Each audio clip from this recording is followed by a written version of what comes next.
Introduction. You will learn exactly how to create and sell your very own profitable products online. Having your own digital products gives you the ability to generate a six-figure online business from the comfort of your own home. Your digital products will sell for you online 24/7, 365 days a year on autopilot when set up correctly, bringing in passive income for years to come. Isn't that the dream? Passive income? Look, let's be honest. This is not going to happen by doing nothing. You will have to take action on this guide and implement what you learn. Only then can you live that laptop lifestyle. Selling information products are not only cheap to produce, they are also very easy to produce. Once you have done it once, you can literally rinse and repeat the same process. So it's definitely a skill worth learning. Also, digital information products can be sold at scale, as what you're selling is a digital download and not something you need to physically send to the customer. This provides you with massive advantages. So what do we mean when we say information products? Any product that gives people information, usually a solution to some sort of problem. People pay to get out of the hole they just fell in, not how to avoid holes.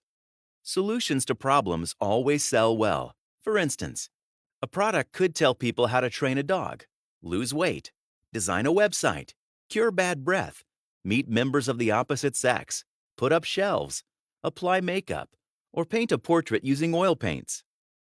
An information product can be made in video form as an ebook or as an audio recording.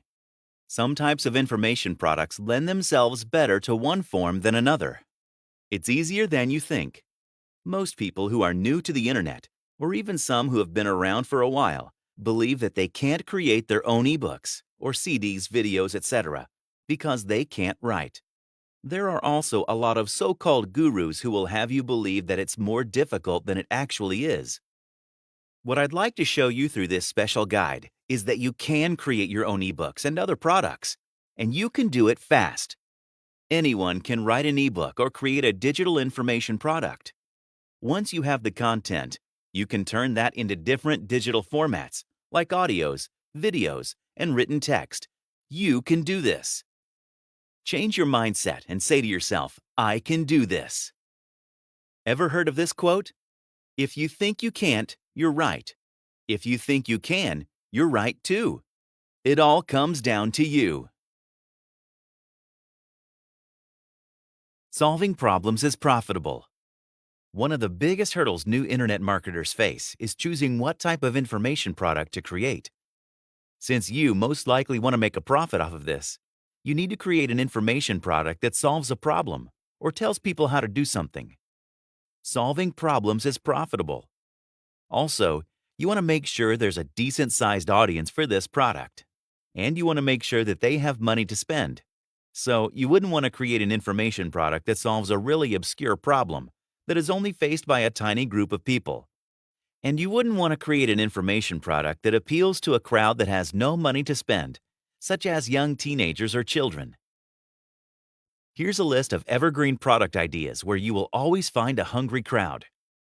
Provide these people with a genuine helpful solution to their problem, and you will have a grateful crowd that will come back again and again. Weight loss, dog training, pet health, acne cures, curing romantic woes, saving money, debt consolidation, avoiding foreclosure, fitness, parenting, fertility, making money online, driving targeted traffic to websites. You need to make your information product stand out.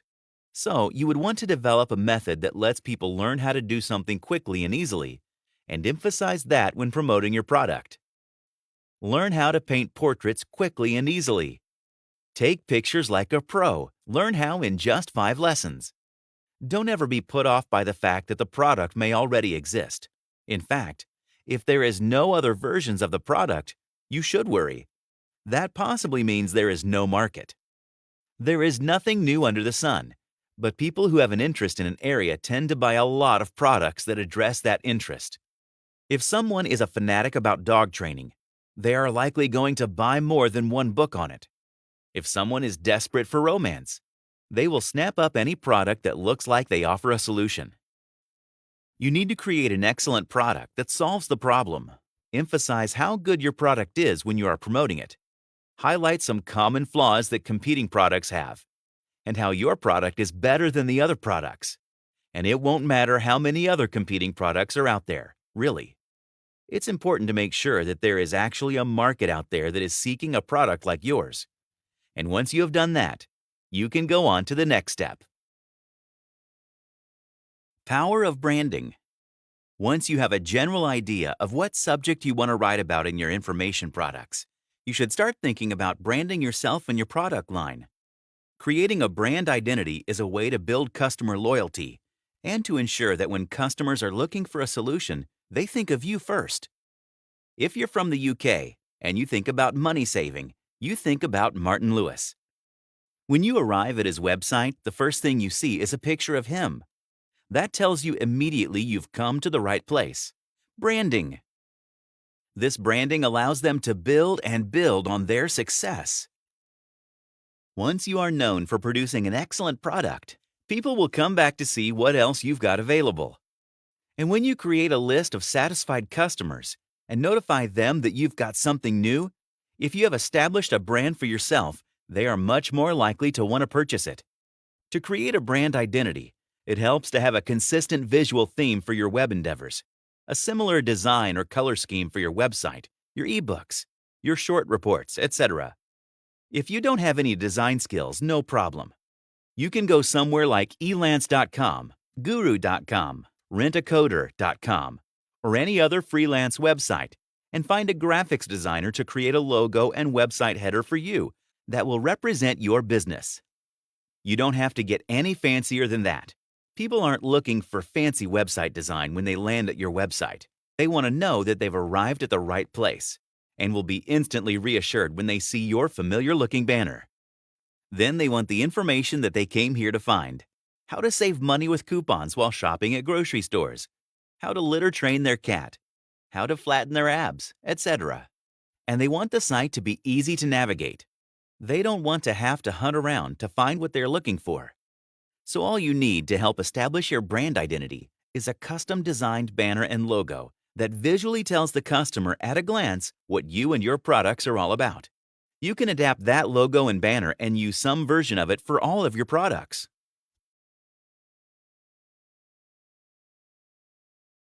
Find a USP. Look, creating products is not that difficult, as I'm sure you're aware of by now. But if you really want to make good money in this business and establish yourself as a respected expert, you have to be unique. This is so important that it's worth repeating several times. Come up with a unique product or service. Or as mentioned earlier, a unique twist or angle to an existing product. If you're in a highly competitive niche, take existing ideas and products and find ways to improve on them considerably. Look for an area within your field or niche that needs attention but isn't getting any. What are the main problems? What are the main problems and frustrations of customers that other marketers and business owners aren't addressing? Look for something that's highly needed but not being addressed by others. Target a sub-niche, a smaller niche within a large niche that isn't overflowing with competition, or one that isn't being addressed yet. Find out what's missing from your market and fill that need. Study your market. Find the holes, and then find a way to fill them. If you don't think you have the skills needed, find someone who does and market that person's assets. Example: think of celebrity agents. They don't have the acting or dancing or singing skills themselves. But it doesn't matter, because they go out and find the talent. Then they sell that talent. A really powerful way to come up with unique ideas is to study other businesses that are not related to your market. If you're in the online marketing field, look at the real estate business, the plumbing business, or any other non-related business. If you look closely, with an open mind, you will find many creative and unique ideas that you can bring back to your own business and surprise your market. They will think you're a creative genius. Don't hold back when you're trying to come up with new and creative ideas. Let your brain take off, freely and unhindered. Think back to when you were 8 years old. Get back in touch with that nothing is impossible energy that children possess. That can be your greatest ally in business. Use your creativity to put new twists to existing winning ideas. That's the shortest route to success. By giving it a twist, it sort of becomes a unique product. Just learn to pay attention. Keep one ear to the ground. Notice what's getting the most shelf space in bookstores. Visit discussion groups in your niche. Get on mailing lists, etc. In short, get out there and hang out among your customers and competitors, either online, offline, or both. Do that, and you'll never run out of ideas to write about. I'd strongly recommend that you give your product idea a little twist. Make it unique in some way so that it's not the same old product that everyone else is selling. Creating digital products. Now we're going to talk about what form your information product is going to take. There's a lot of talk these days about how video information products are hot and everyone prefers video. Don't believe it. Video is perfect for some types of information products and not so hot for others. And not everyone loves video. There can be drawbacks to presenting information in video form. People have limited time and short attention spans these days, and it's a lot easier to scan an ebook and get what information you need than it is to scan a video. Then again, some people claim the exact opposite. It's very hard, however, to fast forward an online video that is still loading to see if it contains the relevant information than it is to look at the contents page of an ebook. So your video must be well made and get to the point immediately, with no fluff or lengthy introductions, or you will get angry people and get a lot of refund requests, and people will not be likely to order from you again. In a written product, people are a little more forgiving because they can page forward quickly to get to the information that they need. If you're talking about how to design a website, for instance, they may already know some of what you're discussing. In an ebook, they can skip what they already know. In a video, they can't, because they don't know where on the video to find the part of the video that they are looking for. However, some information products do naturally lend themselves to ebook form or audio form. If you can interview an expert, like an internet marketing guru, an audio form works quite well. If you have an information product that does not rely on visuals, like teaching someone how to paint a portrait, the audio form works quite well. An audio recording is also a good option for people who are visually impaired. So how do you actually go about creating your information products? It can be done very cheaply and easily. For creating ebooks, you can use Microsoft Word. Or you can download OpenOffice for free for both Windows and Mac. Those both allow you to export your document in a PDF format. For video creation, if you Google screen recording tool, you will find many free and paid versions of software that can help you create on-screen videos and edit them. Camtasia is one of the best ones I have used. For audio creation, you can use a tool called Audacity, which is a free open-source audio software which will allow you to create products such as interviews, etc. Don't be nervous about making a perfect video. Purchasers of information products don't expect a Hollywood production. They have a problem. They want someone to tell them how to solve it, quickly and with no distractions. They're not looking for fancy special effects. One thing that is important in making your product look good is getting an attractive digital cover made. They generally cost between $25 and $97. You definitely shouldn't have to pay more than that. And you can find good e-cover designers on the Warrior Forum, elance.com, Fiverr, Guru.com, and other freelance sites. Super fast product creation methods. The interview. The fastest way to come up with a high-value product is to interview an expert on the subject which you want to write about. You would entice the expert by reminding him of the free publicity he or she would get from your promoting the interview. Turn existing content into products. You can just as easily contact a bunch of experts and ask them to submit their best articles or reports on a particular subject.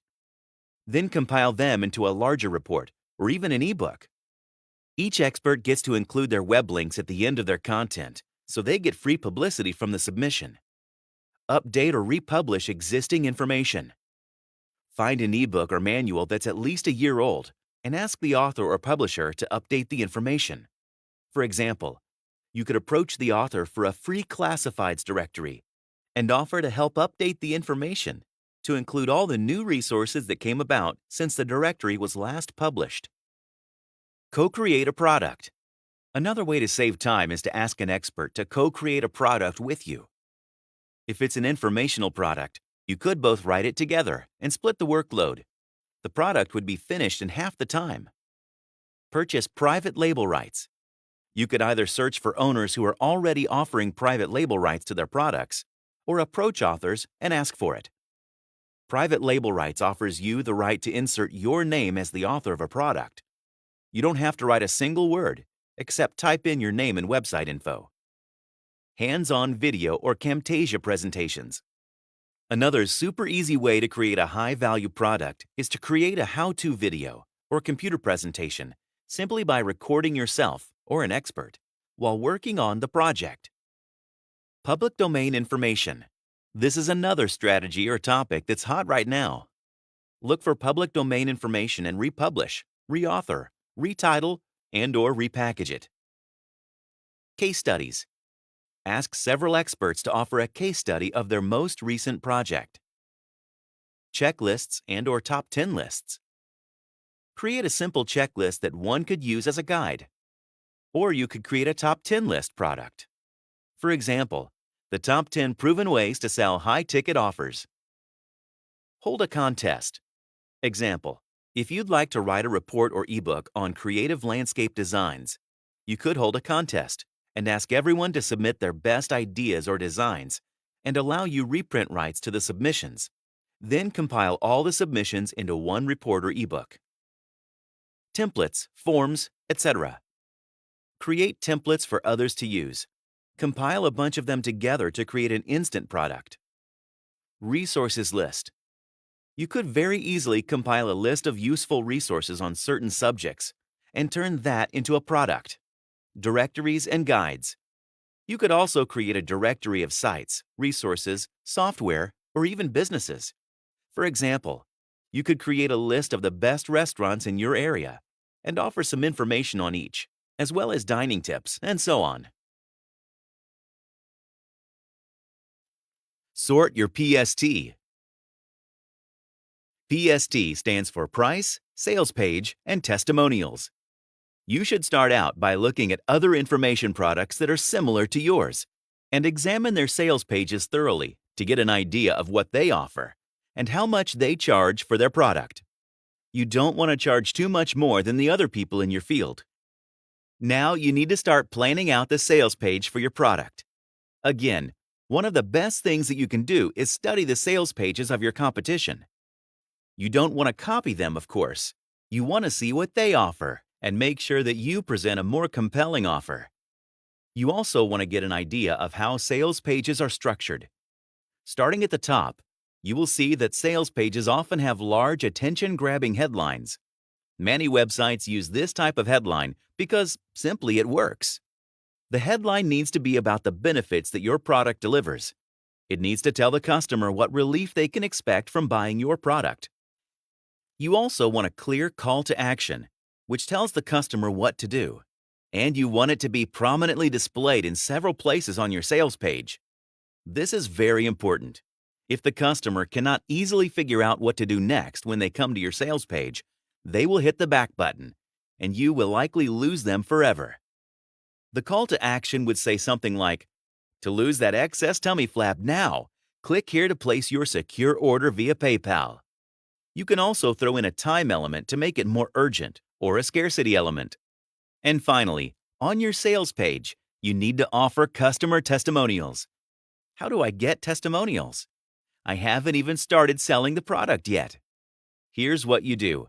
You give away copies of the product to a few people in exchange for their honest review. Most people are going to say something nice about your product. If you get a lot of criticism, then honestly you should rethink your product and probably make some changes. especially if they all mention the same thing, such as it wasn't explained clearly enough. If you don't know anyone personally who you feel would provide a good testimonial, you can go on an internet marketing forum and explain that you are creating a new product and would like to provide free copies to the first 10 people who contact you in exchange for their honest testimonial on it. In fact, before you ask for a testimonial, it's worth posting a few times, introducing yourself, and contributing to the conversation so that people can get to know you a little bit before you request a favor out of the blue. Do this for a couple of weeks, and you will learn a lot. Make good connections, and when you do ask for those testimonials, you will be much more likely to get a bunch of people responding favorably.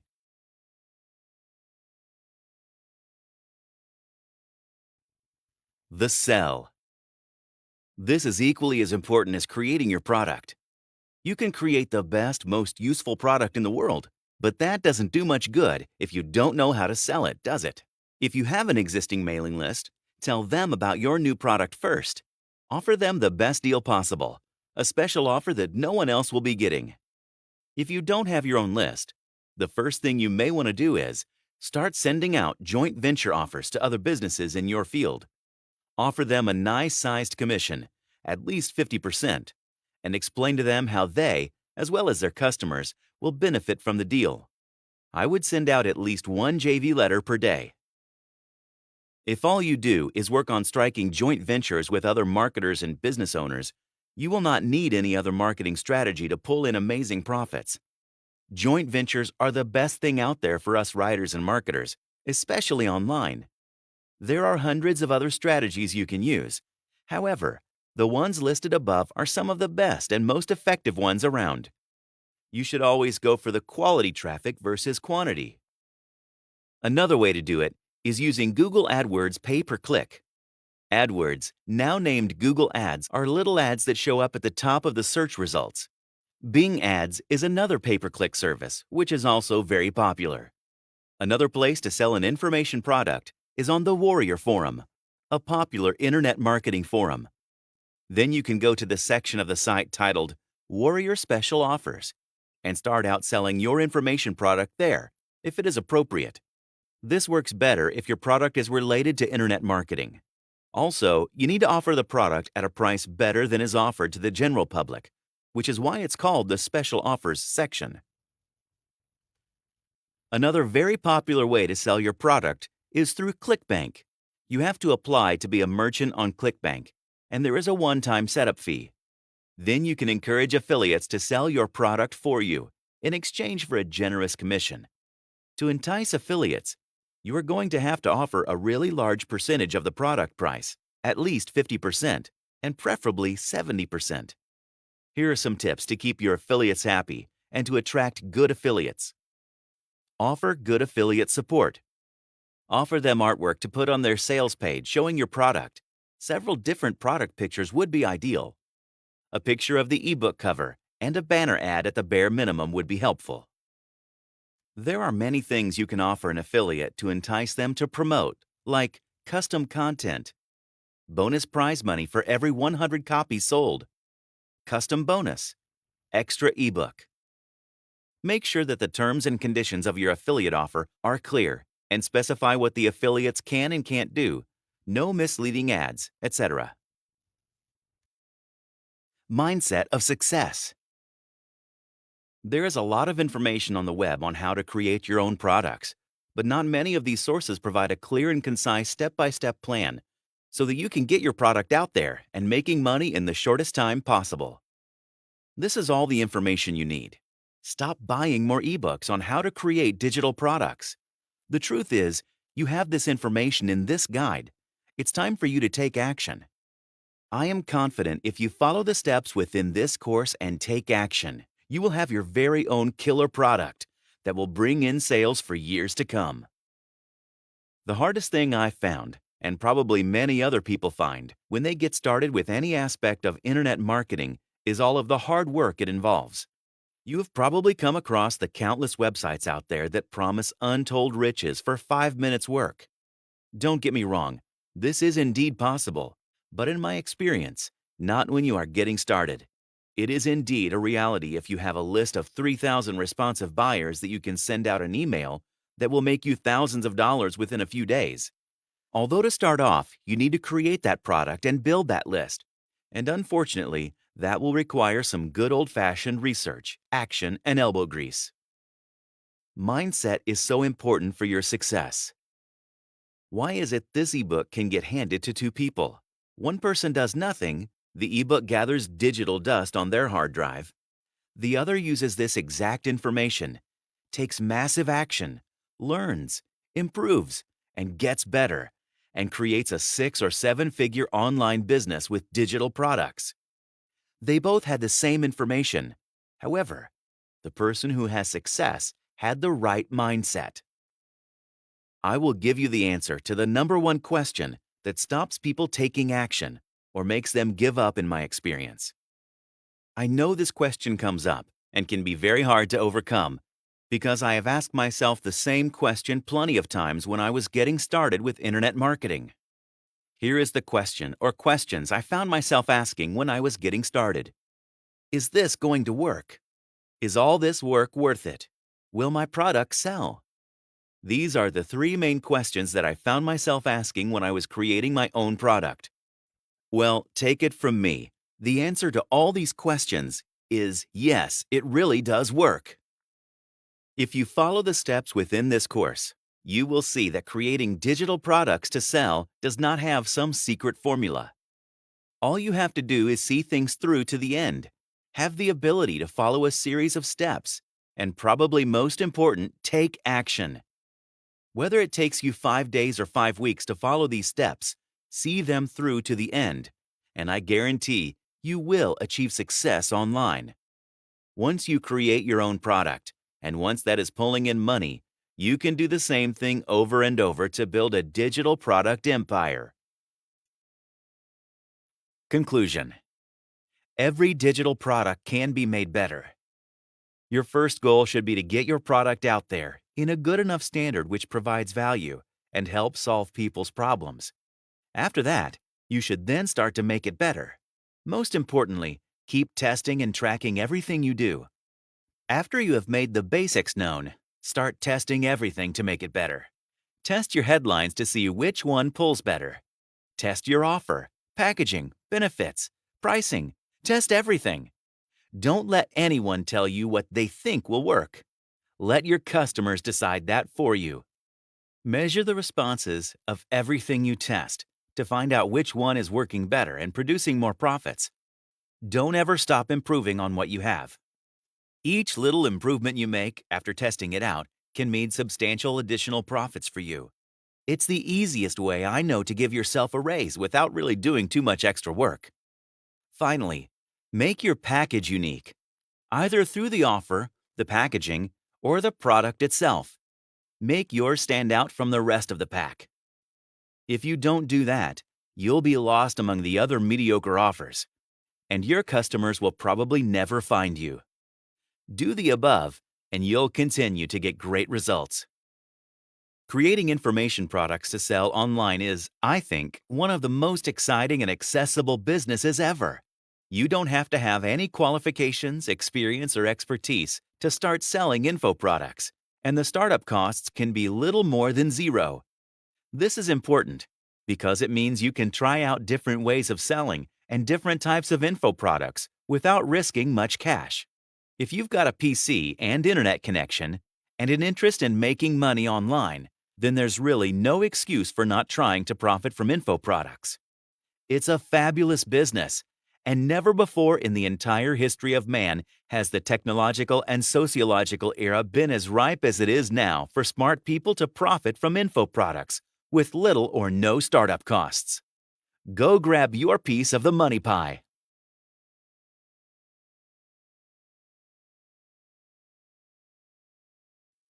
Becoming an affiliate marketer is in many ways the perfect business model. Here's a way to earn money online while you sleep, without even having to build a product. This is the method that is most commonly promoted by internet marketing gurus and that has reportedly helped them to live the lifestyles of their dreams, to buy their own private jets. and to generally enjoy the kind of lifestyle that was once the sole reserve of famous celebrities and extremely successful CEOs. You may be wondering if this is all too good to be true. Can you really earn that much money while you sleep? By selling someone else's product? If that's true, then why aren't more people online billionaires? Here's the truth. It absolutely is possible to earn a huge amount of money online as an affiliate marketer. Plenty of people genuinely have made a huge amount of money by selling affiliate products online. The problem? The methods that they share very often don't reflect the best strategies that you should employ. Why? This often comes down to one of two things. One, they don't want you to know the techniques they are actually using to get rich. Newsflash, it's selling those books to you. Two, they actually aren't that successful. That's because a large proportion of the people who are successful are already living on a sunny island somewhere and no longer need to sell ebooks. The intention of this book is to cut through the noise, to do away with the distracting nonsense, and to instead focus on just what actually works. In other words, this book will explain to you how you actually sell a product successfully. That means teaching you the very strategies that were probably used to sell you this book. That's not a bad thing, by the way. The very fact that you have been a customer means that you will have a great idea of what it is that appeals to someone when buying an ebook. You can get inside the minds of your customers. What you're really going to learn then is a set of tools and strategies, a number of different methods and concepts that you can apply when selling anything. That will help you to be highly successful. Ready to start making some huge sales? Want to get rich from a product without even having to own a product to sell? Then go through all of the training. You're going to learn to do all those things. I hope you're excited, because this could be the start of something awesome. Affiliate Marketing Explained. Essentially, affiliate marketing means selling for commission. This works online in just the same way as it does for a door-to-door salesman. That is to say that you will be selling a product that you did not create and do not own the rights to, but in return, you will get to keep some commission. This is a powerful option for those who want to earn money online but don't necessarily have the skills or the resources to build an ebook, an online course, or something else from scratch. The big difference between being an affiliate marketer and a door-to-door salesman, of course, is that the affiliate is someone who will be able to sell their products to the entire world. Thanks to the web, it's possible to reach pretty much anyone, right in the comfort of their home. This makes affiliate marketing endlessly scalable, and with the right product and the right pitch, you can make a huge killing.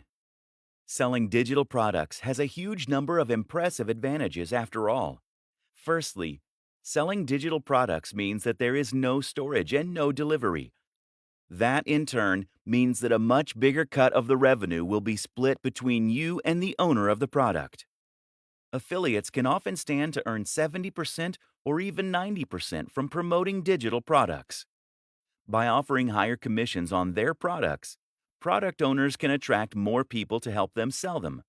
Thus, it is in their best interest to give away a big cut. This is a rare instance of a genuinely win-win scenario. Advantages of becoming an affiliate marketer. Affiliate marketing removes many of the challenges and obstacles that you face when trying to sell something online. Some of these are obvious, others are not. First of all, selling an affiliate product means you don't need to create something new. This means that you can start earning money immediately. As soon as you're accepted as an affiliate, you can start making cash. What's even more beneficial about selling affiliate products is that it allows you to sell products that have been proven. In other words, you can look and see which affiliate products are selling the best. How much have they made so far? How are they rated? This way, you can choose a product that is almost guaranteed to be a hit for you. You at least know that it has the potential to be a hit for you. The biggest downside of being an affiliate is that this is not your product. For all that affiliate marketing has amazing benefits, you ultimately are selling someone else's creation. And unlike selling a PLR package, private label rights, You won't have the opportunity to change it or to make edits as you see fit. This means that you'll be selling something that isn't necessarily a reflection or extension of your own personality, views, or styles. This is then significantly more difficult to sell. However, we will show you how you can overcome this. The nitty-gritty: how to sell as an affiliate. How does affiliate marketing work on a technical level, and how do you profit from it? Essentially, affiliate marketing works using cookies. Product creators are going to give you a share of their profits for every sale that you send their way. That means that they need to be able to track which sales are coming from you versus other sources. Cookies allow them to do this. Cookies are small files that are stored by your browser when you visit a website. When you become an affiliate, you'll be given an affiliate link to promote. That link is unique to you and doesn't actually link directly to the product. Rather, it links to another website, which is going to redirect visitors to the sales page so that they can make the purchase. Before you get redirected, though, the cookie will first be stored on their computer so that the store can identify you as the person who sent them there. Simple. Something else to think about is that it's important that you always announce the fact that you are getting commission on a link. You can actually get into trouble if you promote an affiliate link without declaring that you are earning commission from those sales. There are actually a few ways you can disguise your affiliate URL, which makes it more secure, which I do recommend you do. These are explained in the main guide. Where to get affiliate links. The best way to begin with affiliate marketing is to look for affiliate networks. These are sites that make it easy to find affiliate products by advertising them in a single place. These networks sell primarily digital products, which is what we're going to be looking at to begin with. The popular options include JVZoo, ClickBank, Warrior Plus, Commission Junction, CJ. There are many others, though, and you can also find affiliate deals other ways. By contacting your favorite sellers and asking them if they'd consider offering an affiliate deal. By Googling affiliate programs and seeing what comes up. By looking on marketing forums like Warrior Forum. Either way, the real magic comes down to selecting the right products from these platforms, and that in turn often means, first of all, choosing the right niche. Questions to consider when trying to find an affiliate product are: the cost of the product, the commission you'll earn per sale, the value, important, what's included, who is it for, does it work with your audience? Creating a website to sell from. Now you have a product and the link. It's time to set about selling it. To do this, you're going to need a website and a sales page. Thankfully, it's easier than ever to build both these things. To build a website, by far the best strategy is to use the extremely powerful and popular tool WordPress. WordPress is a CMS, meaning a content management system. It's also essentially a template that allows you to create a website with minimal code, and then to import ready-made themes and plugins to extend its capabilities and customize its look. WordPress is used by a quarter of all websites on the net, and it powers some of the very biggest brands out there. This is important because it means you know that the tool is capable of creating a highly successful website. Google knows and likes WordPress, and there's a huge amount of support out there if you need help changing settings or fixing the look. What's more is that WordPress is completely free and completely open source. It's different from a website builder in this sense, because it isn't going to tie you to a lengthy contract that forces you to keep paying monthly, nor will you be forced to display ads. Moreover, there is no limit to what you can build with WordPress, as you always have the option of editing the code itself or hiring someone to do it for you. The best part of all this is that WordPress is extremely quick and easy to use. You'll find instructions on how to set it up and make the basic changes you need all over the net, especially on YouTube. Finding hosting. Before you do that, though, you'll also need a hosting account. A hosting account means that you are paying a company to store your files on their server, which is going to in turn remain connected to the web. What that then means is that when someone types your URL into their browser, your website will come up. There are lots of factors to consider when choosing hosting: price, amount of storage, bandwidth, the amount of data that you can transfer, backup, features. Usually you won't need to spend more than $8 to $20 per month, although a lot of hosting companies require you to pay the full amount up front. Some great options for hosting accounts include Bluehost, DreamHost, HostGator, SiteGround. Choose one of these, then create an account and choose a URL, your web address. The URL should be something unique, easy to remember, but also related to the niche that you plan on selling in. Once you've done this, you should be able to access a control panel. These will often now include a one-click install for WordPress.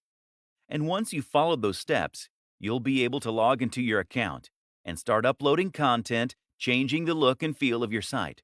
It's really that easy. Your sales page. A sales page is essentially a single web page that has the job of promoting and selling your product. That means that you won't feature anything else at all on this page. No other products, no adverts, and not even any links to your homepage, etc. The reason for this is that you don't want anything to distract them from the product you are selling. Instead, this page will typically feature a long, narrow page of text that is focused purely on talking about the product and making the reader want to buy it. As the reader scrolls down, they will begin to feel more and more invested in the product, having spent more time there, and they will grow more interested in what you're selling. You will then lace the page with Buy Now buttons, which will take them to the affiliate checkout. The art is in writing this sales copy in such a way as to truly persuade the reader. So how do you do that? Here are some key tips for making a successful sales page. 1. The value proposition. The first and most important thing by far is to make sure that you understand the product's value proposition and how to leverage this for success. Essentially, a value proposition is the thing that makes your product desirable. If the product is a good one, then this should have a strong emotional pull. 2. Know your audience. The biggest mistake is to try and appeal to everyone. Do this and you will end up with a bland product and a bland pitch that won't make a big impact. Instead, think about the precise kind of person that you want to address. Then think about how you can reach that person. 3. Urgency. People don't buy things because they need them. Don't buy things because it makes logical sense. People buy things because they feel this sense of urgency to do so. They do this because they're excited about the prospect of something. They think it will make them feel good or be less stressed, and they're worried they'll miss out if they don't. 4. Readability. Readability is also extremely important when it comes to selling a digital product from a landing page. In short, if your website is currently a huge block of text, then this is going to put people off reading. Remember that attention spans are shorter on average than they have ever been, and a lot of people are going to be pushed for time. Don't make them work to understand your text. 5. Narrative structure. Another powerful trick is to use a narrative structure. When we see a story, we find it very difficult to move on without reading the whole thing. Moreover, we find it much easier to relate with what's being said on an emotional level. Standing out. Standing out is important in general. People are sick of seeing the same thing over and over again. If you want to sell, the most powerful thing you can do is to make your offering really unique and exciting. The go-to marketing advertising strategy. Once you have your product and a website to sell it from, you have a few options to start selling. The simplest is to send potential customers directly to your sales page. Business very often is about finding a great product and then connecting that to the right audience. Finding a route to market. One way to do this is to find your route to market. This is a business term that basically means you're going to identify a way in which you can reach the audience you want to sell to. You might already have an audience that you built up before reading this book. Perhaps you're already a successful blogger on YouTube. That is now your route to market, your access to the people that will buy what you're going to sell. But if you don't already have such an audience, the best strategy is just to find one that is sitting there waiting. In other words, don't build an audience and then try and find a product to fit. Choose a product because you're aware of an audience that's out there, or find the audience and then find the product. A route to market could be any of the following things: a Facebook page, a forum or online community, a subreddit, a magazine, a real-world club or class. Promoting via social media. Some fantastic routes to market that exist on social media and social sharing sites that are completely free to use are Facebook pages, Google Plus communities, subreddits. If you have tried social media to sell before and it hasn't worked, you are probably doing it wrong. If you want to share products on a forum, for example, then it's key that you first build up the trust and authority there. Post regularly, answer questions, help people out, and generally make yourself popular there before you try and sell. If you sign up and then immediately try to sell, then you'll be banned, or at least your post will be ignored. You need to post things that are interesting, engaging, and emotionally engaging. In other words, you don't want to post an article on how to get abs in a week. Driving sales with PPC. The other way to get direct sales is to set up a PPC campaign that will drive potential buyers directly to your website. The great thing about this method is that it will allow you to earn money entirely passively and with the absolute minimum setup. The downside, of course, is that it does involve a little investment. PPC ads are pay-per-click. That means that you're going to pay for the advertising only when the ad gets clicked. The two biggest PPC platforms are Facebook ads, Google AdWords. As long as the amount you pay per click is lower than this, then you can almost guarantee that you will make a profit from your PPC campaign. This is the simple equation to an almost guaranteed marketing campaign. Finding the perfect niche. In internet marketing blogging parlance, a niche is essentially a subject matter. This is the topic that you will be writing about, and in turn, the industry that you'll be promoting. In the vast majority of cases, affiliate marketing will involve creating content in some form or other. This means you're going to need to write about this topic and find a large audience of people who are interested in reading about it. But at the same time, this will also define the type of product you're selling. If you write about fitness, then you'll need to sell fitness-related products. If you write about music, then you'll need to sell something to do with music, etc. Depending on your niche, you may find that products and services tend to gravitate more toward the high end or the low end. Choosing the right niche is very important when trying to become a successful affiliate. The Goldilocks niche. Some niches are too big. Some are too small. Others are just right. That third category, of course, is the type of niche that you want to find, and the kind that will help you get the very best results. An example of a niche that is too big would be something like bodybuilding. Meanwhile, a niche like bird sewing patterns is just too small. So that Goldilocks niche is somewhere in between. For example, instead of writing about bodybuilding, you could write about bodybuilding for students. This is still a big niche, but it's also a little more specific than bodybuilding generally, and you'll face a lot less competition. More considerations when choosing your niche. When choosing your niche, another thing to consider is the value proposition and the emotional hook. That is to say, that the very best niches for an affiliate marketer are the ones that promise something that the reader really wants.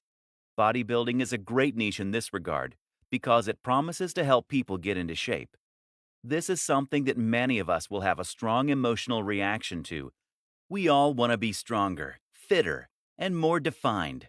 and we believe that we'll be more attractive, more confident, and happier as a result.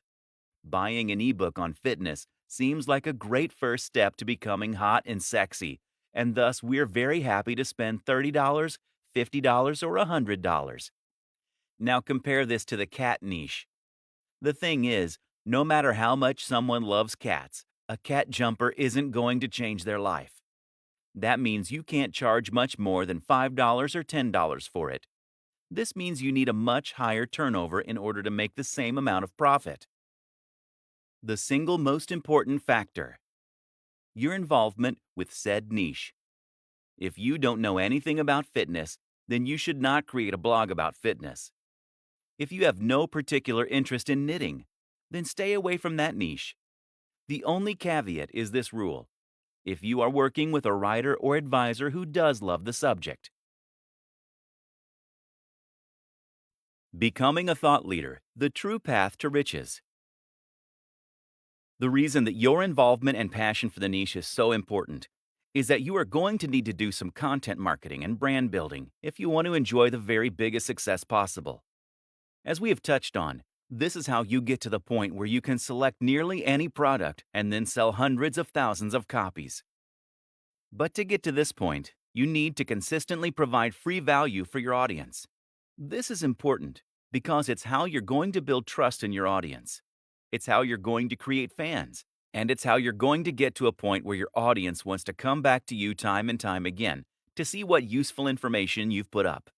Again, the way to get to this point is by posting about a topic that you genuinely love and find interesting. Of course, there is a moral consideration here, with great power and all that. The sales funnel. A sales funnel is a term used to describe a series of interactions you have with a potential buyer that will allow you to gradually convince them to buy from you. The thing to remember here is that most often people don't buy from strangers.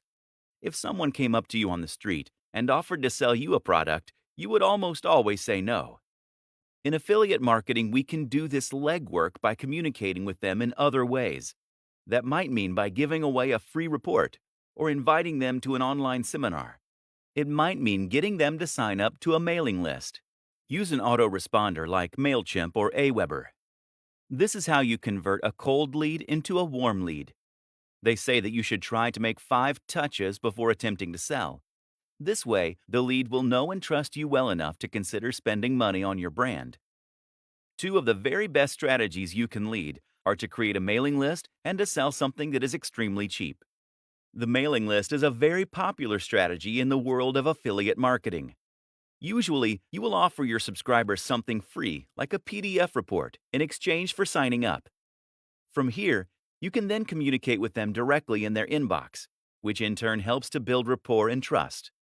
You can then use a sales process via your emails to build hype for products before promoting them to your most receptive audience, while not bothering the people who clearly aren't interested. You can do this with a sequence referred to as AIDA: awareness, interest, desire, action. That's 4 emails that first tease your product, then make it sound interesting, then make it sound amazing, while forcing the readers to wait before giving them the chance to buy. Selling physical products.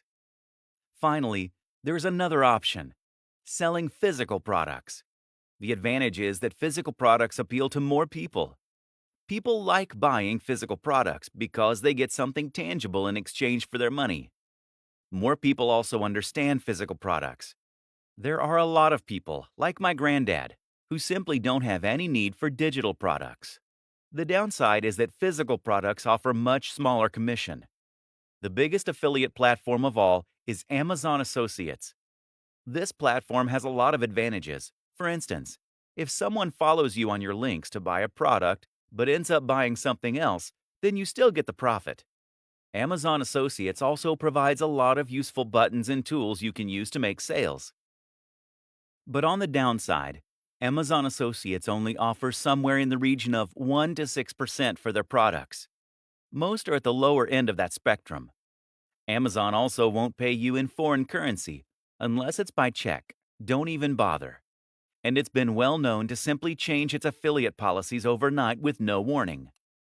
Is there money to be made here? Absolutely. Especially if you are selling products that are very expensive like computers, fitness equipment, or similar. But in order to get to this point, you really need to have a website that is attracting hundreds of thousands of views per day. This is the only way to build the kind of success that you need in order to make it big. Countless other options. That said, there are countless other options too. For example, you might choose to sell an online course. These are excellent affiliate schemes that offer a lower percentage than most digital products, but will have better terms than Amazon. You can even find sites that will allow you to sell MBAs. This has potential to earn you a huge amount of cash, and it's a great feeling helping people to better themselves by extending their learning. A great example of a niche with a real mission statement and value proposition. Remember, too, that you can always try contacting manufacturers and brands personally in order to discuss potential schemes. This way, you can haggle for the best deal while representing a brand that you believe in and that fewer other people are offering. If you're already a big influencer, you'll likely find this is more successful than if you're a little-known nobody. There are other business models that are slightly different but tangential to affiliate marketing too. For example, you could look into drop shipping. This will let you sell a product that will be stored and delivered by a third-party manufacturer, but that will be marketed and branded as though it was yours. You can find companies happy to do this on sites like Alibaba, and it's one of the best business models available for online entrepreneurs. Scaling up.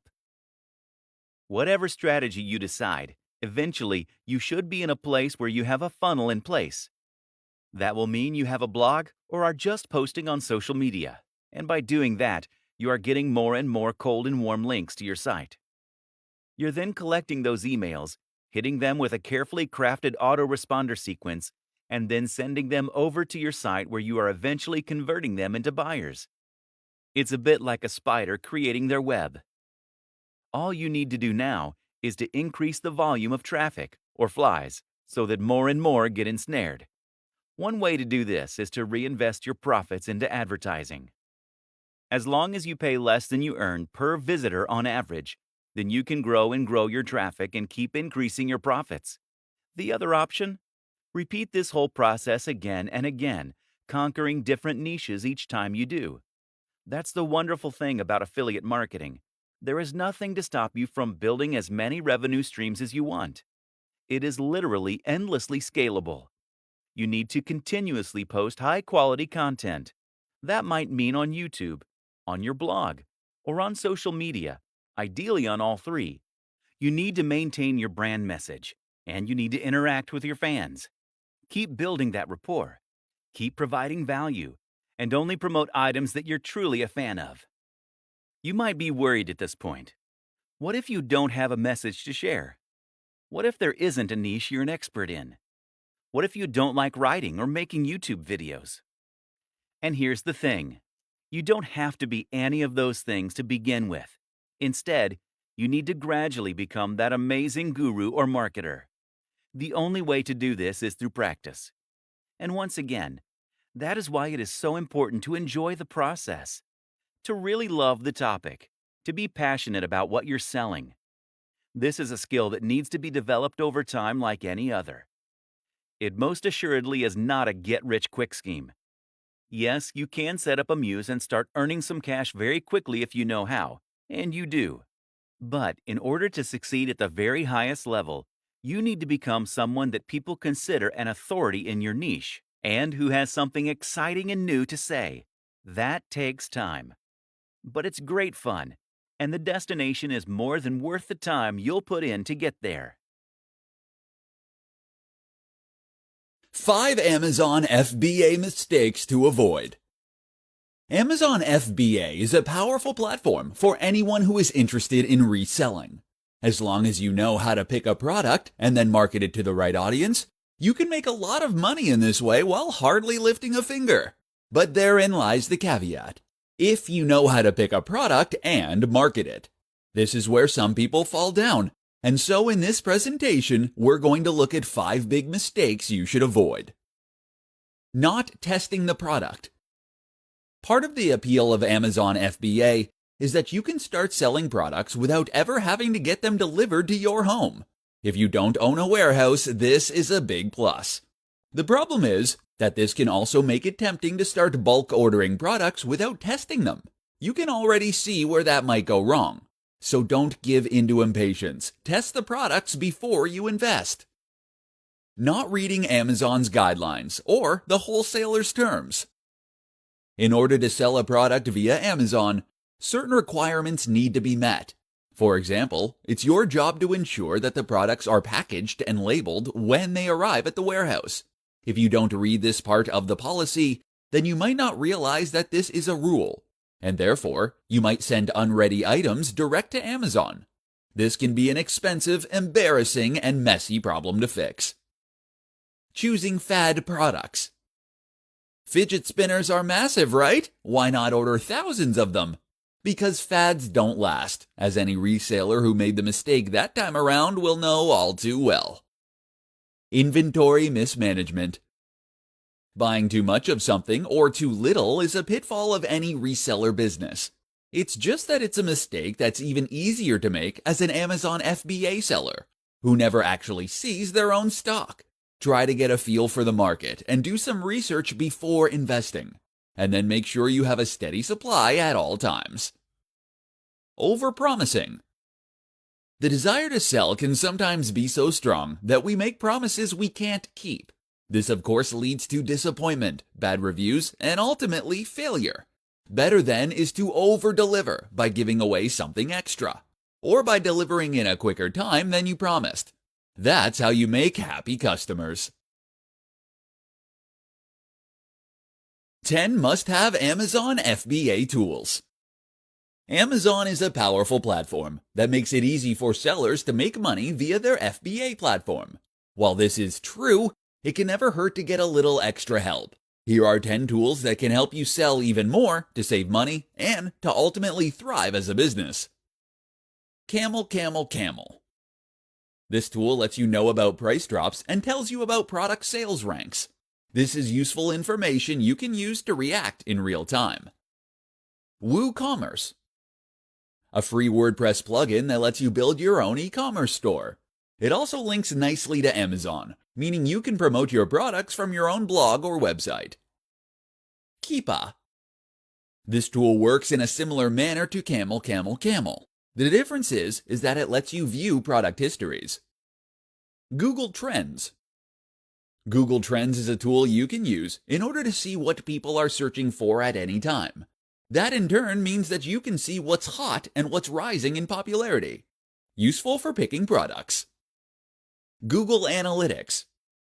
If you do use an e-commerce store or otherwise promote your products through your own site, then Google Analytics can be useful not only to monitor and improve the ranking of your own site, but also to see which sources lead to people clicking on your products and buying. By setting up goals, you can view which search terms, pages, and more ultimately lead to sales. Short.cm. Short.cm is a link shortener, which is great for creating easily shareable links to your products. Autoresponder. There are lots of autoresponders out there, and we don't want to suggest that any one is better than the rest. However, by using any of these, you'll be able to collect emails and then send out promotional messages when new products are launched, during sales, and at any other point when you want to make a push. It's ideal for removing your reliance on sites like Facebook. Unicorn Smasher. A tool that gives you lots of powerful features like revenue estimates, data analysis, and more. All extremely useful data for sellers. Sonar Tool. This free FBA tool is useful for aggregating lots of product data into a single, useful database. It's great for the research stage of your business. FBA Calculate for Amazon. Finally, this tool lets you calculate the profit margin for any product after you have considered Amazon's fees and charges. An introduction to Amazon FBA. Amazon FBA is fulfillment by Amazon. The idea is simple. You sell any product that you wish, but instead of handling fulfillment yourself, that means storage and delivery, You instead outsource this part of the process to Amazon. In many ways, this is the perfect business model, freeing sellers up to spend less time worrying about logistics and allowing them to start profiting with very little investment or overhead. In short, this is one of the greatest equalizers in business yet. An amazing platform that allows much smaller businesses to compete with much larger companies. In this presentation, we'll explore precisely how Amazon FBA works and what you need to know in order to get started. The basics. So here's what you need to know. When you sell through Amazon FBA, you will choose the product you want to sell, find a supplier to sell it to you, normally a manufacturer, wholesaler. Get the supplier to package the goods and deliver them to Amazon's warehouses, fulfillment centers. Create an Amazon store listing. Let Amazon sell the products and deliver them to your customers. There are a couple of drawbacks to keep in mind. Of course, one is that this method will inevitably involve sharing revenue with not only the manufacturer but also Amazon. But on the plus side, it means you don't need to order a warehouse in order to store items yourself. And you don't need to handle the complex and frustrating logistics of, well, logistics. In fact, for many small companies starting out, the per unit cost of paying Amazon's small commission is going to be less than the amount of investment necessary to get started. Considering that most businesses like this wouldn't break even for many years, you can find that Amazon FBA saves you money. Why Amazon FBA? Amazon FBA probably sounds incredible to you if you're new to the world of internet business. Others, though, might recognize that there are other options, such as dropshipping. Or how about selling digital products? So why pick this method? The answer is really very simple. Amazon is massive.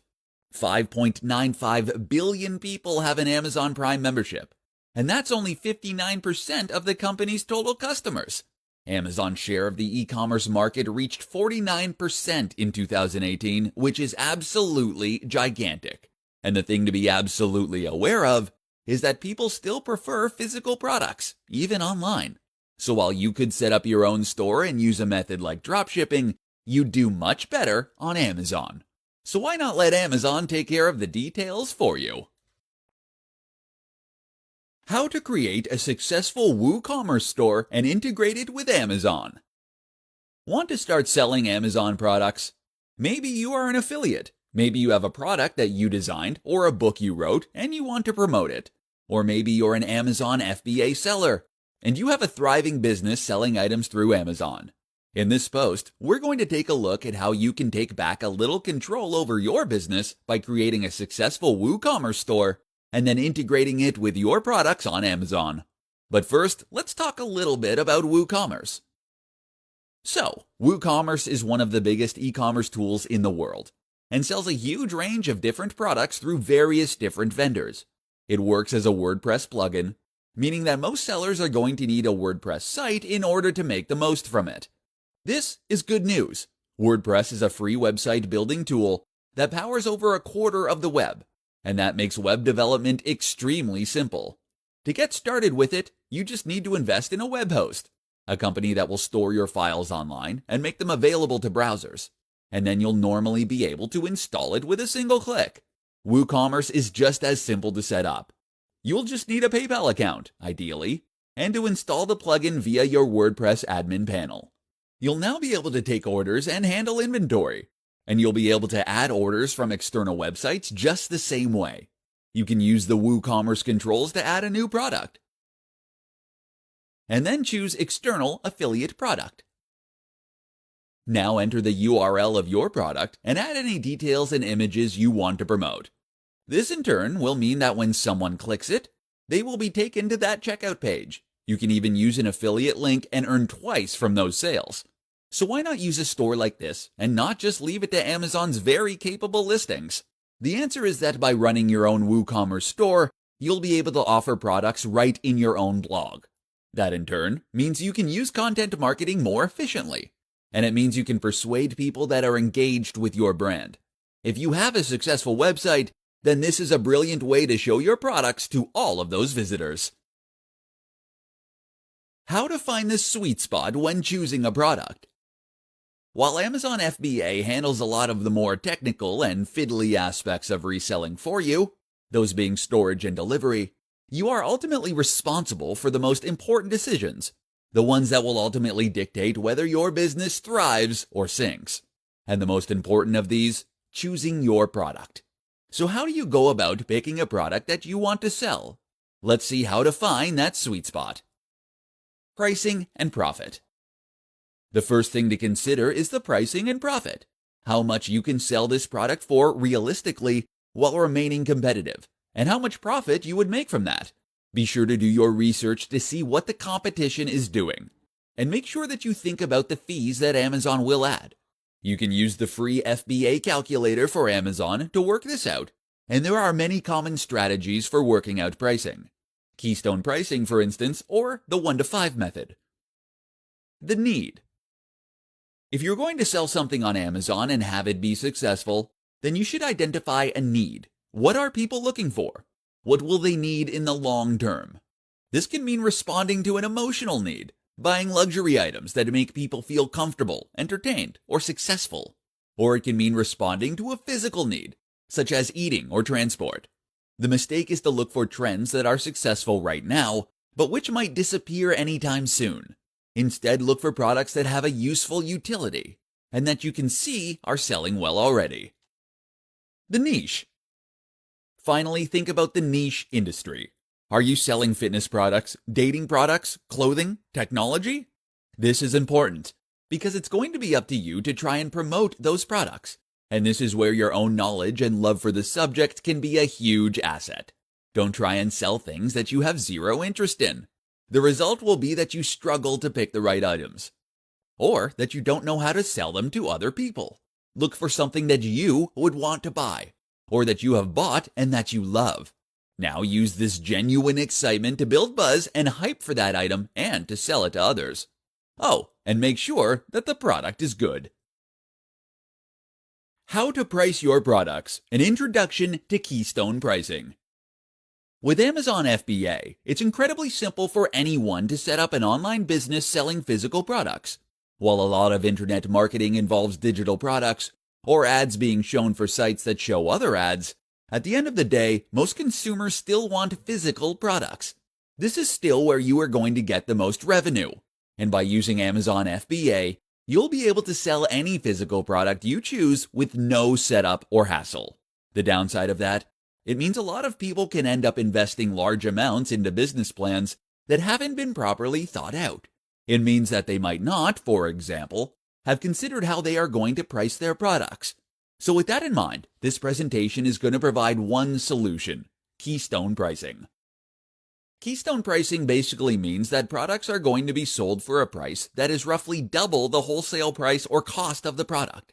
The basic business model as a reseller is that you are buying up inventory in bulk in order to get it cheaper, and then selling that inventory onward for a profit.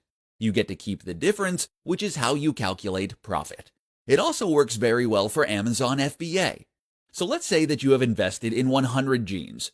You paid $1,000 for these, meaning that they cost you $10 each. Keystone pricing would dictate that you sell them on for $20. This in turn would help you to sell them at a reasonable price while still keeping a healthy profit. Why don't customers just buy for that price direct? Mostly because wholesalers will only sell in bulk. Okay, so is this a perfect strategy? Not quite. For one, this is only one method you can use to calculate price. Another effective option is something called the 1-to-5 rule. This means that you should sell for 5 times the original COGs, cost of goods sold. If the wholesaler charges a big markup though, then this won't be possible without eating into your profits. Then there is the issue of competition. What are the other companies selling their products for? Can you compete with them? What does the price tag you have added indicate about your product? And what about special deals and offers? Have you left room? These are all factors to consider when picking your price. The best place to find physical products to sell on Amazon. Amazon now makes it incredibly easy for anyone to set up their own online business selling physical products. You don't need a warehouse, you don't need an expensive deal with a logistics company. You just need a knack for spotting great products and a marketing head on your shoulders. Okay, so where exactly do these great products come from? Unfortunately, you can't choose any product you like because there's no guarantee that those products will be available for you to resell. This can somewhat put a damper on any big business plans you might have been concocting. But don't worry, there are actually thousands of Amazon products waiting for you to sell at Alibaba. Keep listening, and we'll go over what exactly that means. So what is Alibaba? Alibaba is a global B2B retailer. What does that mean? Essentially, this is an e-commerce store just like Amazon. The difference is that your average Joe cannot head over to Alibaba and start making orders. That's because the company only sells to other businesses.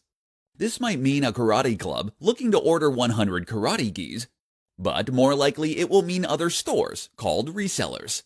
Alibaba is where companies like Amazon go to find their stock, and it's where warehouses and manufacturers list their products for stores to stock up on. Normally, you can only buy a product on Alibaba if you put in a minimum order. Sometimes this is a small amount, maybe 5 units, but in other cases it might be in the hundreds or thousands. The company is massive. It employs over 66,400 full-time staff, and actually held the record for the number of funds raised during an IPO in 2014, $25 billion US. The company is one of the top 10 most valuable in the world by numerous measures, and was named by Fortune as one of the most admired companies. All you need to know then is that this is the place to source your products to sell on to others. You can buy them here in bulk and then sell them on Amazon through FBA, never having to see the product for real. You'll find items in any niche or industry to sell, but just make sure that the item you're looking at will meet Amazon's requirements. That means that the product needs to come ready packaged and labeled. You can either discuss this with the seller or you can use a third party. Either way, there is a world of selling opportunity to be found here, so dive in. Top 3 Amazon FBA tips for new sellers. Want to start selling on Amazon through its FBA scheme? Great decision! This is an extremely efficient way to set up an online business, and one that can help you learn a huge amount in a short amount of time. Because Amazon handles all of the heavy lifting and hard work, you can start making a big profit in no time, and potentially scale that business to extraordinary heights. But you need to start somewhere, and in this presentation, we'll be going over 3 tips that can help you to get ahead of the pack right out of the gates. Tip 1. Make a modest first investment. The temptation might be to take out a business loan and to bulk order thousands of products. This is a mistake, as it's going to put you on the back foot. It's now a long time before you'll reach break even, and that can lead to desperate business tactics, which always backfire. Better is to start small. Put in an order of 50 items, and let this serve as an experiment. If those items do well, you can order more. If they sell badly, then you know to try something different. Play fast and loose and experiment at first. You'll learn on the job. Tip 2. Create a blog and store. One of the big advantages of Amazon is that it lets you sell via a ready-made platform to a gigantic audience of billions. Sound good? Problem is, this means you don't have any control over your exposure or how you present yourself. Creating a blog means you can build your own audience, gain their trust, and find people with a common interest. From there, you can even promote your products through your own e-commerce storefront, using something like WooCommerce. This lets you build your own brand and thereby take control of the way you are presenting yourself. That's massive. Tip 3. Choose products you love. If you truly love the products and the subject matter, then you'll know precisely what it takes to make it amazing, and you'll know how to sell that to other people. You'll be far better at content marketing, and moreover, you'll hopefully create a lot of other happy customers too. Don't just chase after what you think is the next craze. Instead, choose things that are built to last, and that bring you genuine happiness. Understanding your buyer persona. Amazon FBA is a wonderful service that takes a lot of the guesswork of business away for you, as well as a lot of the busy work. It's no longer up to you to worry about things like storage, delivery, or making sure that your customers actually receive their products. But that doesn't mean that you are completely detached from the important decisions that will make your model sink or swim. In fact, it just gives you more time to focus on the truly important factors. For example, your marketing. Marketing is one of the most crucial aspects of any business. Ultimately, the very best product in the world still won't sell if no one knows about it. With Amazon, you have a ready-made distribution platform, connecting you to billions of people. And now you need to think about how those people will find the items you're peddling. And one aspect of this is to consider and understand your buyer persona. So what is a buyer persona? What am I talking about here? Essentially, the buyer persona is the persona of your ideal customer.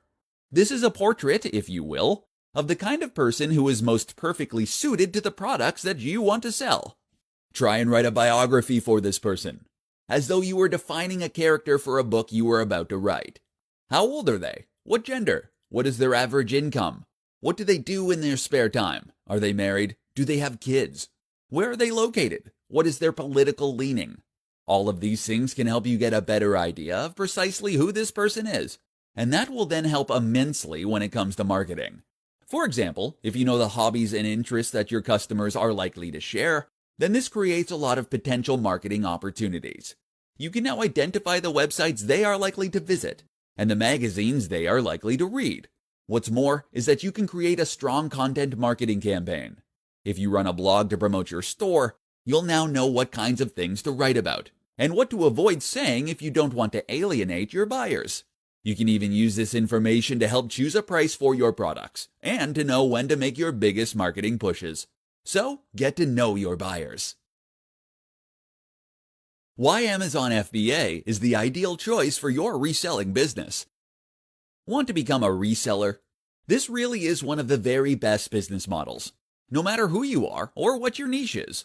As a reseller, you are someone who buys products in bulk and then sells them on at a profit. There are several different ways you can do this, but the most traditional is just to ship those items to your home and then deliver them yourself. This is not optimal. What's far better is Amazon FBA, and in this presentation, we'll explore why. The concept. The basic concept behind Amazon FBA is that you get products shipped to Amazon's warehouses rather than to your home. Amazon will then store those items as needed before sending them on to the customers. That means that you can remove a lot of the stress and the confusion when it comes to selling. Here are just a few of the things you no longer need to worry about if you choose to use Amazon FBA. Finding somewhere to store your products, paying rent on a warehouse, sending your products out to customers, working with drivers and logistics companies, handling missing items, late deliveries, customer complaints, creating an e-commerce store or platform. If you are a savvy marketer, though, you may be considering alternate options, such as dropshipping. Here, resellers send products direct to customers on your behalf, meaning you can drop the middleman. The problem with that is that you still need to handle orders, and now you need to create a storefront as well. Moreover, very few companies will be willing to offer dropshipping, whereas you can work with pretty much any wholesaler when you sell through Amazon. And by selling through Amazon this way, you'll be able to reach one of the biggest audiences in the world. That's amazing enough on its own, but it's made even better when you consider that all these buyers are already signed up for Amazon, and that they already trust the platform. So many of us are used to buying products with one click that we hardly even think about it now. That's a huge opportunity for you to capitalize on. And while there are other ways to stock products and sell them through Amazon, this is by far the easiest way. And while there are some fees associated with Amazon FBA, those fees are likely to add up to less than the amount you'd pay for storage and delivery per unit anyway. Unless you're a mega corporation. Maybe someday, eh? Introduction. As the word suggests, an influencer is a person who can persuade their followers to change their behavior, which gives them a certain amount of control over the purchasing power of their audience on any given social media platform. There are 3 types of influencers on the internet today, and it depends on the size of their followers. Micro-influencers have less than 10,000 followers and can help reach a specific niche audience. This might be a small club, but the audience loyalty is strong. Power middle influencers have less than 250,000 but more than 10,000 followers. They are not as big as international celebrities but have a considerable amount of influence over their followers. These influencers also have partnered with brands in the past and have some of that commercial experience. Macro influencers are the third kind and have more than 250,000 followers. Typically, they are YouTube or Instagram celebrities and have a huge following. But it is possible that they don't have the same level of credibility as power middle influencers, which means their impact in terms of changing buyer behavior won't necessarily be directly proportional to the size of their following. To begin with, influencers came into existence because it is an incredibly difficult task for brands to get and hold the attention of users on social media. As Aaron Sorkin puts it, this theater of short attention span is a hard one to capture. It is also because there are a number of brands with an online presence and the competition is quite fierce. With everyone bombarding customers with their products and services, it has become hard for users to make a decision. And the amount of self-promotion brands do hasn't helped their case much either, because this has only made the customer skeptical. So, there came a need for an innovative marketing strategy that did not include them talking about themselves.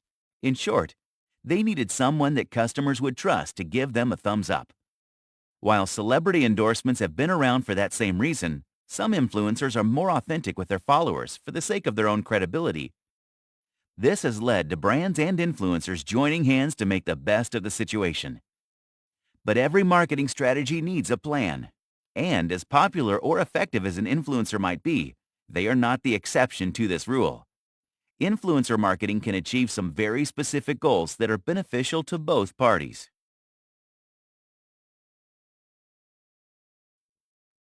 What is influencer marketing? Customers are moving away from traditional marketing because they understand that celebrity endorsement is a marketing strategy and doesn't actually mean that the celebrity recommends or has even used the product or service they are endorsing. That's why they are more inclined to find fresh voices on the internet. So, here are a few ideas in any brand starter kit when it comes to collaborating with an influencer on a social media platform. Paying the individual for sponsored posts that are clearly marked as such.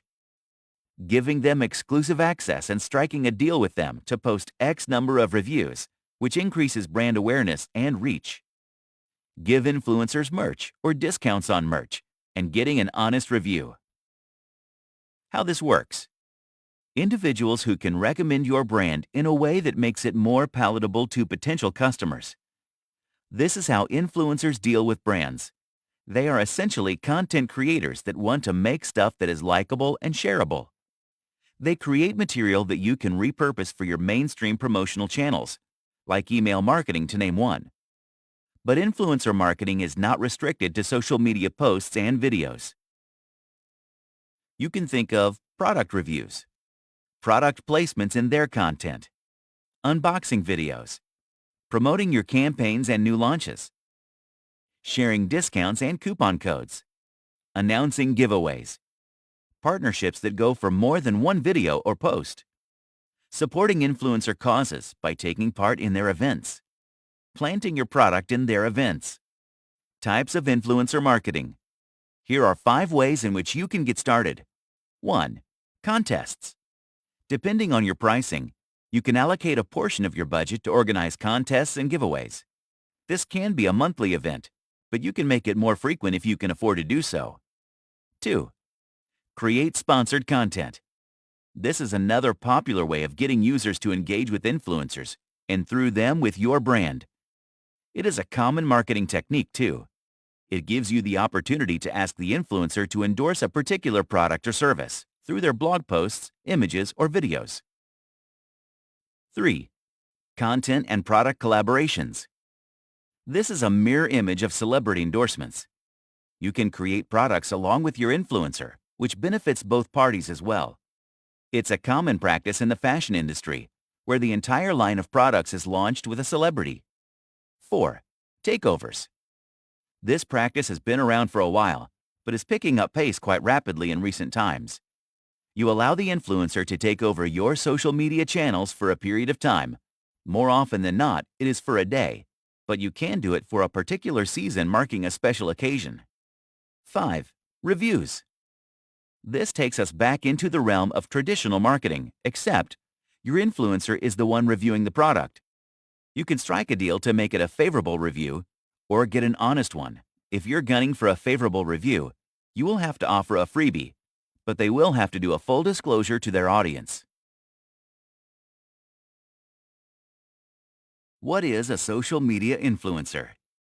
Influencers can come from many different sources online. Here are the most popular avenues. 1. Bloggers. Microblogging is a big part of the influencer marketing pie. These individuals have a very active and credible relationship with their followers, something that brands are actively looking to tap into. 2. YouTubers. Since making videos is now an integral part of every marketing strategy, it's only logical that you explore this space with your influencer. In fact, it is wise to remember that more people are inclined to watch videos on their phones than read text material. 3. Podcasters. This is the other half of the audio-visual spectrum. It's newer than some other forms of creating content, but it is quickly becoming very popular. 4. Social posts. Now, you can't be a social media influencer without an active and dominant presence on social media. So, whether you're looking for a blogger or a podcaster or a YouTuber, you will find them on social media platforms. What makes them good influencers? But how do you know who is a good influencer? One who has their finger on the pulse of their audience and can help do the same for your brand. Well, here are a few things that all good influencers know they need to do to keep their follower base happy. 1. Conceptualize their niche and brand. They need to find a product and then sell it to their followers. But not everyone needs to reinvent the wheel. More often than not, they identify niches that are already popular and provide insights in their unique voice. 2. Make the most of the right social media platforms. Influencers find their audience on social media through trial and error. But once they start creating and posting content, a good one takes feedback from the followers. They ask them to engage with the post on both likes and dislikes, and take that into account while creating the next post. 3. Identify their target audience skillfully. The trial and error process mentioned in the previous step is critical to identifying the follower base, no matter what the influencer's niche. Their ability to do that is what makes them good at their social media game. That is because influencers are brands themselves, and they must be as good as you in identifying their audience. 4. Create content that's exciting and marketable. And this is what makes or breaks an influencer. They need to be able to win the top-of-the-mind recall game. This means their content has to be both exciting and they need to have the ability to sell it to their audience. 5. Write titles that are algorithm-friendly and add the right tags. All the above-mentioned qualities will produce no results if the influencer is not tech-savvy. This is entirely a technological game. So, if they have the best post or video of all time, but do not know how to gain visibility on said platforms, they lose the game. Why influencer marketing works so well for businesses. There are lots of reasons why this marriage between brands and individual content creators who are seen as voices of authority in their niche is advantageous to businesses. The list can be unending, but here are the essentials if you need convincing on the benefits of influencer marketing. 1. Precise targets. Every marketing idea aims at gathering as many relevant visitors to the website as possible. But to get there, you need to find an audience who will be interested in your product or service and are most likely to buy what you have to offer. If you don't target the right crowd, you might get visitors to the website, but you won't be able to turn them into paying customers. 2. Improves brand awareness. Whether you are an established brand in the market or a relatively unknown one, there is always new ground to break, even in the demographics you think you have conquered. Influencers are extremely useful thanks to their reach. They are the perfect tool to reach new audiences and increase brand awareness. Every time they promote your brand, their followers will notice it. And depending on the type of influencer you choose, I listed 3 types in the beginning, you have a good shot at being perceived as more authentic. 3. Boosts audience engagement. Speaking of engaging with the audience in a meaningful way, engagement is a technical term in social media parlance. It is a metric that calculates how involved the audience is with your content based on likes, comments, shares, etc. Building this is a long-term game and can be quite the task. And without meaningful engagement, It won't matter if your page has a lot of followers. This is where influencer marketing can help your brand. 4. More viewers turn into buyers. You want brand awareness and would like to increase your reach, but the final goal is to increase sales and profits from these marketing strategies. In the business, that's referred to as conversion rate. 5. Credibility and trust levels increase. Speaking of influence, these individuals only have this kind of influence because of the trust they have cultivated with their follower base over a period of time. So, when you pick the right influencer, you are able to cash in on that and gain some of that trust for your brand too. This has the capacity of getting you a loyal customer base over time. 6. Rejigs content strategy. Engaging with influencers might also open you up to new formats of content. They know what works with their audience and might have ideas that will help your brand with the kind of market you're seeking to capture. 7. Better ranking in terms of SEO. When you engage with influencers with real influence on the purchasing power of their followers, you make appearances on their platforms, whether that is a text-based blog post, newsletter, or video posts. Typically, these posts link back to your website, which brings their audience to your landing page. Search engines consider these legitimate tags and high-quality backlinks, which will improve your ranking. Defining your goals with influencer marketing. Now, there are two main reasons to get into influencer marketing. One is to improve brand awareness, and two is to get these aware individuals to buy your products or services. When you start building a strategy, you need to be more specific. You want to know how to find your target audience, which will, in turn, help you find the influencer who engages this demographic. Now, influencers have a very specific reach that is very useful to brands. They can be your voice in the niche that they conquer. So, you want to use their skills to get your message out. That's your medium. Here's how you narrow the above goals with the medium at hand. 1. Define specific KPIs. Key performance indicators, or KPIs, are a big part of defining the goals of influencer marketing. There are two aspects to deal with here: direct response and brand awareness. Direct response KPIs. Direct response influencer campaigns are created to get a response from the user right away. You are looking at a single factor in terms of the conversion rate. That means the influencer has one goal: brand awareness KPIs. Then there is the bigger narrative of improving brand awareness. 2. Increasing brand awareness. There are many ways to make specific goals to improve brand awareness. Here are a few strategies. Brand mentions. Your influencers can start by introducing the brand to their followers by talking about the things they relate to or like about it. Product reviews. Then there is the option of getting them to do product reviews through posts. This can be their original experience, which is more authentic and works well in terms of building credibility for the brand and maintains the influencer's integrity, which in turn helps you hold their attention. 3. Improving traffic. Then you get to driving traffic back to your website. This is a specific goal that involves getting customers who are likely to purchase the product or service. Here's how you get that done. Sponsored blog posts. Engagement is a key factor in increasing conversion rate. This means you need to connect with influencers who can write about your brand without losing the audience.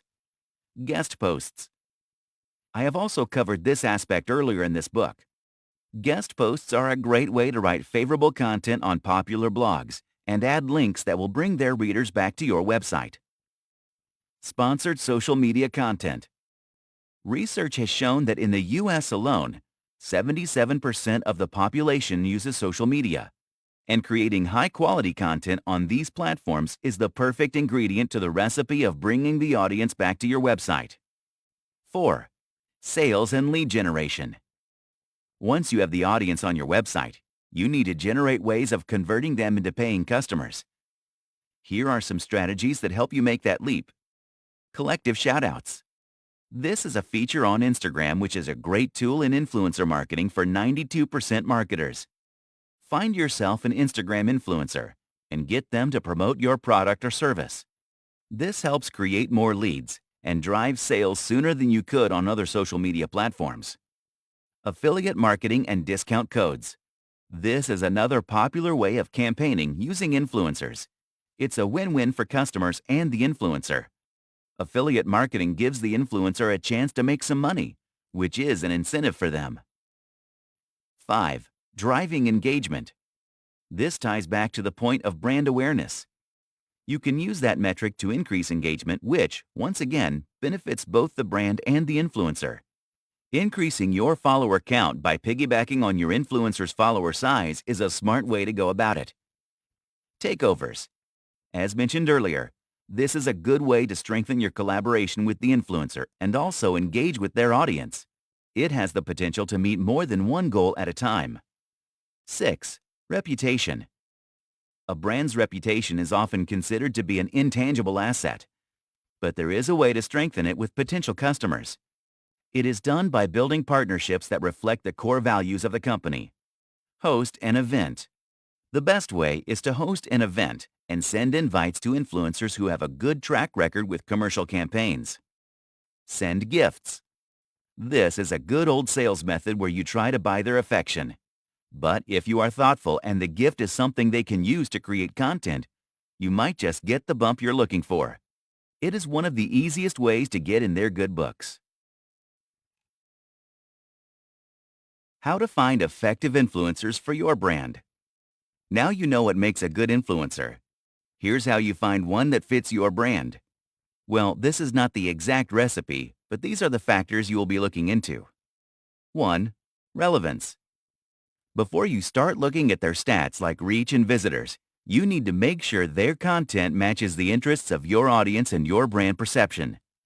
Because the influencer will be crafting the message, and you need your principles and messaging to be aligned. That is the key to reaching the demographic you want to capture. You should check their older posts and all social media accounts to get a sense of what they are like and the kind of crowd they attract. Also, check their engagement and see the kind of response they are getting and try to determine if that's what you want for your brand. 2. Engagement. That is not to say that the tangible metrics are not important. When you are in the process of picking an influencer, you must look at the response they elicit from their followers.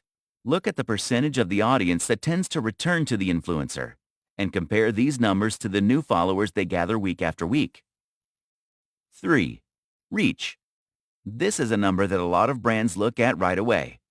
It's an important one, but is not number one on the list for a reason. You must consider unique visitors coming to the influencer on your list, but you must not consider that to be the most effective way of measuring reach. The number of new followers and traffic can only tell you about the relationship to a certain extent. 4. Frequency. There is a direct relationship between the blogger's posts and the number of visitors who return to the blog. This is applicable to many niches, and the rate of return depends on the quality of posts. That's how you measure how good their content is. It is a fact that any influencer needs to prove to be good multiple times for the audience to return and click on their hyperlinks. 5. Authenticity. This sounds like another tangible factor, but it is not. Some bloggers who post sponsored content are actually perceived to be more trustworthy. The key to making that happen is in the narrative. Those who create content with stories that deserve a mention of the product or service are better liked than those who do a straightforward review. Readers don't look at reviews unless they are already looking to buy that specific product. How to contact influencers and how to negotiate a deal. After you have found the influencer of your choice, you have the task of convincing them to collaborate with you. These negotiations need to be handled with enough care because it is a case where both parties absolutely need to benefit. One of the reasons is because you don't want to be the brand that influencers dislike and badmouth. Another reason is that building content with the same influencer is a better approach to building your brand, no matter the demographic. 1. Do your research. According to 61% of marketers, it is quite a challenge to find an influencer that matches the brand and the campaign. And if that decision goes south, that is only the first of many things that will eventually lead to the failure of the campaign. There are quite a few tools that will help you find such influencers, but the best way to go about it is to go through the social media accounts of the influencers. And while evaluating them, you must keep these factors in mind. quality of the content, follower count, rate of follower engagement, fit for your brand, demographics of the audience. 2. Offer perks. If you run a company that does not have a huge budget for influencer marketing, you don't have to bow out of the game altogether. Sometimes monetary compensation is not the only way. You can strike a decent deal with an influencer by getting creative with what you have to offer. 3. Follow the metrics. It is very good practice to keep an eye on the numbers right from the beginning. Keep your influencer in the loop about the progress. This way, at the end of the campaign, you will be able to do an analysis of what worked and what didn't. Based on how that conversation goes, you can make a judgment call on whether or not you want to do another collaboration with the same influencer. 4. Think about repurposing this content. It's important to remember that some of this content might come in handy. For instance, if you're doing an Independence Day or Thanksgiving special, some, if not all of it, can be used again. Sometimes, that part is just one element of the content, like the templates made for the graphics. You want them to create different content for different platforms, but some items, once again like graphics, have the potential for reuse. 5. List deliverables in the proposal. This is a very important one. Just the way you define your goals right in the beginning, put the deliverables on paper too.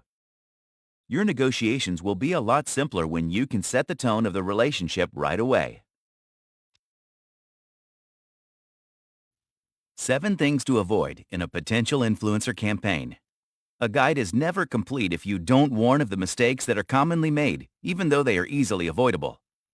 Here are 7 of them you should absolutely run from. 1. Not defining campaign goals and KPIs. If you don't define the goals clearly, you don't know what to compare the end results with. This rule applies to every kind of marketing, and the influencer market is no exception. In fact, this branch of marketing is a lot more organic and has room for a lot of creativity. But the basics must be in place so that the success of the creative experiments can also be measured. 2. Choosing unvetted influencers. When planning a campaign with an influencer, this is one of the first mistakes many brands make. You want to pick someone in your niche. But that's not the only factor, as we saw in the previous chapter. Picking a popular name from your niche is lazy work. You want someone who has an original voice that is a good fit for your brand. They must agree with your core values and hopefully like your vision and believe in your product too. You are essentially picking a brand ambassador. You want someone with a good track record and reputation in the industry. Why? Because you don't want your influencer to go rogue on you during or after the campaign. 3. Cold outreach. Contacting individuals you don't know is a process called cold calling. This practice has been around for a long time and is still actively used. This is the first step for many marketers, even when it comes to finding influencers. If you're one of those, bad news. This doesn't always fetch you the results you're hoping for. 4. Bad contracts. If you want to protect your brand from a failed influencer marketing campaign, draw an efficient contract. This is a document that has a record of all the things both parties agreed to. 5. Cheap promotion. Don't try to get more for less. This is not a case where offering inadequate compensation has any chance of a win for you. The only scenario where this might possibly work is if the brand is established and well recognized, but the influencer isn't. And in those cases, the collaboration is more likely to fail than succeed. 6. Stifling their creativity. Don't tell your influencer what kind of content must be created. That's their area of expertise. Plus, if it comes from your team, you might as well place a traditional ad. The idea behind using an influencer is to use their voice, which resonates with their followers. It keeps them authentic, which continues to maintain the trust they have with their audience. Trust that will transfer to your brand if you just let them do their thing. 7. Neglecting video content. Every branch of digital marketing must include a budget for video marketing. This is particularly applicable if you have a limited budget. Making videos is not always a cheap affair, and you must remember that original content is a lot better than curated stuff. How to track and measure an influencer marketing campaign. This is the last leg of the adventure, and as you can tell, It comes after the campaign or collaboration comes to an end. You need a tangible way of measuring the success of this partnership, and this is how it's done. 1. Reach. This is the very first metric you want to look at. You need to start by looking at where your brand was before you launched the campaign, and where the reach is at once the campaign has come to an end. The rise or drop in the reach tells you how far your message has traveled, and how many buyers entered the fold. This can be calculated by looking into your KPIs. Start with the follower count of your influencer. While some are obviously other brands and a few bots, you will have a fair idea of the growth during this time period. For this reason, it's helpful if the influencer was working exclusively with your brand. It's not the best indicator, but it can give you an idea. You get a peek into the times your post showed up on your target audience's timelines by looking at the impressions. You can also look at the traffic the content is brought in from the influencer's profile, and it is an extremely reliable indicator of measuring reach. 2. Target audience growth. Then there is growth. It's one of the biggest factors in influencer marketing and otherwise too. Here, however, growth in a particular demographic is everything. You want to see if your sponsored content is hitting your target audience. Google Analytics will tell you the precise numbers. These numbers will also tell you if the influencer's brand messaging was on point. That's incredibly useful in measuring the success of the campaign. However, you must remember to look at these numbers 30 to 60 days after the campaign is started to make sure the numbers have steadied themselves. This is very true for sponsored posts, because while the sales start to come in after the first few days, potential customers check promo codes and affiliate links only after a few weeks, unless there is a time component to the offer. 3. Coupon codes and affiliate link. Speaking of discounts and affiliate links, these numbers are not only very easy to track, but are also a reliable way of measuring the results of the campaign. You learn which influencer has been effective in bringing paying customers back to your website. If you've used promo codes in your campaign, you will be able to track sales and also repeat purchases, which is also an added piece of information. You will also get insights like click-through rate, CTR, which is a terrific measure of the influencer's success in bringing customers to the fold. Conclusion. Influencer marketing is one of the most rewarding investments if you are trying to sell a product or service to a demographic that spends a good deal of time on the internet. And since we live in the 21st century, that is the biggest chunk of the population. If internet land was a country, it would be the biggest in the world, and as a marketer, that's the one you want to capture. You need to understand what social media influencers are all about.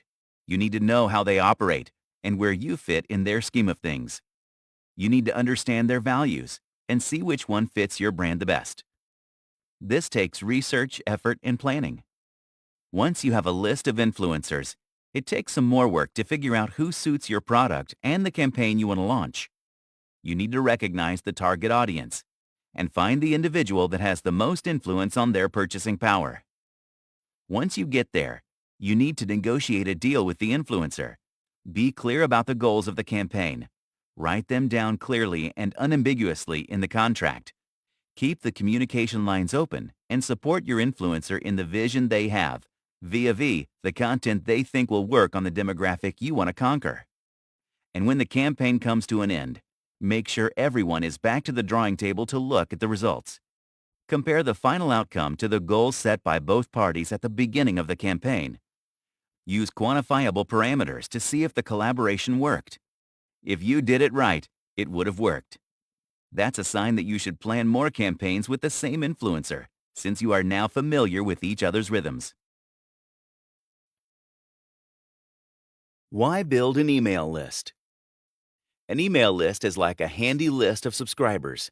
These are people who have seen what you have to offer and have allowed you to send information, whether in the form of updates or promotions for a service that you offer, directly to their inbox.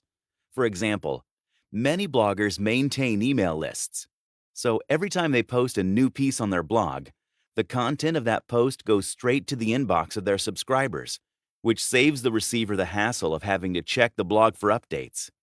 It's also used by those who send out newsletters. It's basically a database of email IDs that can be tapped to send bulk updates. This is used as a strategy for businesses to build a relationship with their customers and is a part of email marketing. For those of you who understand numbers better, here's a figure. According to Direct Marketing Association, for businesses in the USA alone, this strategy results in 4,300% ROI, or return on investment. Now, it's important for the uninitiated to know that the benefits of an email list are criminally underrated. For starters, emails are a very personal means to communicate with your consumer. You get to take your product or service directly to their inbox. When you build an email list from scratch instead of buying a database, your consumer goes through a simple process of filling up a form to sign up for your emails. In this case, they are clearly interested in your product or service. That makes them more open to your communication. When you depend on social media giants like Google and Facebook, you need to stay on top of their strategy. In fact, you're at the mercy of their prioritizing techniques. This means every time they change their algorithms, you have to change your SEO tactics to be on top of their lists. Through email lists, you can bypass that whole thing and get your message to your consumer, irrespective of a third-party strategy. With email lists, over time you know your audience well.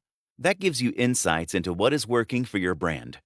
Based on that information, you can make your content more specific to the consumers who are interested in your product or service. Since you will not be advertising publicly and arbitrarily, what makes it to the inbox often becomes a personal message to the specific consumer. This gives you room to make interactives in the future. And since it's not on a social media timeline or newsfeed, you get to give and receive information with some level of privacy.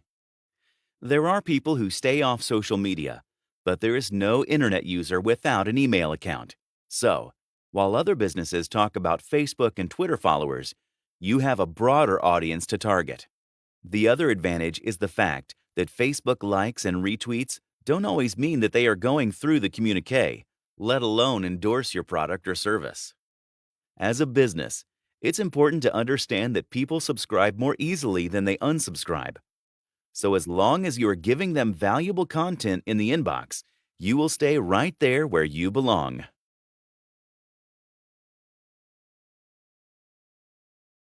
How to build an email list. The name of the game is email marketing, and it's a great way to build loyal customers, right?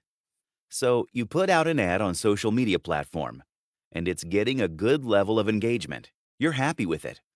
But how do you convert that momentary interest into lasting loyalty? You get them to a place where they will get more of what they just saw. From promotional offers to showcasing products and services, or telling them personal stories that will have them hooked to your narrative. There are a lot of things you can do to get consumers to stay with you, and in time, pay for what you're offering. Let's go through the process of building an email list that's easy for you and the consumer. The first step is to have a landing page with a unique or strong domain name. When your consumer clicks on the pop-out ad, they need to go to a place that gives them more of what they just saw. This is one of the most useful ways to build an email list. Oftentimes, when people see that they have to fill out a form, they want to shut that tab and go right back to browsing the internet. To avoid that, you may want to take advantage of the interest they have shown in the content of the pop-up ad and offer them a goodie. Depending on the service you run, it could be a voucher, an instructional video guide, or a free ebook that is exclusively for those who sign up for the email list. This is referred to as a content upgrade. It's kind of like offering candy to a kid. While that has a morbid kidnappery vibe to it, when it comes to attracting customers, freebies can work wonders. Those who give you their email ID get to unlock the goodies. Creating a smart bar is another way of grabbing your visitors' eyeballs. A smart bar is a bar at the top of the website that doesn't go away, even when the visitor scrolls down. It's kind of like priority notifications on your phone. No matter what else happens, this thing stays on top. Now that you have them on your email list, the next level of engagement begins. You need to send them timely emails to make sure your customers keep coming back to you. You might think you can do it manually, but if you have it all figured out, wouldn't it be nice to have it automated? In the business, those are called autoresponders. Even if you haven't used them before for business purposes, you have certainly seen them in one form or another. Your auto-generated bank emails and out-of-office vacation responders are all part of this facility. Autoresponders are emails that are scheduled to be sent way ahead of time.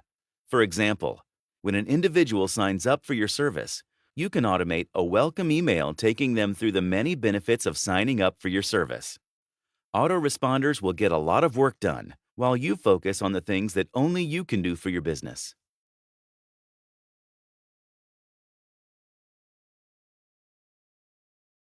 Know your audience. Building an email list must be treated like building an audience for your product or service. This is particularly important if what you're offering is not for everyone. For instance, a laundry service might be for everyone who owns clothes, but collectible radio sets are not. So the first step in building an email list is to figure out your audience. Whether you get them through social media channels or billboard, banner, or bus advertising if it applies to your product or service, you need to target the ones who are actually interested in your offering. Otherwise, you might be able to attract an audience, but it will never convert into anything substantial. As a result, the bounce rate of your website will be terribly high. In the internet marketing industry, bounce rate is the term used to describe the rate at which your audience is leaving the site. Even if you are not well versed in internet jargon, it should seem quite plausible with everything on the internet. We have all clicked on links that have redirected us to websites we have had no interest in. The same is applicable to email listings too. In fact, you actually don't want people who are not interested in your product, because then what you have to offer is reaching the wrong audience and is most likely being considered spam. A bounce rate of 26 to 40% is considered really good. The next level is average, which ranges from 41 to 55%, and anywhere from 56 to 70% is considered higher than average. If your bounce rate is over 70%, that means a huge chunk of people are making it to your landing page but aren't staying on it. That means you have channels that are bringing uninterested users to you. That's not helpful. So, once you start building an email list, start thinking of it as building a targeted email list. One of the best ways of doing that is to find high-rank websites and forums that are related to your niche. Consider going on forums like Reddit and Quora, where you can start threads on the subject. Make sure to add your URL to your profile and to the bottom of the threads with your signature. This is going to be a daily exercise, and you must do it long enough to have enough data to analyze what kind of audience it's bringing in. It's highly likely to bring in individuals who are interested in your product or service, and these avenues can be highly rewarding. Building a targeted email list. If we stick to the basics, there are two reasons to build an email list. Either you want to build a database of loyal customers, or you already have a few because you've been in the business a while and want to add more to that list. Either way, email lists are an excellent place to start. When you send an email blast, there are a few things you can and must do to keep your audience engaged. The first step is to personalize it. You have the ability to reach their inbox. That's a way of communicating with them personally. Your audience subscribe to it because they want updates, but also exclusive content that others don't. Value that asset. You need your own tone of voice starting with a good subject line. Add a few visuals into the content because no one wants to read a chunky email filled with text. Those are the basics. You need to get creative with the content itself. Behind the scenes. Start by telling them some exclusive behind-the-scenes stories. Tell them the process that makes your product or service better than the competition. Give them a scoop. People appreciate talent and hard work like nothing else, so give them a peek into that. Tell a story. As mentioned before, this is personal communication. Keep it that way. Everyone is really into TV shows these days, right? Think of your email blasts as a way to do the same. Start telling them a story that promises to keep going in future emails. Tell them about the challenges and how you overcame them. Get technical. When it's applicable, you can offer a few classes on a particular issue. For instance, if you are a photographer, you can give them a few classes on Lightroom. Make this a series to attract the attention of aspiring photographers. That not only advertises how strong your game is, but also attracts eyeballs. Linkbacks. Your email blast is not just for existing consumers, right? As you make progress, new followers will be added. This is a great opportunity to plug some of your older content. Curate resources. One of the best ways to get maximum returns with a basic level of engagement without being lazy about it is to curate the highlights from what's happening in your industry. Talk about helpful tools, podcasts, or webinars from your industry. Don't redirect the traffic back to those avenues, but just summarize. Always remember that by offering to do the research on a given topic, you are gaining more loyal subscribers. And yes, sprinkle some of your own promotions in the mix. Ask for referrals. Another very utilitarian way of building a targeted email list is to put your existing ones to good use. Referrals are a great way of getting a new set of audience. Your current subscribers are likely to know people who have the same interests or needs, right? Now, we have talked about setting up autoresponders for your emails. Make sure that one, if not most or all of your emails, asks for existing subscribers to refer a friend or two.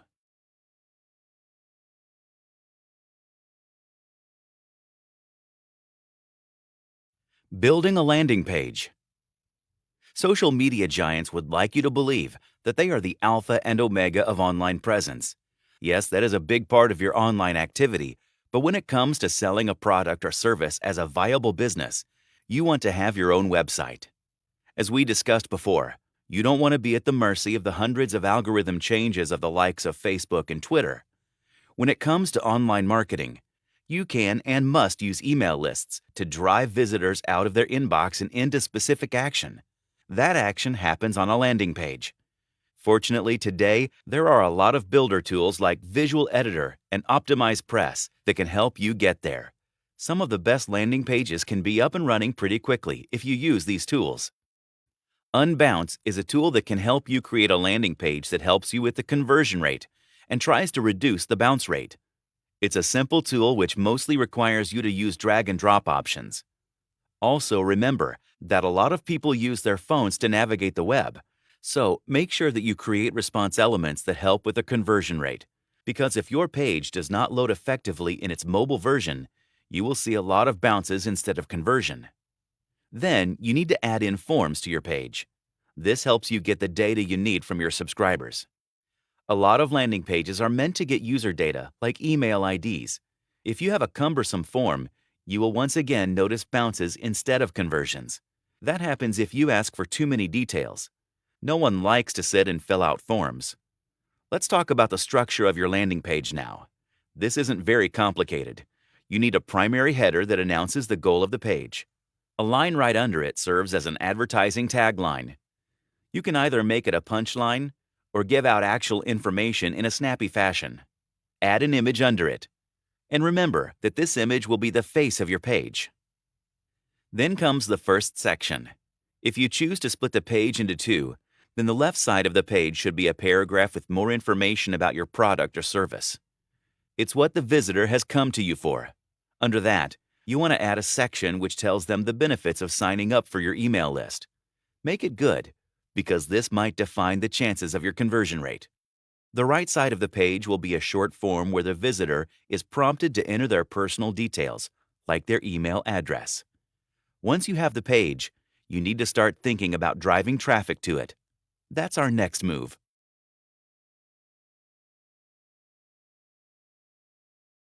Driving traffic to the landing page. Since the idea of a landing page is to get more leads, you need a call to action that compels your audience to visit the page you have built for them. That is called driving traffic to that page. And if you need your audience to click on a link and visit your landing page, you need to give them a prompt. That is called a call to action, or CTA. And often you need compelling CTAs, which are more specific. Now, your end goal on the landing page could be anything from subscribing to your list to getting a free trial to your service or product. All of that starts with getting your audience to visit your landing page. Start by giving your audience referral content. What does that mean? Write a good copy that showcases your brand and inspires the consumer of your content to know more. So wherever you are advertising your landing page, you need to give them information and tease your product or service. The trick is to give them just enough information that develops an appetite for more.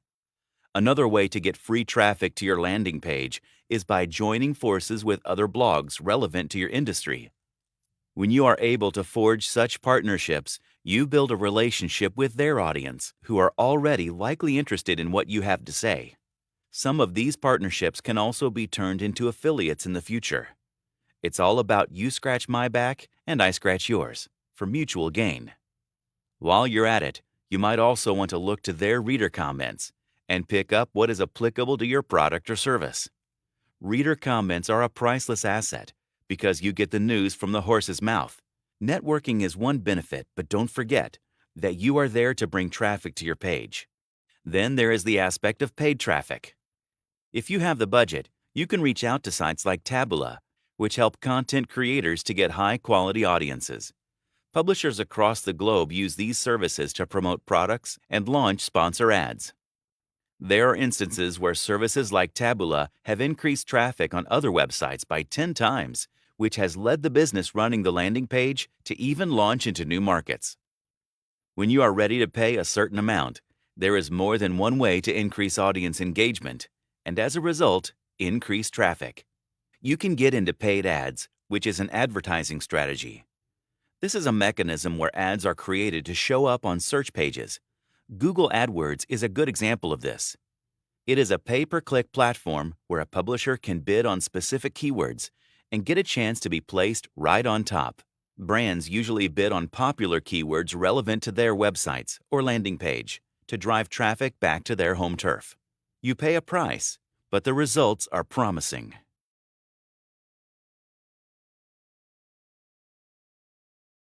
You've got them hooked, so reel them in. Now that you have built a landing page and got some traffic on it, you need to keep them. In fact, you need to keep adding to what you have so that you can take action towards converting them into paying customers. The first thing you need is their attention. Have you wondered how many people are checking their phones while binging on a Netflix show or a movie? That's right. We are increasingly becoming a multi-screen generation. That's because there is so much going on out there, and we have only 24 hours to catch up. It's very easy for people to forget that they have products and services they need. That is exactly why we are building an email list and gaining loyal customers. But that loyalty is not free. The first step is to keep your email reminders regular. If your audience knows that every Thursday, or any day of the week that works for you, they will get an email from you, you are headed in the right direction. This can turn into a Pavlovian response if you do your job well. Once you have them subscribed, you must make sure that you offer value in your emails. We have talked about it briefly when we addressed the benefits of email lists. Your audience has subscribed to your newsletters because of the value you offer in the form of a free voucher, a free trial, or an exclusive look into the upcoming upgrades. These goodies are the beginning of the relationship you form with your audience. In fact, it's always important to remember that you must always maintain the perception that you are offering them more than what you are asking them to do. For example, there will be a stage when you want to ask your audience for referrals, but that won't happen unless they have already benefited from you. So make sure that you offer freebies before you ask them to forward the email or share your promotions on social media. But this takes long-term planning. Right from the initial stages, have a step-by-step plan towards monetization. If you are a small brand that is still building its value, think of yourself as a blogger. You have been building a loyal base with the content you offer. The next step is to make money, right? You can promote products that don't compete with yours, but instead act as add-ons to what you have to offer. They are also less likely to annoy your audience. In fact, they might inspire more purchases. The key to targeted advertising is make some money but never compromise on the user experience on your website. No one likes irrelevant pop-up ads.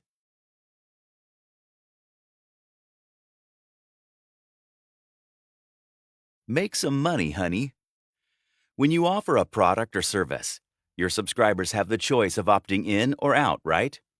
When the answer is a resounding yes, it is referred to as an opt-in.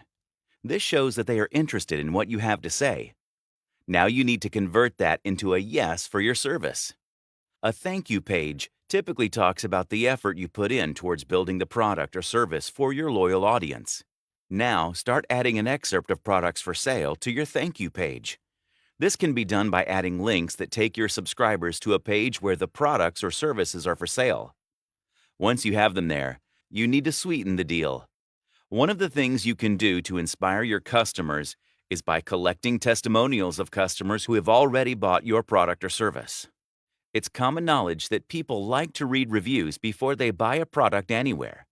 It instills confidence in your product or service. You and I have both done it while shopping online.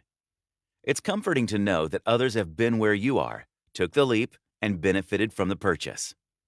Then there is something called a segmented campaign. By the time you reach this stage, you need to have a good understanding of your audience. You need to be able to separate potential buyers from those who are just there to window shop. According to the data you have, make sure the prices on products are made flexible. You need to understand the socioeconomic demographic details of your buyers so that you can appeal to their pockets. If you use services like MailChimp, you might be able to boost engagement open rates and click-throughs. Open rate is the term used to find out which subscribers are opening the email you sent them, and click-throughs are, well, those individuals who actually click on the links and buttons to actually end up exactly where you want them. You start this process by offering affiliate products and services, but once it takes off, you can also start looking at selling your own products. In fact, even if you sell only products, you can offer services that go along with it to give your audience the nudge they need. The same strategy applies vice versa. For example, if you are selling burgers, you can add fries to the conversation. This is what all food delivery apps do, don't they? About affiliate marketing. A lot of companies are now offering commissions if you are willing to strike a deal and sell their products or services on your website. This generates sales for their brand, and since it is a relevant addition to what you have to offer, your subscribers see value in the sale. And of course, you get a commission. Affiliate marketing is one of the easiest and simplest ways to make money from an email list.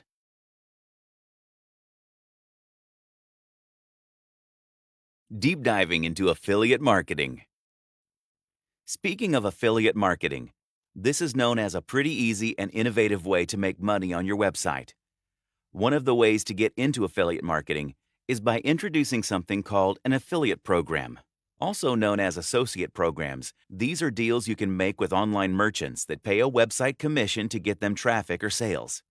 Some platforms also offer commissions if you can get your subscribers to perform certain actions, including but not limited to sharing content.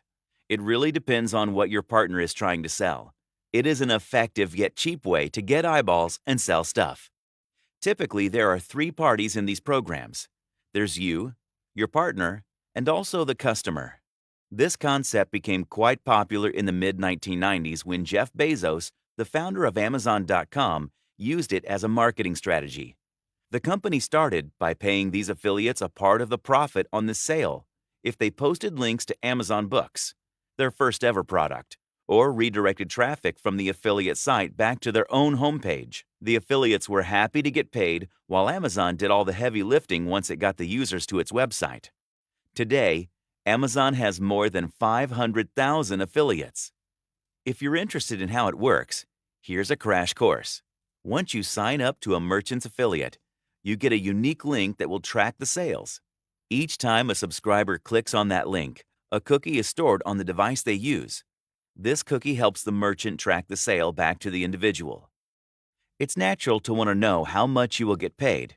Practically speaking, there is no upper limit on how much money you can actually make off of affiliate marketing. That's why there are entire websites dedicated to this. Real earnings depend on your industry and the niche that you have carved out for yourself. It also depends on the size of your email list and how many of your subscribers are actually paying customers, not just for you, but have enough faith in you to click on your links and make a purchase elsewhere. It's not uncommon for a successful affiliate marketer to make a big cut at the end of the month. Pat Flynn of Smart Passive Income is known to have earned more than $100,000 in December 2017 just in commissions. But that sort of thing does not happen without planning and strategy. In fact, you can see that it all comes back to literally everything we have talked about in this book. 1. You need an email list, and it must be as big as it can get. Yes, we're hinting at size matters. 2. You need to have a relationship with your audience, which is based on the value you offer and the trust you have built. 3. You need to have data about the segmented campaigns to know what you can target to your subscribers. 4. You need to offer relevant products to your subscribers so that you can run a successful affiliate marketing campaign and make some money off it.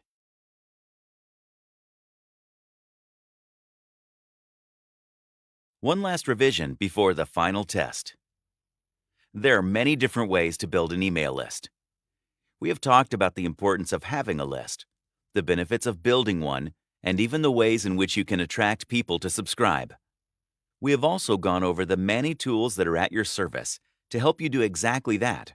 But, like they say for relationships, the challenge is not in getting into one, but sustaining what you have. That is the final chapter in this journey from the alpha to the omega of the topic. Let's go over some key strategies to help you hold fort. You need to create content that keeps your audience engaged. A little mystery and a little history are at the heart of every relationship. You need to understand how to write good copy in terms of advertising or selling what you have to offer. You can get a professional to do it. Make sure your email list is segmented such that your audience gets exactly what they are looking for. These estimates can be made once you have a sizable subscriber base, and the divisions can be made on a socio-economic basis, so that you are able to offer valuable content to all of them. A great way to start talking your product up is to create blog content. Whether you are selling a product or a service, there is only so much you can do through emails. If your audience likes what they see or read, they will want to find a place where they can learn more about you and see what you are charging for your services. Make sure that the service or product that you are giving away in the beginning as a lead magnet keeps getting better with time. Better also means that you need to monitor what your competitors are doing and be able to either offer more value or cheaper prices. Over time, make sure that some of the stuff you are offering is accessed only after your visitor gives you their contact information. But make sure not to put too many rows in the form, because that drives a lot of people away. Make sure you advertise these features in your email blast and tempt the subscribers in. But this must be of value so that they don't feel cheated. Truth is everything.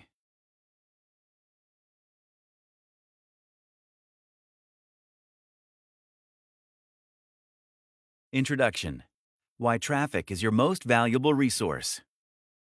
If you're going to succeed as an online business, whether you run a blog, a website, or an e-commerce store, then you need to recognize the crucial inherent value of traffic. It's no exaggeration to say that traffic is any online business's most valuable resource and is what will ultimately make or break its long-term success. If you make money from ad revenue, that means that advertisers are paying you to show their adverts to your visitors. You will only be able to strike up the very best sponsorship deals and banner ad deals if you demonstrate that you have a large number of regular visitors coming to your site. Alternatively, should you use a service like Google AdSense, you will get paid per click or per impression. That means you'll earn a few cents for every person that clicks on or views your adverts. That means you're going to need a lot of visitors to your site in order for that to have a cumulative effect and begin earning serious money. Maybe you'll sell a product or a service. Again, the number of visitors you get to your website will directly correlate with the number of eyes on your offering. The more people come to your site, the more traffic you have, the more you will stand to earn. Of course, you still need to convince people to buy your product. But if you don't have people coming to your site in order to learn about your product, then none of that even matters. For all these reasons, traffic should be the number one priority for most online businesses. This should be the main point of most meeting agendas. This should be the single metric you pay most attention to. And yet that is seldom the case. Too often, we focus on everything but the traffic. We focus on trying to reduce overheads or to sell more profitable products. Maybe we worry about our website design or the content we're writing. Focusing too much on other factors that end up steering you in the wrong direction. The result is that your traffic either stagnates or starts to shrink. And as we've already established, that traffic is the primary source of income for nearly every online business. A paradigm shift in your approach to traffic. This book is a wake-up call and to remind you of the crucial importance of traffic and how to realign your strategies and goals in accordance with that. More importantly, this book is a blueprint to help you gain much more traffic. You'll discover the key factors that are preventing your site from growing right now. You'll learn what the biggest websites on the web are doing to grow their traffic, and you'll learn to emulate those strategies so that you can grow just as quickly and effectively. Quality versus quantity. Even more important than the amount of traffic you get is the quality of that traffic. And by quality, I mean targeted traffic. What is targeted traffic? Simply, targeted traffic is traffic you actively choose based on metrics. Let's say you have a wedding dress store that sells local dresses. What would targeted traffic mean for your business? Simply, it would mean a largely female audience from your local area and engaged. It's better to have 20 visitors a day that fall into that category than it is to have 1 million visitors from another country who are already married. There's more to high-quality traffic too. Just as important as the demographics is the means through which you acquired that traffic, the impression you make on the visitors, and the way in which you market yourself subsequent to gaining that traffic. The best type of traffic is actually repeat traffic, returning visitors. This is something that's missing from so many approaches to building traffic. But there are a number of crucial reasons that repeat traffic trumps everything else. Repeat visitors have experienced more touches with you. Repeat visitors are extremely targeted. Repeat visitors give you a consistent supply of business. Repeat visitors are likely also examples of direct traffic. There's one more factor to consider when thinking about quality traffic, though, and this potentially stands in opposition to repeat traffic. That is, user intent. Intent is a crucial word when it comes to SEO, conversion rates, marketing, and everything else. However, it's also a term that's only recently been given the importance it deserves, and it's a term that many people still don't fully understand. What is intent? Why does it matter for your business? Essentially, intent refers to the reason that the traffic is coming to your site. This impacts on your CLV, meaning that it impacts on conversion rates, also known as sales. Because in order for someone to buy a product, they need to be the right person looking at the right product. But this also needs to happen at the right time. How knowing your customer lifetime value can help you build a foolproof business model. There are tons of different terms and metrics in business, and while it's not crucial to know what all of them mean, understanding at least a few of these terms will help you to earn more profits in less time and make fewer mistakes along the way. Of all those different terms and ideas, one of the single most important is something called customer lifetime value, or CLV. If you understand what this term really means, then you can build a business that will be entirely foolproof and that will guarantee you a certain ROI. SEO Basics: How to use Google to bring targeted visitors to your pages. SEO stands for Search Engine Optimization. This means designing your website and pages in such a way as to appear at the top of Google queries. This is very important for businesses that want to increase traffic, seeing as most of us now head to Google first when we're looking for a product, service, or informational website. What's more is that SEO brings targeted visitors to your page, because these are people who have searched for the thing that you are offering, meaning there is a higher than average chance that they are interested in buying from you. So, how do you get started with SEO? What is the process? What terms do you need to understand? Let's look at the SEO basics. The foundations of SEO. SEO essentially boils down to second-guessing Google, More specifically, the aim is to try and understand Google's algorithms. An algorithm is, of course, a piece of code or math that is designed to produce a desired outcome by churning the information fed to it. Keyword search.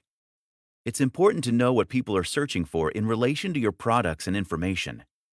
Tools like Google's Keyword Research tool will allow you to get an idea of search volume for specific phrases around particular topics. You can then choose which of those to target. Of course, you also need to consider competition. How many huge brands are also targeting those phrases? Article writing. In order to index the web, Google uses programs that will trawl websites and read their content. This is what Google will use to understand the topic of your site and to make some assumptions regarding the quality. You need to make sure you add lots of new content to your site, as this will create more opportunities for your site to be discovered. Keyword stuffing. Keyword stuffing means inserting your chosen keywords into the content of your articles and some of the code of your website. Your aim is to repeat the search terms you're targeting so that Google is more likely to match your content to that search term. But you mustn't overdo this.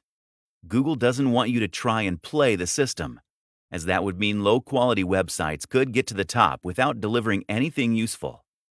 This has been a genuine issue in the past, and it's something Google is keen to avoid. Link building. Links pointing at your website are important for two reasons. The first is that they tell Google your website is popular. It considers each of those links to be a testimony for the quality of your content. The second is that more links means more opportunity for Google to find your website. With all that said, Google doesn't want to see you buying links or using this as another way to try and trick their system. The best links are genuine earned links, which you can gain through meaningful partnerships or by creating content that people will actually want to see. Advanced SEO for 2020 and beyond. Good SEO means understanding what Google is looking for and making sure that your websites and your clients' websites meet those criteria. But great SEO means preempting what Google is going to do in the future. This is a lesson that SEOs have learned hard in the past. People ranted and raved at Google for not giving warning, for not telling people what it wanted. The algorithms are never changing, so you need to do better. You need to get inside the mind of Google to create a future-proof SEO and internet marketing plan. Google is creating a tool that will bring up search results based on natural language queries. It needs us to add semantic markup language to our website. This is additional HTML that will show Google where specific elements are in our content. For instance, if you write a recipe for a nice meal, then your markup language will show Google where the ingredients are. This is how Google is able to show us useful information right on the SERPs, search engine results page, when we search for something. When we ask, "When did Abraham Lincoln die?" Google itself will tell us without even having to click the link. Going mobile.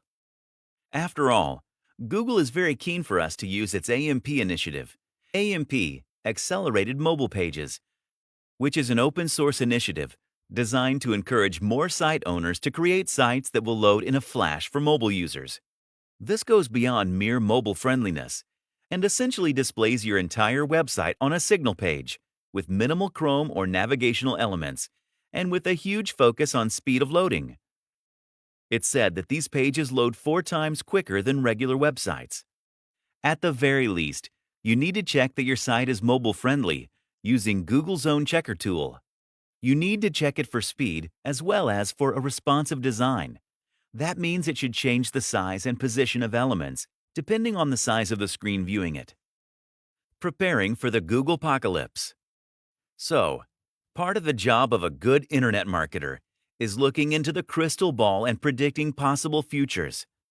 That also means you need to have contingency plans for every scenario. And one of the most important scenarios to be ready for is the demise of Google. Either that, or the possibility that Google might de-index you for whatever reason. You simply cannot afford to be 100% reliant on Google for your traffic. So, what do? The most important things will be write fantastic content, build loyal fans, create a social media following, build a mailing list. This way you will diversify your audience and not be 100% reliant on Google. They do say, never have all your eggs in one basket. Content marketing. Yes, content is still king. Content is crucial for multiple reasons. Content is what Google uses to index and understand your site. Content is what brings people to your website and gives them a reason to stay there. And content is what will allow you to build loyal fans that stick with you. We know this is the end goal because we've discussed the value of repeat traffic over and above any other form of traffic. How to write a stunning SEO article that readers and Google will love. If you're setting out to write a stunning SEO article, then you may already have your wires somewhat crossed. More specifically, setting out to write an SEO article means you're probably setting out with entirely the wrong objective.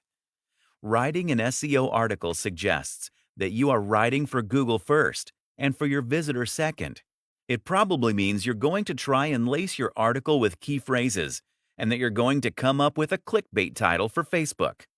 But if you read Google's guidelines carefully and paid attention over the last few chapters, that's exactly what you're not meant to do. Google's advice is to write for the reader first and to forget about SEO entirely. The perfect length. One thing that will help you to write the perfect SEO article is to make sure your article is the right length. Ideally, it should be about 1,400 to 1,800 words. This is what a lot of research shows to be Google's preferred length, and it's long enough that you can deliver some real high-quality content to your reader. How to use keywords. What's more is that an 1,800-word article will allow you to include your key phrases a few times without it looking obvious. If your article is 1,800 words, you can repeat your key phrase 5 times and still be well under 1% density. The human factor. Finally, remember that Google doesn't care about you. All it cares about is your readers and whether it thinks they'll enjoy your content. And more, Google is now using human signals to decide this. Of particular importance is how long people spend on your page and whether they click on your internal links. Are they reading your content and engaging with it? Make sure that you aren't driving visitors away by keeping ads to a minimum, spacing out your content, and using engaging language that will draw them in. The aim is to reduce your bounce rates, which represent the number of people that leave your site almost immediately after visiting. The most important to reduce this metric is to make sure your content is engaging and interesting. That means it should have an emotional hook. If it's informational, it should provide information in a direct and engaging manner to really bring people in. Social media as a source of big traffic. Promoting yourself on social media gives you a direct method to engage with your audience and to gain likes and shares. Better yet, your content can spread through the interconnected real-world social networks of your followers. The best place to do this? Facebook. Here's how you get started. Facebook Marketing Explained. Facebook remains the biggest and most popular social network on the web by far. We've all heard the incredible popular statistics by now. Facebook has more users than the population of any country in the world. There are over 1.94 billion users on Facebook active each month. In short, Facebook is an absolute no-brainer for marketers. This is one of the most effective places to find new clients, new fans, and new customers. So the question is, how? Creating a winning Facebook page. Before you can begin Facebook marketing, the first thing you need to do is to create a Facebook page. Your page is going to be the hub of all your activity on the platform, and it will be where your fans can stop by in order to learn more about you or to check out what you've posted recently. Creating engaging content. The next thing you need to understand is how to create engaging content for your page and how to make sure that your fans are getting value in exchange for their loyalty. Value on Facebook comes from entertainment, from information, and from things like discounts and free giveaways. If you aren't offering one of these things through a post, then you are wasting your fans' time, and there's a high chance they'll leave after not too long. Ways to create engaging content. So, how do you create engaging content that people will want to read, like, and share? The limitation here is largely the format. While you can write long posts on Facebook, research shows that the optimal length is 40 characters if you are looking for engagement. People do not come to Facebook to read, and so anything beyond that is simply going to be glossed over. And thus, you have a few other options. Share other types of media such as videos and images, or post links to external content. Communication. Remember as well that social media is first and foremost a tool of communication. This is a platform where friends can speak to one another and where brands can reach out to their audience. In other words, if you want to take full advantage of the features of Facebook, then you need to use it as a communication tool as well. Instagram, Twitter, and beyond. The same rules apply across social media. The aim is to make sure you are providing value by considering your target audience. Build a community by discussing topics that apply to a specific niche, and by making sure that everything you create is high quality and high value. The missing ingredients: branding and messaging. Google has stated that in recent versions of its algorithm, brands are valued more highly as compared to keywords. At first, this was met with some disappointment. Would that mean that sites built by big companies would do extremely well, while those smaller businesses and entrepreneurs struggled? Of course, this is not what Google meant. Instead, Google meant that it wanted to see websites create brands for themselves and not just try to target a single keyword. This makes sense when you consider what a brand really is: a commitment to an ideal, a specific goal, and a promise to your audience. Branding as it relates to Facebook marketing. This is one of the most crucial early decisions that you will make when beginning your Facebook marketing campaign. Your branding, of course, refers to your logo and cover image, but it also applies to your page name and to the tone and quality throughout. A brand is essentially a mark of quality, and it should tell the visitor exactly what they can expect. This is important because it's what's going to make your page worth subscribing to. Think about it. If it's vague what a Facebook page is all about, or what kind of content it will be sharing, then you won't know whether it's something that you're likely to be interested in or not. As a result, you would be unlikely to follow it. On the other hand, though, if you visit a Facebook page and you see that they are all about a subject you love, and that each post is consistently high quality and entertaining, then you'll know what you're getting, and you'll be keen to subscribe. Branding your website. The same thing applies to your website, of course. You need to make sure that your site loudly communicates what it's about and who it's for. That means, once more, identifying your target audience and making sure that every aspect of your website, your content, and even your marketing speaks to that audience and carries the message you want to convey. That means being consistent, and most importantly, it means having something to say. This is the difference, the secret sauce, that makes the most successful websites successful. It's also why hundreds of websites never achieve their full potential. Too many websites exist simply to make money. The creators of these websites will look at the market and will identify niches or products they think can make them money. Your logo, the site design, the content, and the marketing, all of it stays on brand and on message. This is the key to building traffic. This is the single most important decision you will make. So follow your passion, build a brand, and know your audience. The user experience. Something that goes overlooked all too often is the importance of creating a great user experience. That doesn't just mean providing great content. It also means creating a great website.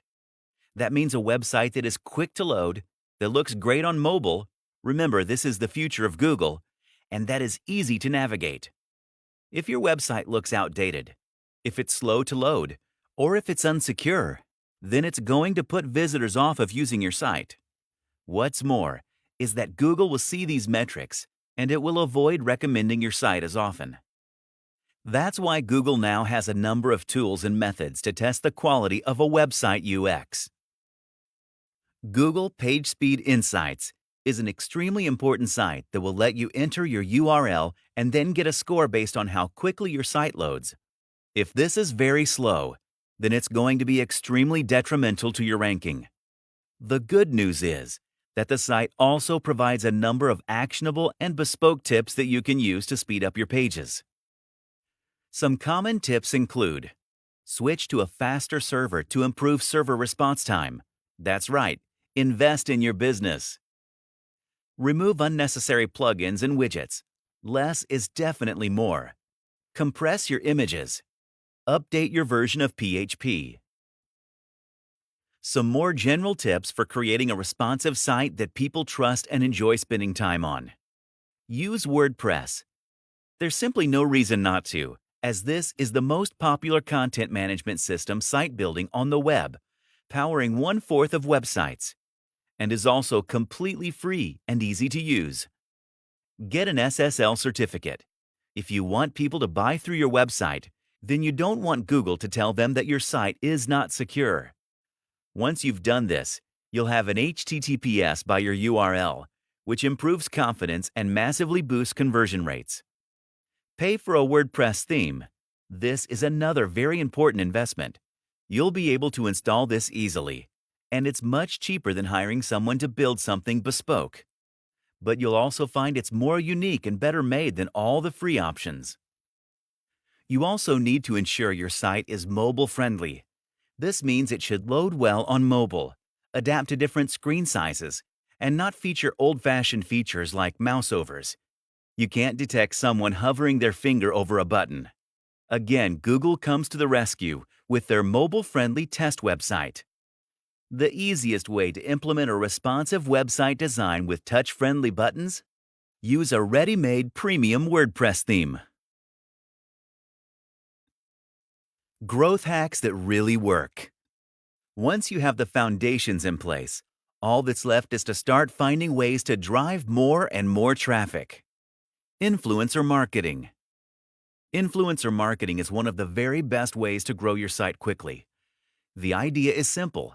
You approach a big website, social media account, or similar, and ask them to give you a shout-out or to promote one another. This works in all forms of social media and on the web at large. The mistake people make? Trying to contact the biggest websites on the net, who have nothing to gain from linking to you and plenty to lose, not to mention having inboxes filled with thousands of emails every day. Your strategy then should be to approach a blogger or website that has the same number of visitors as you, approximately. Once you've agreed to promote one another, you can then gain some of their visitors, giving you slightly more clout to approach the next influencer. Find a USP, be really niche. Here's the good news. In order to be a massive success, you have two options. One option is to do something the best. Unfortunately, that usually means you need money. The other option, though, is to do something unique.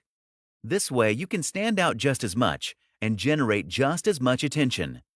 In fact, if you're different enough, then you won't even need to market yourself. A unique selling point that's something entirely unique to your business that can help you stand out and to be the more appealing proposition, even compared to more established competition. Post to multiple social media sites automatically. If you want to maximize the benefits you get from your social media activities, then it's a good idea to cross-post to multiple sites. For example, you can make each of your Twitter posts also appear as Facebook posts, and vice versa. If you manage a lot of pages, then this will make your life a lot easier. Reshare evergreen content. Another great tip is to promote your evergreen content. In other words, if you have a fitness site that has years' worth of content on it, then there's no reason you can't go back through the archives from time to time and share old posts again. For the most part, your followers won't even notice this is old content. Remember that only 6% of them saw it the first time. That means you can use this as a great way to get some clicks. Use social plugins. Speaking of WordPress, make sure to use social plugins that will allow people to quickly and easily visit your Facebook page. You should have buttons right on your homepage that will take your visitors to your Facebook page, or even use a plugin so that they can like your page right from your right-hand column. Each new visitor to your blog who becomes a fan might like your page, and each new like can bring more people back to the site. Conclusions. Knowing your goal. We have covered some of the most important strategies and tips to understand if you want to build traffic and grow your site and business. The most important point to remember through all this is that the quality of traffic matters just as much, and that real traffic only comes to a website that is built well. The quality check. One of the most important checks you can run for your site is to ask yourself if you would genuinely read the content you post. We spoke about this earlier, and that's really the difference between generic content and content that really understands the target audience. The best target audience? People just like you. But there is another crucial way to check that you're on the right path, and that's to ask if your site can genuinely compete with the very best in your broader niche. You should have carved out your own USP and your own demographic. Look for sites in your niche that you aspire to be like, and ask if your site is as good. If there is any component that is not, then you need to invest the cash to change that. That means making sure your logo looks just as good and crisp, and hiring someone to redesign it if not. It means making sure your content is as engaging. This is the difference between the serious players and those that never grow. Think about the sites you read on a daily basis. Those are the ones that are earning the serious money. If nothing else, remember that the big websites won't want to link to you if your site looks in any way amateurish. Action points. With that main idea in place, the rest boils down to simple activities we have already discussed, alongside the more specific growth hacks that you can do on top. Those are: research your keywords. Make sure to post regular content on your website. Share with social media. Provide value. Build links. Look at competitor backlinks. Ensure your site is fast, fluid, and well-designed. Write unique content that stands out. Use influencer marketing. Use social sharing buttons. Reshare your old content. If you keep doing these things and maintain a focus on delivering unique, high-quality content, then the rest is just extra. This is the foundational strategy you should be using to grow traffic to your site. Now, go forth and build that traffic. Introduction. In 2021, if you have a product that you want to launch on the internet, because that's where it's all happening today, this is the skeleton of the plan you need to build. When Jeff Bezos started Amazon, they were dealing only with books. Bezos and a small team were packaging and delivering books from a garage. It's a classic rags to riches story. Today, Amazon has surpassed Walmart to be the world's largest retailer. Today, the world is a lot smaller thanks to the internet. People and the market are a lot more receptive to new ideas. Otherwise, Facebook would have never happened as quickly as it did. Forget its many transgressions, and you will see that the company was able to take off because it understood the pulse of the people, pitched exactly what it needed to, and proceeded with excellent strategy. Whether it's the growth of technology or the pandemic speeding things up, more and more things are being accessed on the internet. E-commerce has become more accessible and is providing exciting business opportunities. And every industry is spawning individuals who want to be their own bosses, decide their own working hours, or just want to take advantage of this internet explosion. Some are smart and some are inspired. Whichever category you fall into, you will be competing with all of them. Because, make no mistake, they are all on the internet trying to get the guy on the street to buy their product. So how do you make yourself unique? How do you rise above the white noise? Now, it's one thing to know what you want to sell, but it's a whole other thing to know how to launch and market the product successfully. And then, of course, you certainly want to make money out of the endeavor, don't you?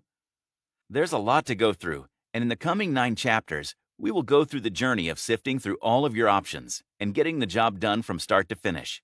We'll create a plan for the product launch. We'll go through how to do it. We'll go through each step in detail, and we'll discuss the tools you need to get your product to the finish line. The idea is to create a plan of action that will help you identify, locate, and utilize your resources in the best possible way as you keep planning the next steps of your online business. Part of that last step is going to be about marketing techniques that will help you source your product right to the point of running a store virtually and maybe physically if that's in the cards. Let's start by understanding the importance of a product launch. Why a product launch works so well. There are many reasons to do a big bang product launch. The first one, of course, is to let your customers know that there is something up for grabs in the market. You also get to make some waves in the industry and get a little recognition for your brand. Apart from that, prepping for a product launch also gives your organization a little structure to work around. And after the launch, of course, you get valuable information and feedback from the early users of the product. The idea of a product launch is not to nail it 100%. I mean, good if you can, but there will always be last-minute changes that will topple the plan from just a little bit to entirely gone in the dumpster. The idea for you as a leader is to make sure that you get as close to the perfect launch as possible, because this is a test of your organization's ability to execute a plan. Your launch tells you how well you can stick to a plan and the dynamic changes that happen in real time. It tests the flexibility and adaptability of your team. When those run-throughs are successful, you increase your chances of having a successful product launch. Now that increases the chance of having a successful product in the market. It gives you momentum in a way that it resonates with the customers and announces to the industry that you have indeed arrived. It's clear that a product launch is a key event because it gets your attention. You need a press release with all the dates and details of the event. You need to advertise it on your website and social media channels. You need all these channels to come back to the landing page where everyone who is interested in the event, not just the product, can learn about the event and the product. A product launch is also a great place for influencers and first users to try the product out. It's an exclusive and must be pitched as one. It also helps you build trust and creates a discussion in the online community organically. In marketing terms, it's called the word-of-mouth strategy. Putting yourself out there also shows that you are confident of the quality of your product. That's a big boost and makes for a good product launch story for anyone covering the event. It's also important to understand the right timing for the launch. You don't want it clashing with events that are more attractive to your target audience or influencers, unless, of course, you're Apple. A product launch works because it gets your product noticed and creates a buzz about your brand in the industry. Product launches are, without a doubt, a great way to expand your business because you fundamentally put yourself on the map. When you attract the attention of industry titans, you create relationships, which leads to the opportunity for future growth. How to construct the perfect launch plan. The first thing to know about a product launch is that the focus is on the customer. When you are out there in front of the people, it's very tempting to talk about the features of the product. It's true that a lot of people want to talk about the technicalities or the specs, if you will. But remember that that information can be found on the website or any number of new reports that will be filed after the event. What you must tell them is how the product changes their life. Focus on the buyer, not just the product. Talk about the comfort of the product. Talk about how specific it is to a particular situation and help them understand why it simplifies the task at hand, and in turn simplifies their life. That is what makes it exciting for the users. Research shows that over 40% of startups do not succeed because their products do not fit the market. Sometimes the reason is that your marketing team has failed to communicate just that to the user, even when they had a good product in hand. Get opinion makers to weigh in. Then you move on to getting the opinion makers on board. By using opinion makers, you get everyone to talk about the product long before the launch. This is what was mentioned earlier about getting predictions out. If you are an established brand, you have a competitive edge here. If you are known to create innovative products, even better. But even if not, you can always get the big names in the media discussing what your product is all about. Don't hesitate to be bold. The next step is to take the big idea and present it as such. A revolutionary idea will catch on even if it's not its time. Let that be the one thing we learned from Steve Jobs.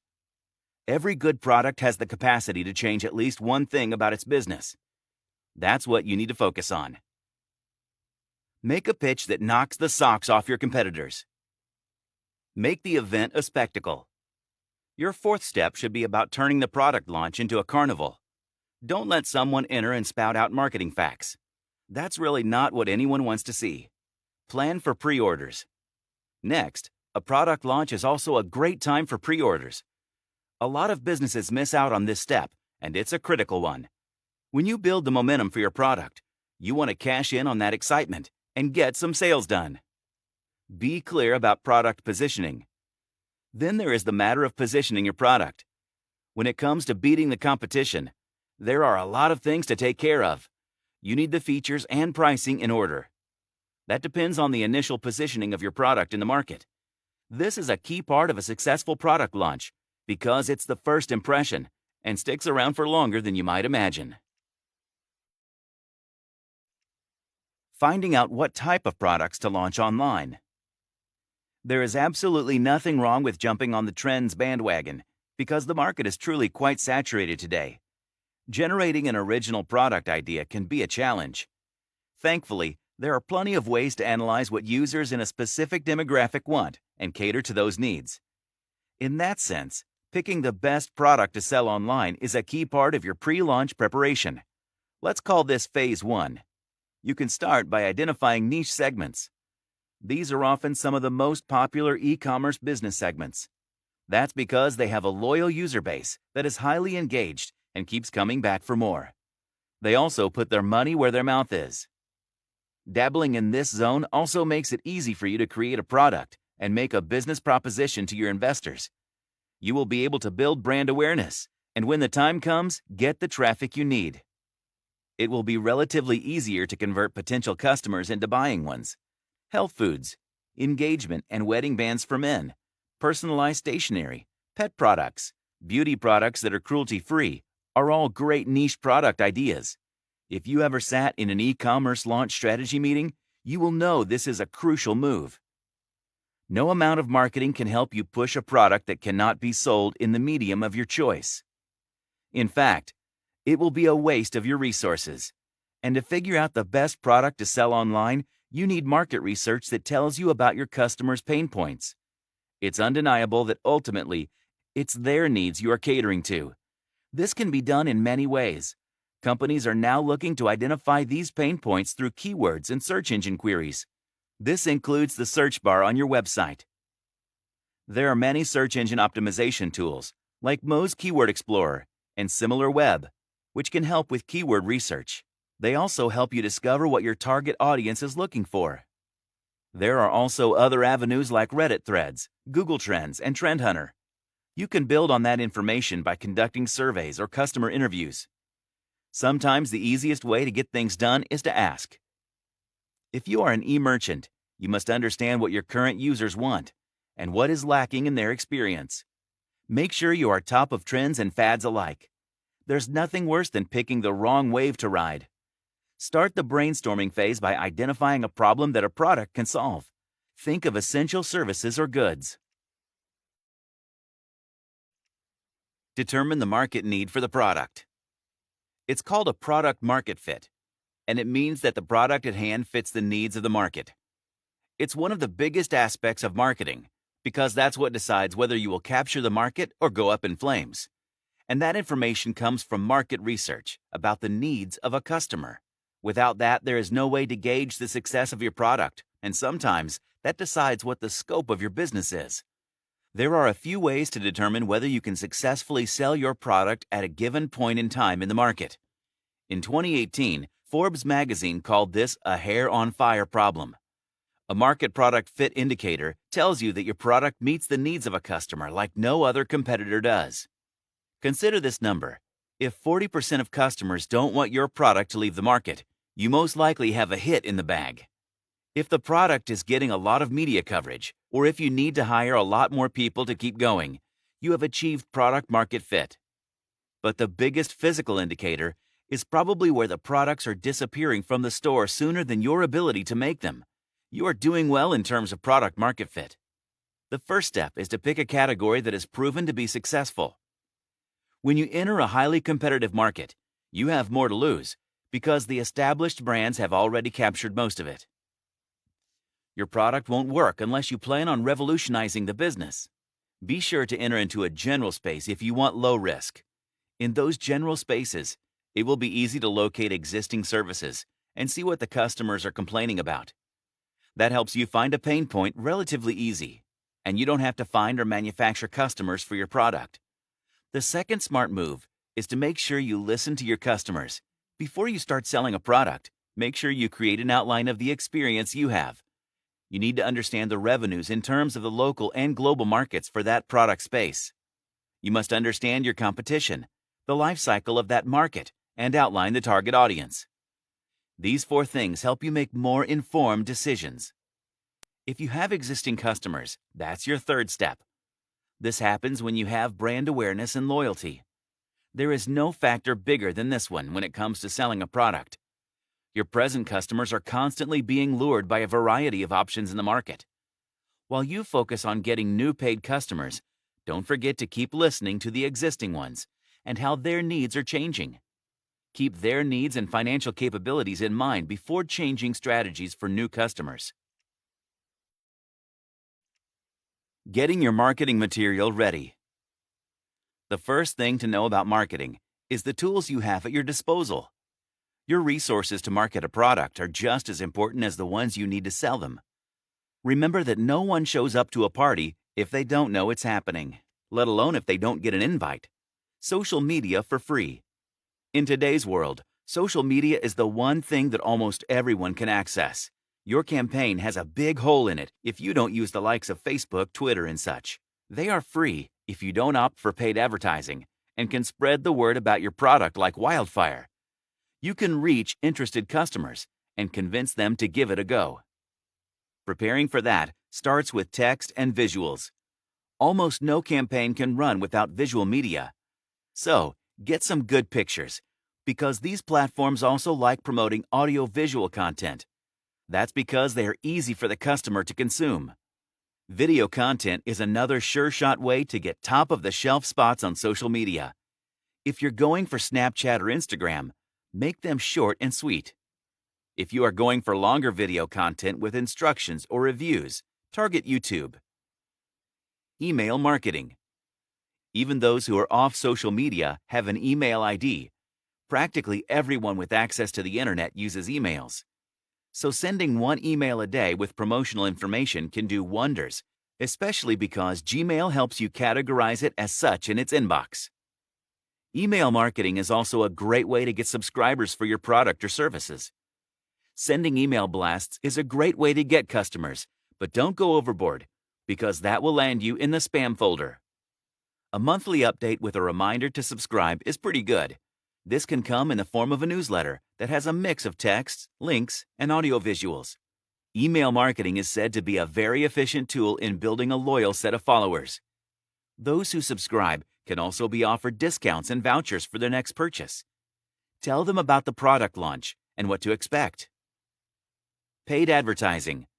Social media is, once again, a great place for paid advertising. If your target audience spends a lot of time on Facebook, Twitter, or Instagram, you might want to get a piece of that action. Ads need to be enticing, but also to the point. Make sure the copy and design are on point, because typically, your potential customers are scrolling on their device, and your ad needs to stop them from doing exactly that. Building the buzz and pre-launch. There are so many ways to build the buzz about your product, even before you launch it. In fact, that's the time to do it, not after. Getting the word out about the product is the goal, right? Here is how you get that ball rolling. Teasers. Marketers often go for releasing the first look when they want to give the customers a taste of what is to be expected. That is a tried and tested formula and works like a charm. A teaser campaign needs to be planned carefully because its only aim is to create an impact. It grabs the attention of the users and must force them to engage. Behind the scenes. Give the viewers a tour of what's happening behind the scenes. This creates a personal connection between the brand and its potential users. Your creative process is capable of giving them the stimulus they need to pay attention to what you're selling. You don't want to give it to them in its entirety. Remember that we're still only talking about teasers. The idea is to give them just enough to draw them to the launch. As is the case with the launch itself, even here, you want to focus on the human story rather than the specs and features of the product. The goal here is to just create a relationship with the audience. If you want to keep the mystery. Even when you don't want to give too much away, you can create a buzz that will keep the industry and customers hooked to your product. Apple, for example, does not tell you anything about the product. Even after the launch, the product is not available for sale for a while. Despite that, when the product finally is available, there are lines to the end of the block, and they sell millions of gadgets within days. Contact influencers. Striking deals with influencers on what they can talk about to their audience is another way of spreading word of mouth. But you must pick your bloggers wisely. Make sure they have a large organic reach among your target audience, or are voices of authority on the subject. You still don't need to give them all details if you don't plan to. But make sure they are exclusive pieces of information to entice them to take the deal. It's called a scoop in the business, and they love it. But you need more than a few pitches if you want them to go for it, and you can't give the same piece of trivia to them all. So, this requires a lot of meticulous planning. While making a list, make sure you are talking to influencers who have a presence across all social media platforms so that the reach is not limited. Go through their accounts and see what kind of brands they promote. Launch process explained. No matter how much history you have and the mystery you have managed to create in the days leading up to the launch, the event must take a few specific questions into consideration. Did you consider the right trends before planning to launch the product? Are you aware of the landscape in which you are launching the product? What makes the product accessible to everyone in the target audience? How to make the launch customer-centric? Do you know the parameters by which to measure the performance of the product? Once you answer these questions, you will be closer to understanding what the launch itself is going to achieve. Now, there are 3 different types of launches. A soft launch is when a product is introduced to the market without drawing too much attention to the product. Then there is something called minimal launch, which is meant for smaller products. This is also applicable for upgrades to an existing product. And finally, there is the full-scale launch, which is mostly what we have been talking about through this entire book. Step 1 in the process is to make sure the product is launched before it's completely ready. What does that mean? No, we don't mean a half-baked cookie should be parceled out into the audience. A lot of times a product is not perfect till it is tried and tested. This is also possible because the competition is stiff, and you did not opt for an A to B testing on the product. In that case, what you can do is a soft launch that helps you reach a few members of the industry or early users. They test the product and give you feedback, which helps you perfect it for the full-scale launch that will probably come months later. Step 2 in the product launch strategy is to focus on customer experience. Instead of focusing entirely on the product itself, take a look at the ads and sales literature. Step 3 is to think about the end result. This is specifically applicable to product teams. You need long-term vision and strategic thinking to make a launch and the product itself successful. Step 4 is the timing of the launch. You need enough time to plan and prepare for the launch. The thing that a lot of businesses miss is that it is okay to postpone a launch if the product is not up to your standards. Post-launch tactics. Once the launch is done, it might feel like the load is off, but this is much like getting elected president and not the release of a movie. The real work begins after the success party. After the launch, there are a range of tasks that every department in the company has to fulfill to make sure the product is a success. You want to look at the responses the product is getting and the feedback that is invariably coming your way. Whether it's a soft launch or a full-scale launch, you must know that neglecting to capture the market after the launch has several negative consequences. Monitor social media. This is a great way to talk to your customer directly and also use existing positive reviews to attract new buyers. With an efficient social media marketing campaign after the launch, you can spread the word about your product. And since we're talking about a digital product launch, the customers are likely to be buzzing with reviews. Keep the channels of communication open. Even at this stage, you must pick the platforms for a post-launch campaign wisely. Check the data.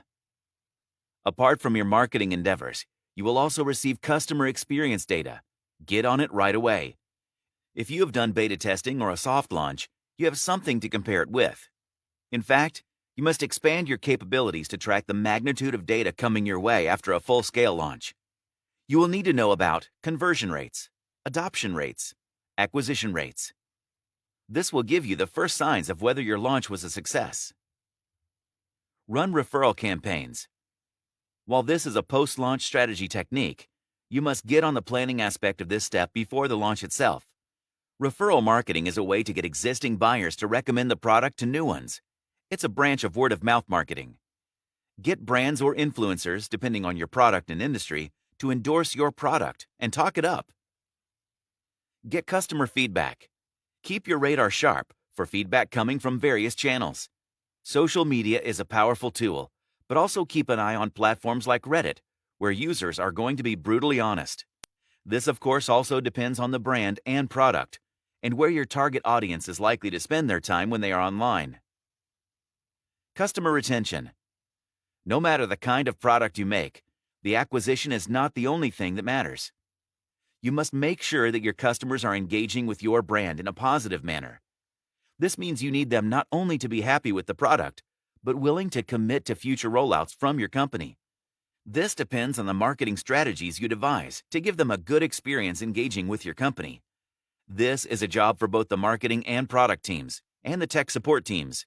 At this stage, a lot of companies go into a reactive mode. Conclusion.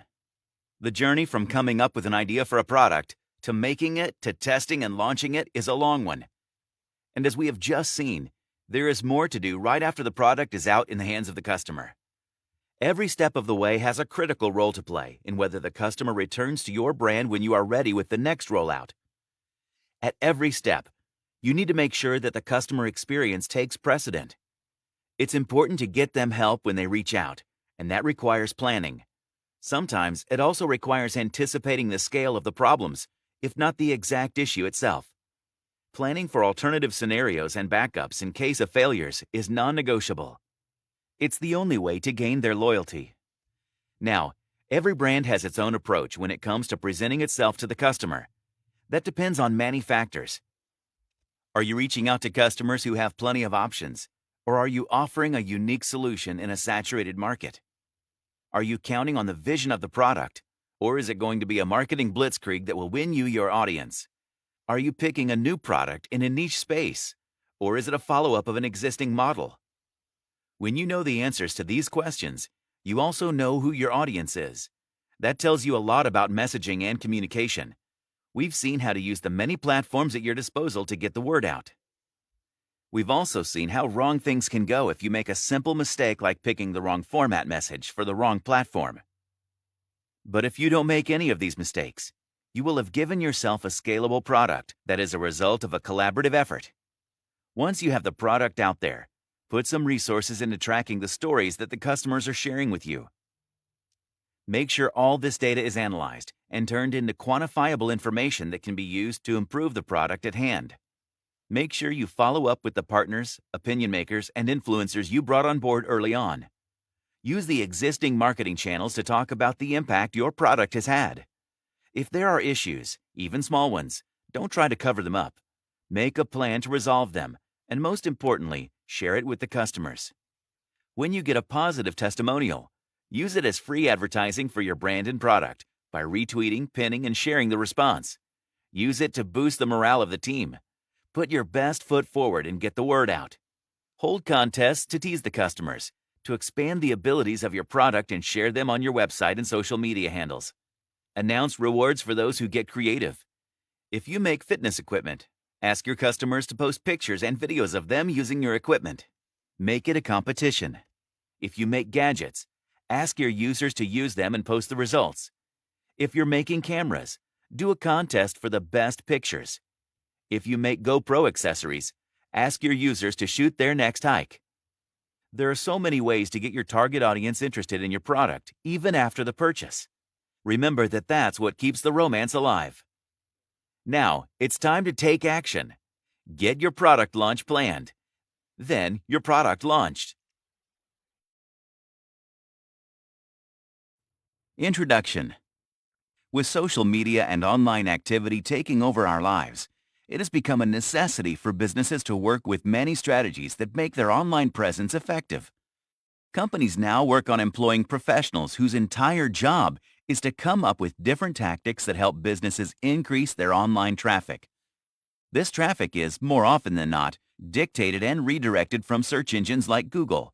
And to please them, search engine optimization has become a fundamental part of the operation. Now, a lot of this redirection of traffic is meant to happen organically.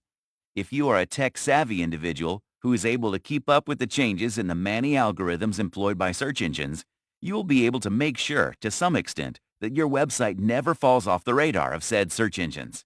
Strategies that involve such organic ways of building traffic are also a preferred technique, no matter what kind of website you run, because these strategies bring more customers naturally to the product or service a business offers. Research has shown that this increases your website's chances of growing traffic by 20 times when compared to paid advertising, whether you look at the numbers on a desktop or a mobile. SEO strategies are not just a practical way to get more attention from search engines, but are also a marketing strategy that continues to reward you over time. This includes keeping tabs on including the correct keywords for every bit of content you publish on your website, because these keywords help search engines give your page the high ranking it deserves. This ranking plays a big role in the order in which search results are displayed for any given user query. This, in turn, gives your website the visibility you are shooting for. Make your content interesting and relevant, and over time, you will see that something as simple as adding the right keywords will help your traffic skyrocket. But this is not just about strategy. Including the right keywords essentially started off as a way to tell the search engine what your content is about and how it should be indexed. Every search engine uses crawlers to gather information about the content on the internet. These crawlers come back with binary data, in zeros and ones, that helps the search engine make an index. This index goes through an algorithm designed by the search engine and checks to see if your website matches the query entered by a user. When you optimize your website for a search engine, what you are doing is making sure that the content on the website has all the requisite information and metadata that any person who is looking for such information is likely to type into the search bar. This metadata includes the right title, descriptions, and tags that are relevant to the corresponding content. This needs to be relevant and informative. Let's dig a little deeper into that. What is SEO? When you practice SEO, what you do is make sure the quality and quantity of the content on your website is channeled towards increasing the traffic on your website. This means to give it more visibility and also expose your brand to as many potential customers as possible. This is an organic way of getting better results when someone looks up information you might have. It is a critical part of marketing your product or service on the internet, because trillions of searches are being conducted on the internet every year, and there are an innumerable number of websites that are competing with you to get the same set of eyeballs. A lot of these commercial operations and searches are a big part of how users find brands and their services. When you do a good job with search engine optimization, your website gets better rankings for keywords and phrases from the search engines, and that improves your brand's visibility. This is no longer the open secret that it used to be a few years back. This means businesses have gotten good at tricking search engines to rank their web pages higher to get visibility.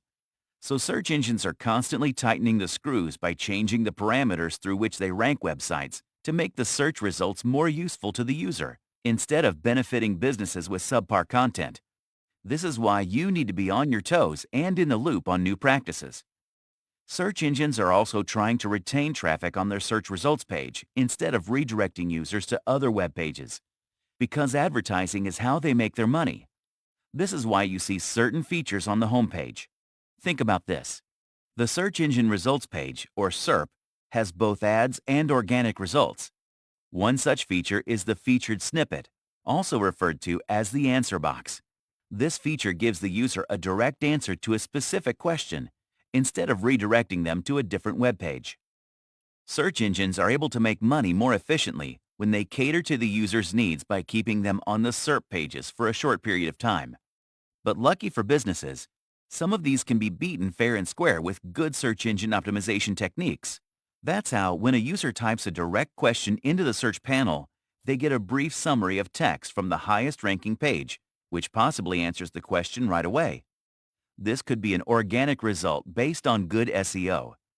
At the heart of it, SEO is basically just understanding the words your potential customer is typing into a search engine when looking for your website, and how you can use that knowledge to draw them towards your website instead of your competition.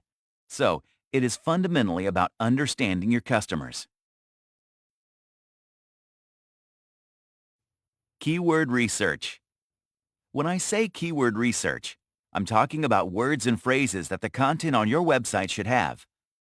This makes it easy for users searching for such content to find your website easily when they type in specific words into the search bar.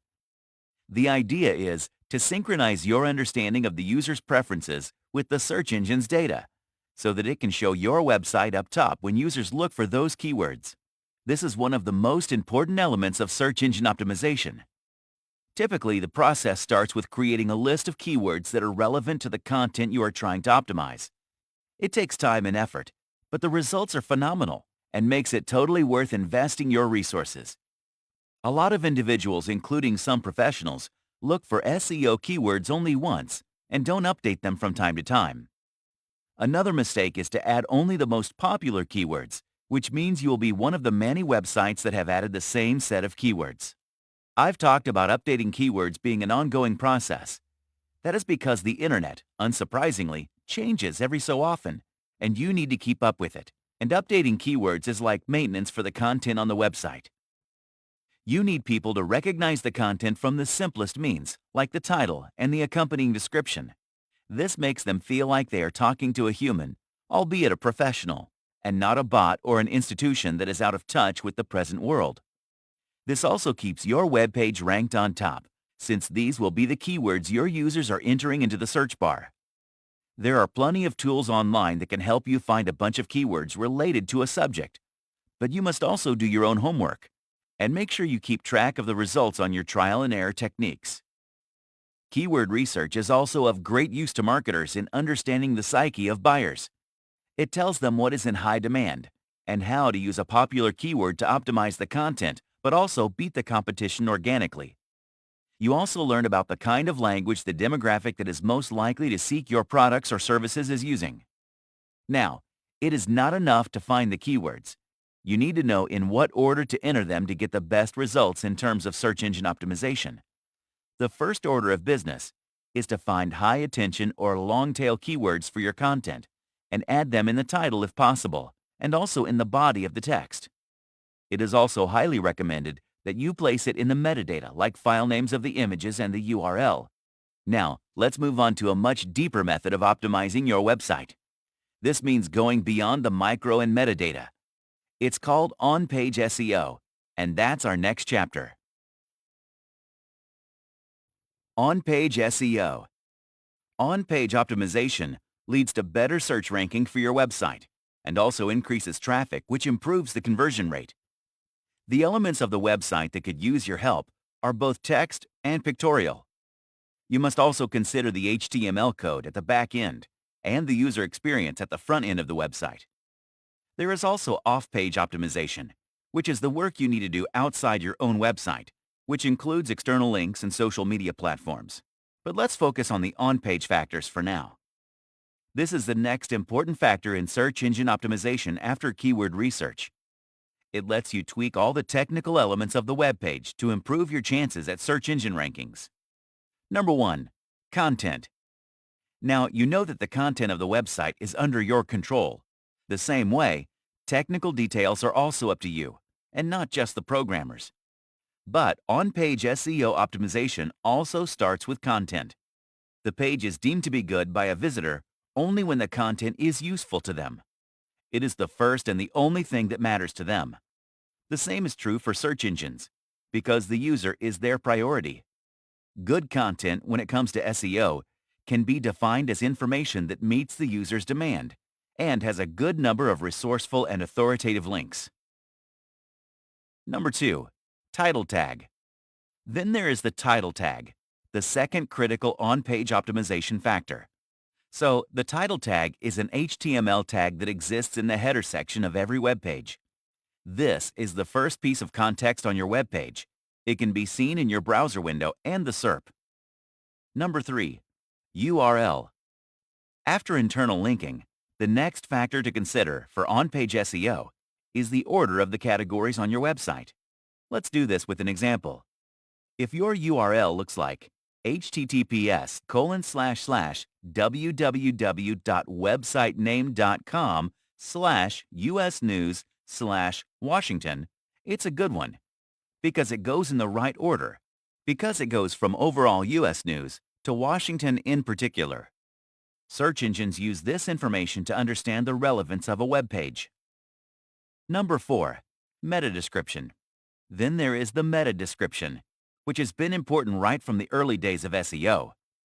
This is the description that comes right after the title of your page on the search engine results page. It gives the user a peek into the content of your page and is extremely important. Number 5. Headlines.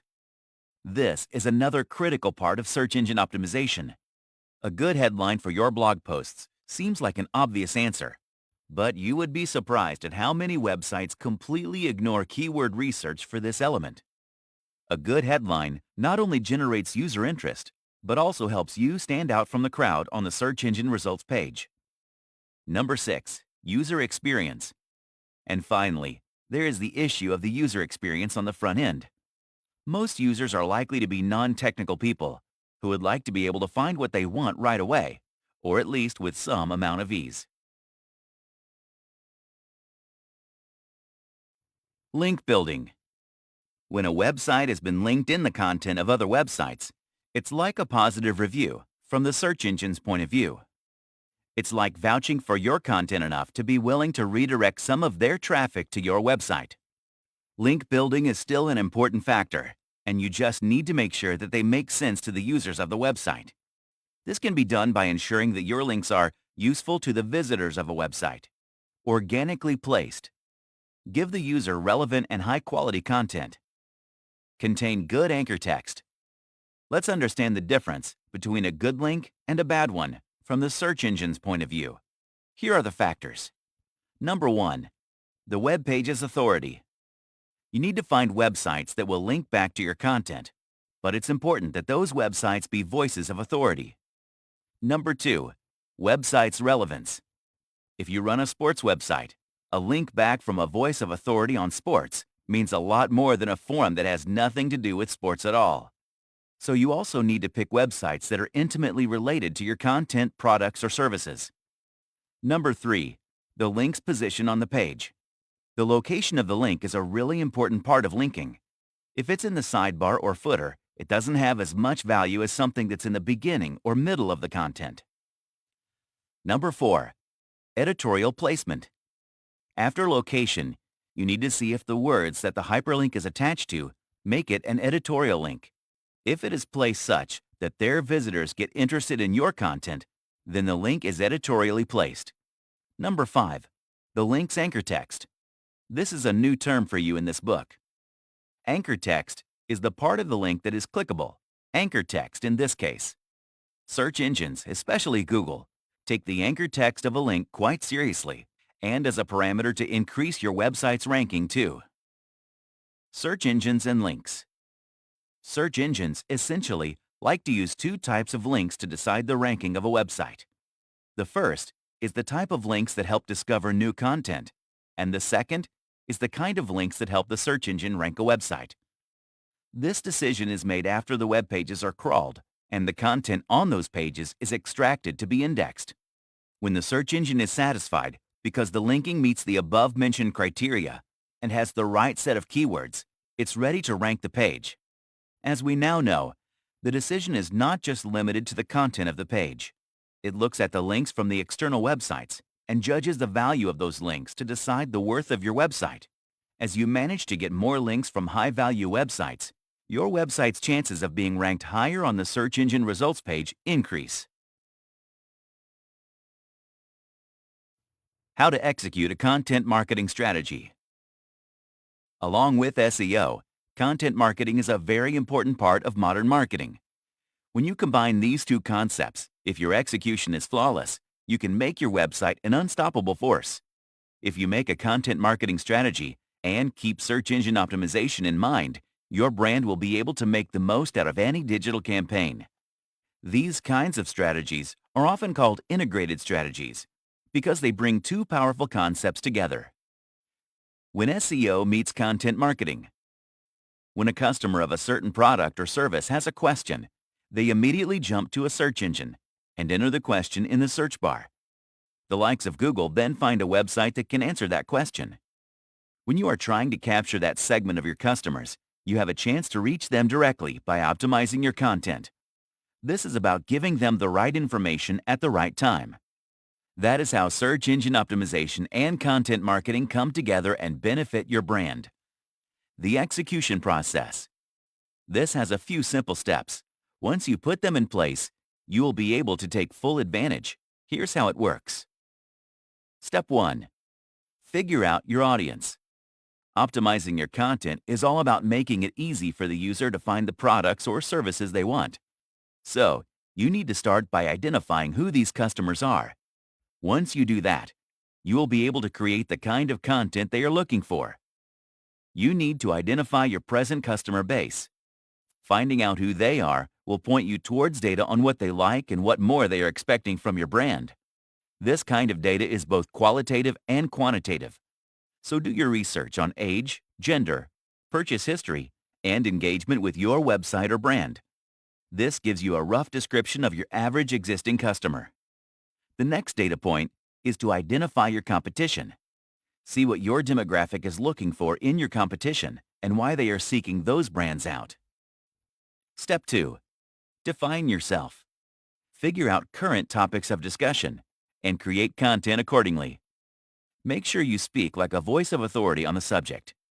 If this requires more work and research, invest resources in it, because in the long run, you will see great results. Step 3. Do your keyword research. You know what this is all about. Step 4. Create great content. Once you have the unique content topic and the keywords that will help you reach the audience you are targeting, you must take the content beyond your blogs. You might even want to consider expanding the website to contain long-form content, like white papers and ebooks. Videos are a big part of the SEO game. Step 5. Update your content. The final step is to stay on top of your content game. This is possible by updating content that is relevant long after it is published. You know that updating headlines and descriptions along with the keywords and tags is useful. 10 SEO Best Practices. When you discuss best SEO practices, white hat SEO and black hat SEO are two terms that you will hear a lot. White hat techniques are those that help give your website goodwill in the eyes of search engines through good practices. Black hat techniques are basically the opposite. When you try cheap gimmicks to fool the search engine, you create ethical concerns and risk getting penalized by search engines. Number 1. Keyword placement. When you have a good set of keywords, it is natural to want to use them more often to get traction for your content. You already know not to overdo it, but you must also make sure that the main keyword is placed at the top of the content. This is because Google likes to see high-value keywords right on top, like in the first line. Number 2. Search intent. Then there is the term called search or user intent, which analyzes the reason behind each query. This is Google's priority, because when they know why a user wants to know something, they can find the websites that answer the question with those parameters in mind. So if you want to be on the first search results page, this is what you need to crack as well. Number 3. Page speed. The speed at which your web page loads is not just a matter of convenience for your user, but also an important SEO practice. This wasn't always the case, but in today's market, if you have a slow-loading page, your users will run like they are on fire. Search engines don't like recommending such pages to their users. Number 4. Use HTTPS. If you don't know it already, HTTPS makes your web page more secure. This is because the data exchange between the server and the user is encrypted when your website is secured with the HTTPS protocol. You can verify this by looking at the URL in the loading bar of the browser and seeing if there is a lock icon there. Number 5. Avoid duplicate content. I have mentioned this briefly when talking about keeping the content on your website unique, but this is what Google looks for. It says very clearly that the website should not have duplicate or near duplicate content on different pages of your website. Number 6. Optimize your images. Adding images is a great way to break textual content on a page. But if they are not optimized, they will take forever to load and even slow down the overall page speed. This brings you back to bad user experience. You have certainly spent a lot of time picking the right images for the content you created. Number 7. Insert relevant hyperlinks. I have discussed link building wherein other websites link to your content, but you might also want to think about doing the same. It is normal to think that it might drive traffic away from your page, but it is an integral part of SEO strategy. When you link back to authority pages that have relevant information and are trustworthy, you give the visitor good information. This makes your website a place of valuable and quality information and helps with ranking. Number 8. Use your keyword research. You know that this is an important part of making sure your website gets visibility with the search engine. You want to create content that is consumed, and for that, you need to use the words that your customers and potential customers are using to find your products and services. Number 9. The Google Search Console. This is a great way to understand how your site is performing on the search engine results page. This is like a dashboard for your website and is incredibly helpful with SEO. It comes with many features like reports on 3 of the most critical factors: performance, enhancement, coverage. Number 10. Long-form content. This has gone out of fashion because people aren't reading long-form content as much as they want to. But the truth is, long-form content has a better chance of ranking higher on Google. There is plenty of research to show that the top-performing pieces are long-format articles that have more than 3,000 words. Advanced tactics. Learning about the best practices is a way to get in the game and stay there. But over time, you need to build on those learnings so you can take it to the next level and edge out the competition when it comes to running digital campaigns. That requires employing a few advanced strategies. Number 1. Build topic clusters. This is about a cluster of content that is created from a main theme. You create a variety of topics as subcategories and link to the page with the main theme. This means you have one umbrella topic and many other pieces under it, so that your readers who are interested in that topic stay on your site for a longer period of time till they get all the information. It also gives you the opportunity to place hyperlinks of these pieces among themselves as related topics. Number 2. Do an SEO audit. The other way to improve your SEO is to audit your website. This helps you understand the link between sales and search traffic. You can hire experts to help you out, but if you understand the base logic, you will be able to do it yourself. Audits are a systematic way of understanding a concept or an event. Typically, this word is associated with financial stuff, but it's a real thing in the world of SEO too. It helps you engage your existing customers while attracting new ones. When you perform an SEO audit, you analyze the performance of your website on the whole and create goals and strategize for the future.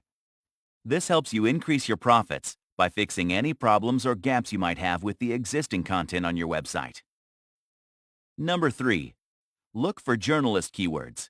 These are keywords that journalists use when they are looking for data. Not to burst your bubble, but journalists often use Google to look for specific statistics to embellish their articles. When you use the keywords that they are likely to use, you give your website an excellent chance to be backlinked in their pieces. When you catch the eye of a journalist from a reputed publication, you get a link back from a high-quality web page. Number 4. Work on internal linking. This is an underrated SEO technique that you can take advantage of. When you link pieces from your own website, you signal to the search engine that you have useful information elsewhere on your website. This is an opportunity for the search engine to discover new content, which is a huge factor when it comes to ranking your website. Number 5. Use dynamic parameters. You need search engines to crawl your web pages easily so that they can be indexed well. So you need to use pagination, which is a process of spacing your content out across multiple pages. This is usually used to divide products on e-commerce websites. How to measure and track SEO results. Whether you are using Google Analytics or some other service, you need to keep track of how your SEO strategies are working. This gives you the chance to see which tactics are right for your content and what needs to be done about the strategies that are not working. Do you need to tweak it or abandon it and go in a different direction entirely? The answer to these questions lies in data crunching. Once again, you can hire an SEO expert who will break it down to you, but it is not that difficult. Number 1. Organic traffic. The first one is to identify how you are doing in terms of organic search traffic coming in from search engines. These are the results a user gets when they type in a certain set of words into the search bar. The number of visitors your site is getting from this is the first thing to learn. This is because it is targeted. They are looking for a specific detail, and if you have the answer, you should be ranked high enough to cater to their needs. Number 2. Quality of SEO traffic.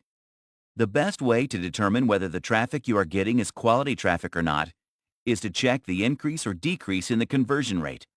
This means you need to inspect whether the people coming to your site are buying your product or service. If they are new users, are they getting converted into paid customers? There are several tools that can tell you if and when this is happening. Number 3. Keyword ranking.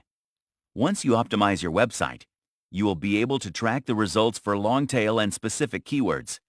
You can do this by doing a simple Google search for those keywords.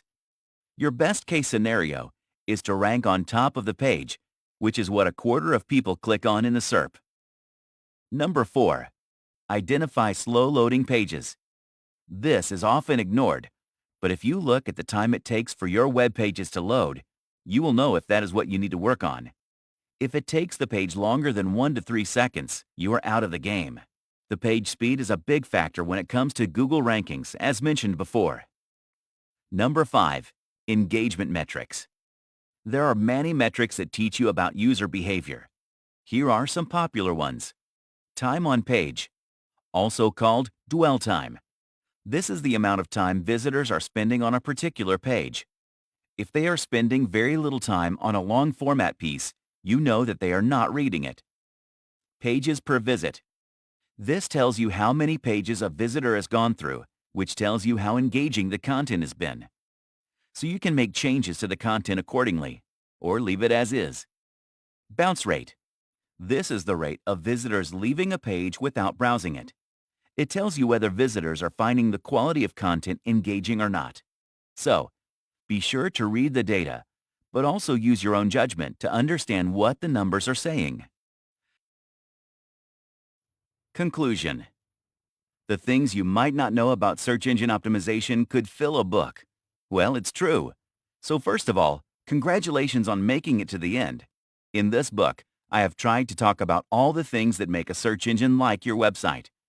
From what SEO is, to its importance to every kind of website, the fundamentals have all been laid out.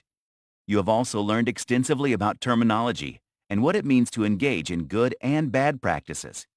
You've learned about the penalties if you don't play by the rules, and the rewards when you do. You have also learned about shortcuts and why it is a good thing to avoid them. You have even looked at advanced tactics and how simply they can be implemented. Now, a lot of this can be outsourced to professionals who know a lot about the tools that can get all of this and more done quickly and efficiently. But if you can spare the time and do this in-house, you can divert those resources to more creative endeavors that are at the heart of your operations. When you get that high ranking on SERPs as you dream, you gather a lot of eyeballs and might turn them into loyal customers for a lifetime. And that stuff cannot be bought, oftentimes not even with paid advertising. Introduction. Social media is a very effective way to reach the general public and turn them into paying customers. If you are a business, there is no asset as resourceful and affordable as social media to understand consumer habits and buying patterns. These platforms are a boon for brands that want to disseminate information about their products and services. And if you use the right mechanism, you might be able to hit a gold mine of buyers. But like everything else, you need to have a strategy, and there are a few ways to do that right. The first step, of course, is to have a social media presence. Set up your accounts with a clear title and description. Add the URLs to your website, and make a plan to interact with your customers and potential buyers on a regular basis. This is how you reach them at a personal level. Social media is one of the most inexpensive ways of marketing a product or service. You don't need to work too hard once you know the message. And there are plenty of free tools at your disposal that can help you create quick and jazzy content. All you need to do is post consistently, and you will build a loyal audience in no time. That is why many bloggers use it to reach their readers and viewers without spending a single penny. Social media is also a great way to stay in the minds of your customers. In marketing terms, this is often referred to as top-of-the-mind recall. When a customer is thinking of the products or services that you offer, your brand is one of the things, if not the first one they recall. For example, oftentimes, Apple is for smartphones, Domino's is for pizza, Lay's is for chips, Coke for soft drinks, and so on. This is done by creating an image for your brand that is hard to forget. Social media is an extremely useful tool when it comes to this. Over time, it converts individuals interested in your product or service into paying customers. It's all about creating an unforgettable impression in the minds of the customer. This makes you everyone's first choice. Now, if you understand the competition, you will be able to find ways to beat them too. In fact, you can even build on their ideas and beat them at their own game. The basic engagement metrics are available for everyone to see. You can keep tabs on their popularity to a certain extent while you're still working on your own. Check their content, keep an eye on the comments, and look at the features they are enabling to better serve their customers. Make yourself aware of their strategy so that you can incorporate some of that into your own. What is social media marketing? Using social media to your business's advantage is not just a perk, but in this day and age, it is practically mandatory. But the idea itself evolved from publishing when businesses wanted to create interest in their product or service. Soon, social media platforms were being used for word-of-mouth reasons to boost sales. Today, this realm of marketing involves so much more than just pushing content. It can be used to monitor conversations about the brand itself. Likes, shares, engagement with posts in general, and tags are also extremely helpful indicators. These platforms can also be used to understand better ways of serving the brand's customers, loyal and new ones, by using them as informal channels of customer service. Businesses can also use this data to understand their appeal among different demographics and target new ones, thanks to the wealth of data that is provided by the likes of Facebook, Twitter, Instagram, LinkedIn, and YouTube. Now every business decides the kind of audience it wants to reach and creates ads on social media for those highly targeted groups of individuals. This is referred to as social media advertising, and the entire process is called social media management, or SMM. This indicates creating posts and text, publishing pictures and videos, and making content that, in general, creates a discussion among the audience about your products and servicing. This also includes paid advertising. The first part of this is to make a plan that will help your business reach its goals. You need to understand, what is your target audience demographic? What do you want to accomplish specifically with social media marketing? Which platforms does your target audience spend most of its time on? What is the message you want to send? This way, you will be in better position to create content that is tailor-made to the audience you intend to target. According to Oberlo, 90.4% of millennials are active social media users. 77.5% of Gen Z use social media vigorously. 48.2% of baby boomers do the same.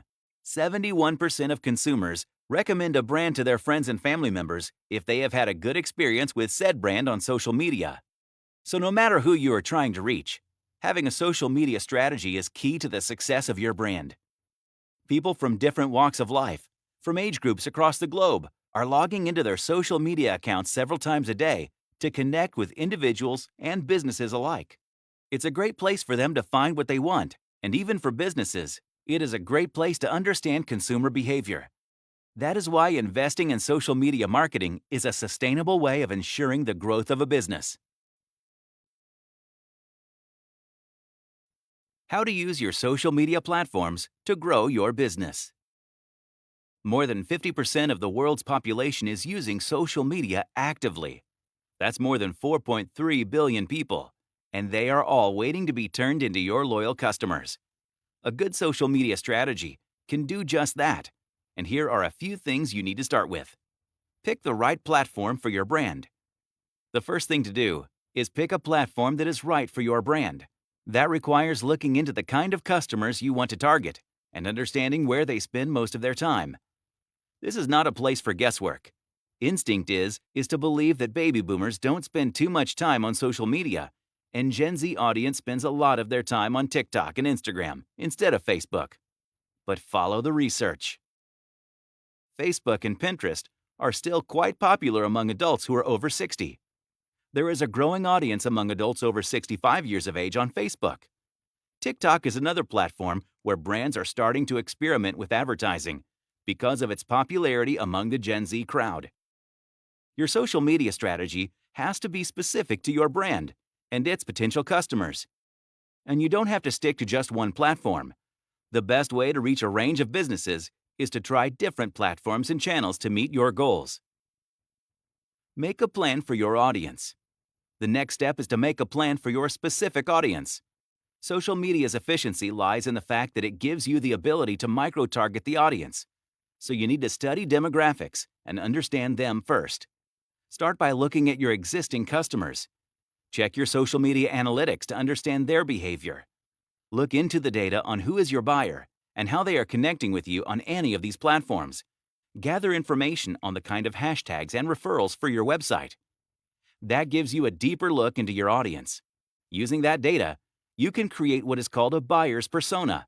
That will help you understand the best way to speak with your customers. Over 44% of internet users make use of social media to look up brands and their products.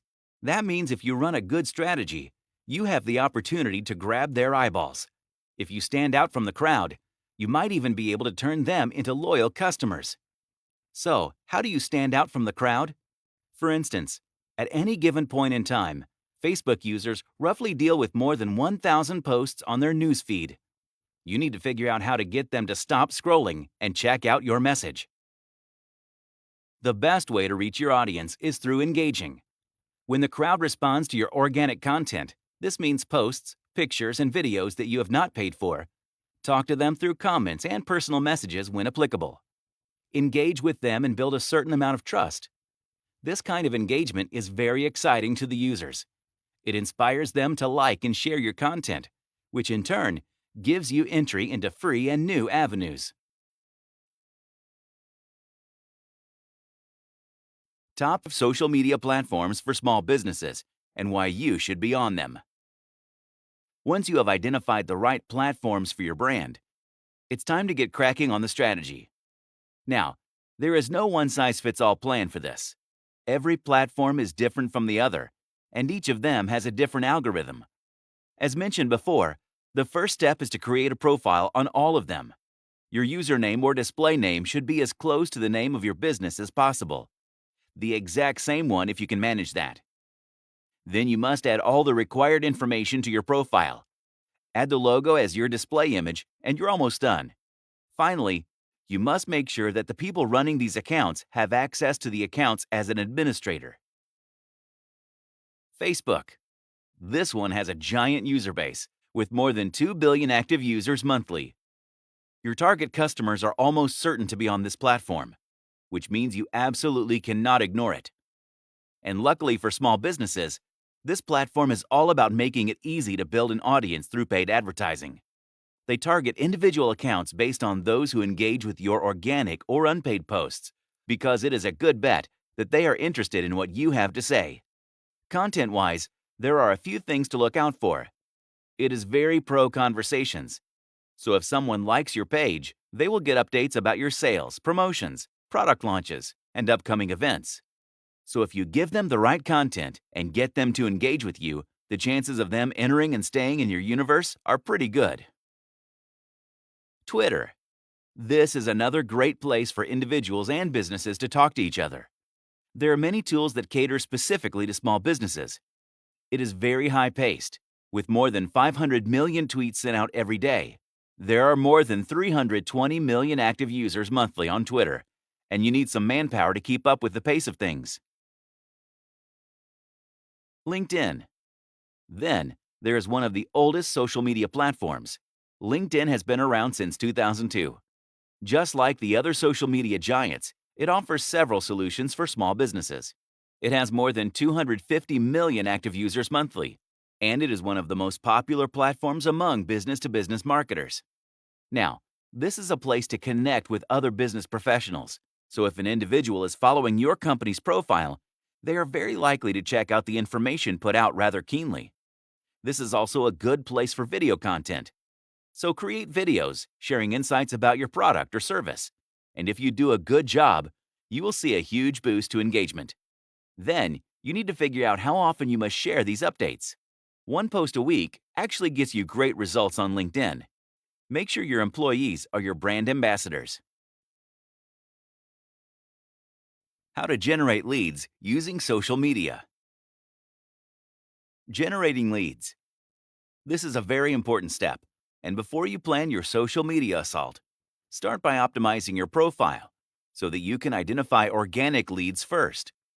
This is the starting step before you plan any social media campaign.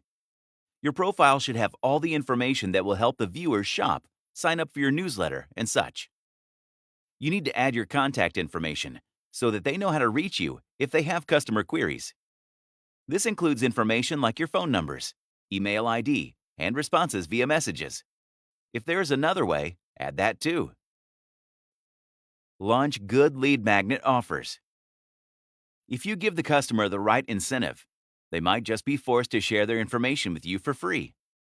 So what is the right incentive? You need a lead magnet offer that appeals to your target audience. Whether it is a report or a free tool, find out what it is by analyzing their behavior. Sometimes these offers also include webinars, white papers, and discounts.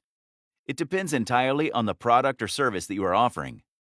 Don't forget about special offers. Now, when we say special offers, we are also talking about freebies. They say there are no free lunches, but sometimes a snack isn't so bad. So, make sure you figure out what giveaways will attract attention on social media.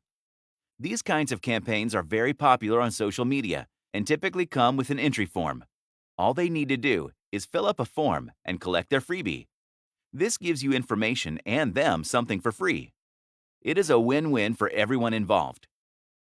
Don't underestimate clickbaits. Then there is the beast on the internet called clickbait. You need compelling content, but the internet is also a place where everyone has a short attention span. So sometimes, even if you have good content, it is hard to create the attention it deserves. The post needs to have sharp text, and the images must be compelling. Your creative team must be on fire if you want to create usable links.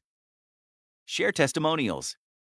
People tend to trust people they know or can relate to, and offering such proof in the form of testimonials is a great way to gain their trust, and yes, it converts into great leads too.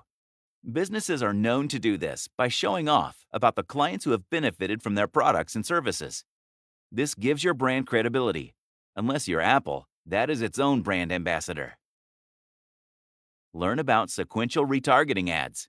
It means that the customers who visit your website or pages are put through a sequence of ads once they leave the page. That way they don't have to suffer through the same ad, no matter how good it is. Don't get offended, over and over again. Instead, they see a whole set of ads that play sequentially. What this strategy does is that it amplifies your ability to advertise on social media, which helps you re-engage the audience you missed in the first go. This creates a lot of prospects for generating leads. Strategies to promote your business using social media. Some of the most effective strategies are sometimes the simplest ones. As they say, the devil does lie in the details. So, here are a few basics you can do on social media to get your brand the attention it deserves. And the best news is that it won't cost you a penny. Create a publishing calendar. The first thing to do is create a message and the corresponding content. Once you have that, you need to figure out when and where you will be posting that content. That process can be streamlined by creating a message calendar. Without that, you will inevitably end up struggling to post content at the last minute. And more often than not, that is going to be low quality and lacking the intelligence it needs. The lack of time also compels you to repeat posts, and that's a massive bummer too. Use the right hashtags. There was a time when you had to create hashtags and do this intuitively. But now, there are many tools on the internet like Keyword Generator, which can give you keywords and hashtags that go perfectly well with your content. Use these tools efficiently to get your posts the required attention. Hashtags are extremely useful when it comes to promoting posts, whether it's for branded posts or special occasions like contests and giveaways. Adding them on platforms like Instagram adds a great deal of value and also reaches anyone who clicks on the same. You can also ask your audience to use the same hashtags when they are responding to your posts. This is a great way to spread word of mouth, especially when you are running a contest or a special offer. Share video content. There is no conversation about marketing a brand on social media without talking about video content. It is now quite clear that more and more people are consuming information through videos on their phones, rather than reading stuff. It is a great tool to send your message while conveying tone and personality. Videos are also seen as a way to hold the attention of your audience. Make use of cross-promotion effectively. You have a presence on social media platforms. What you need to do next is to promote those channels across the channels so that you can remind your followers to get your content everywhere. This is advantageous because you will be creating content that is specifically for a platform. Just because an individual follows you on Facebook doesn't mean they can skip Twitter or Instagram. Different content for different platforms. We mentioned earlier that the content on each platform must be unique. This is because each platform has its own algorithm, and the content on these platforms gets pushed to the subscriber based on these calculations. That's because the likes of Facebook and Instagram are constantly analyzing viewer consumption patterns and changing the algorithm to present content in the way the majority is consuming it. When you adapt your content to meet the requirements of the platform, your efforts will be appreciated. Viewers will recognize that you are in sync with their needs and responding to them. How to create engaging social content. We've talked about creating different types of content for different platforms. But what should you keep in mind while creating this content? There are a few easy ways to get the attention of your audience without having to invest too much time or effort. Let's look at some templates that will get your brand the engagement that you're looking for. Ask a question. The simplest form of a call to action is to ask a question. Even better if you can provoke some thought through it. What do you do when you are trying to be conversational? How are you today is a pretty good conversation starter in real life, but that's not going to get anyone's attention on social media unless it has a really interesting context.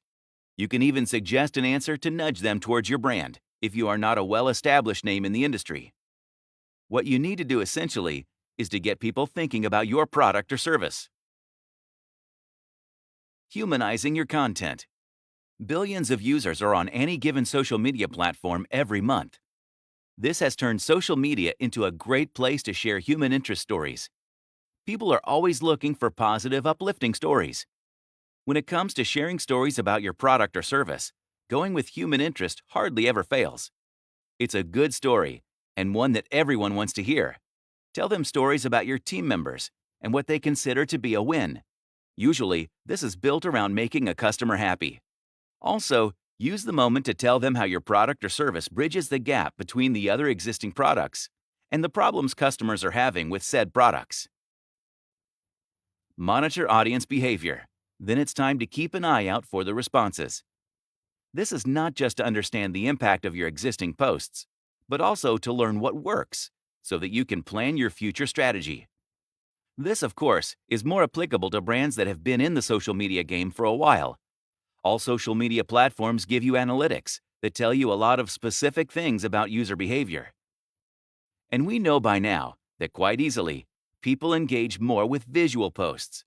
Anything with pictures and videos gets a second look compared to those text posts. On Facebook, for instance, you can check this by going into your page insights, clicking on posts, and then checking post types. Be a good listener. Monitoring discussions using your target keywords and tags of topics on online forums is an extremely important part of understanding what your existing and potential customers want from you. This is helpful not just with your content, but also with the stuff that your competition is pushing out. See how the customer base is responding to their posts and learn whatever you can from it. 10 social media do's and don'ts. They say no press is bad press, but that is so not true if you are a brand with a social media presence. But not to worry, there are a few easy ways to keep tabs on what to do and what not to do so that you can make the most of your presence and avoid the common trappings of this highly capricious medium. Yes, no shortcuts. There are no free lunches in life. The same goes for social media presentations. No matter how well your content is, you do not top the charts in a day. Nothing magical happens overnight. It takes many human hours to be a successful brand on social media. Yes, add value. At the end of the day, these platforms are just another way for you to reach your audience. So keep your content interesting, no matter the format you use. You can work well with teasers, but there must be a value add at the end of it. Yes, have clear goals. Achieving those results is no accident. It takes a clear set of goals that need to be planned right at the beginning. Whether it's your overall strategy or a strategy for one particular campaign, you need to be clear on what you are trying to achieve. Yes, stay consistent. Then there is the mistake that a lot of businesses make. Once you reach a certain point, there is a temptation to think you're above the game. No one is. The social media crowd is a classic example of the old adage, the customer is king. Yes, take advantage of promoted content options. If you don't have a big budget, or any for that matter, you will be relying on organic reach for your content. But if you can spare some moolah, there is the option of promoting your page and products. No, don't overdo the hashtags. Then there are things you should never do. Hashtags are great, but not if you overdo them. You might want to reach as many people as you can with these, but too many hashtags are no longer the case, and hence makes for a bad strategy. No, check your spelling and grammar. This is just awful. You might be human and mistakes are a possibility. That is why you should have a spell check enabled, and then get someone else to take a look at your copy too. No, don't spam them. Some businesses still think that a lot of information gives the audience the chance to sit with all of it. Nope. People don't want to be flooded with posts because it starts to feel like spam. No, don't only chase the numbers. Speaking of followers, a lot of tricks we've talked about in this book are about gaining an audience. But don't restrict yourself to the numbers. Social media is a fickle place, and customers change their minds every day. No, voice of authority, yes, but know-it-all, no. When you talk about your product or service or your industry, you want to sound like the voice of authority that you are. Be confident and knowledgeable, but don't be a show-off. That looks like arrogance and is condescending to your consumers. What metrics to track using social media? When it comes to reading the results of your efforts, social media has made it very easy for businesses to gauge their success. The numbers are there for everyone to see, and there are no lies here. Well, almost. You can't create goals if you don't have access to these metrics, because it lets you make sense of what kind of strategy is working for the people and what you need to do to make it better. Engagement. This is the first metric you need to understand, because this is more of an umbrella term. It contains the following: likes, comments, shares, or retweets are all individual metrics of engagement that add up. If you are checking Twitter, you can get a report which summarizes all the engagement for a specific tweet. Then there is the engagement rate. This is the number of engagements divided by the reach or impressions. When the numbers are high, you can rest assured that people find your tweet or post interesting. When it's organic, it means that you are able to create brand awareness without having to prompt action from the users. That's a good sign too. Impressions and reach. These are two other metrics that often confuse businesses. If you are working towards improving or even understanding brand perception and awareness, you need to look at these. Here's how you know the difference. Impressions tell you how many times a user saw it on their timeline. Reach, on the other hand, tells you the possible number of unique viewers your post could have, reached. Typically, this is calculated by adding your number of followers and the follower count of the accounts that shared your post. Referrals and conversations. Typically, e-commerce websites start by keeping track of these two metrics because they are directly linked to marketing and sales. This is the goal of every business. But you will need to devise a publishing strategy with tracks if you want to understand the traffic analytics of your website. Referrals tell you about the users who actually land on your website. You can see where these users came from, and typically, you can see your social media traffic under a separate tab, no matter the tool you are using to get the information. Conversion is about the purchases made on your site. A viewer has been converted into a paying customer. A social conversion is one that happened because of the content posted on a social media platform, and it all happened in one go. You should also learn about click-through rate, or CTR, when it comes to both posts and ads. This is a number which tells you how many times a user has clicked on the content of your posts. It gives you the data on impressions because they saw the ad or post too. When the CTR numbers are high, it means you ran a good ad and got results. This can be measured using email links, call to action buttons, and specific social media ads too. Conclusion. There's a lot to capture and understand when it comes to social media, so that you can use it to your benefit. Each company must create a strategy that is specific to its purpose. Your goals, message, and publishing calendars are not templates that can be downloaded. You can, however, get some templates to build these calendars and customize them to meet your brand and its audience's needs. So if you are a business that wants to get the word out and as many customers in as possible, this is the perfect tool for you to decode. What's more, you can grow a business just with your online presence at a fraction of the cost of what you would end up spending if you focused only on traditional techniques of marketing. You will hardly ever see anyone with internet access not have a Facebook account. No, we're not talking about your uber-cool new age buddy who is beyond the drama of their peers. Facebook has gotten so big that it is virtually a nation and one that is extremely well connected. Platforms like Twitter and Instagram are also a part of this growth brigade, and everyone's lives have been overtaken by this magic. We'd call it a whirlwind, but it's more like a tsunami. The good kind, though. Well, for the most part. This is a great time for businesses to be thinking about maximizing their potential. For one, you don't need to spend as much and would still be justified in expecting tangible results from this strand of marketing. There is plenty of data that is being handed to you on a platter by users themselves. All you need to do is mine it and break it down so that you can reach them at a personal and real level. They keep saying this is the era of information and that data is today's oil. If you fail to miss that cue and make your mark, it is no one else's fault but yours and yours alone.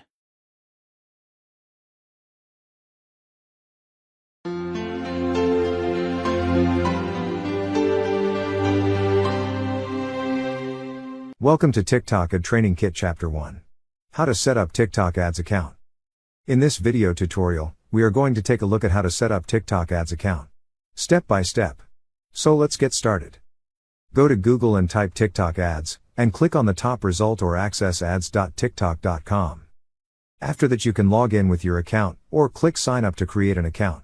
Enter your email and password to register, and click sign up. Solve the CAPTCHA and check your email for the registration confirmation code. Copy and paste the code on the registration page. Next, complete your account data and click the register button. The next stage you have to determine the payment method, and click the Go to Ads Manager button. Choose the ad mode that suits you. For example, we will select Custom Made, click Custom Mode. And you will enter the ad creation page, where your TikTok Ads account has been successfully created.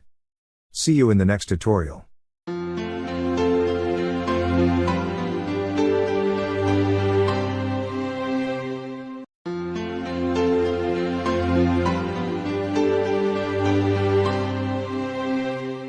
Welcome to TikTok Ad Training Kit Chapter Number 2. How to set up TikTok Business Center account. In this video tutorial, we are going to take a look at how to set up TikTok Business Center account. Step by step. So let's get started. Go to the TikTok Ads Manager, and click the Business Center icon at the top right.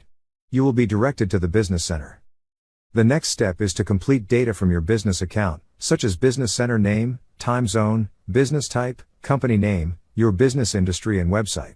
The next stage is billing information. Click the Create button if you have completed all the data. And the process of creating a TikTok Business Center account has been successful. See you in the next tutorial.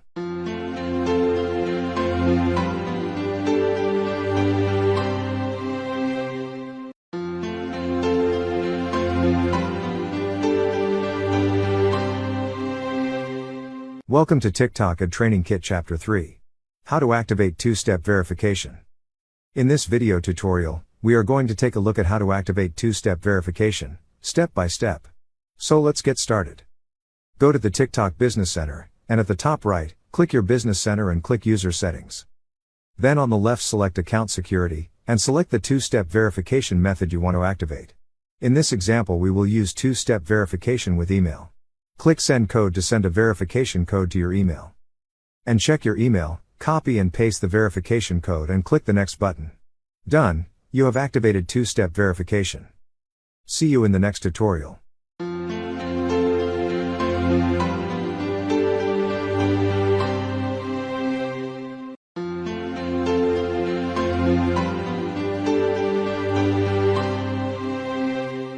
Welcome to TikTok Ad Training Kit Chapter 4. TikTok for Business Account Settings. In this video tutorial, we are going to take a look at TikTok for Business Account Settings. Step by step. So let's get started.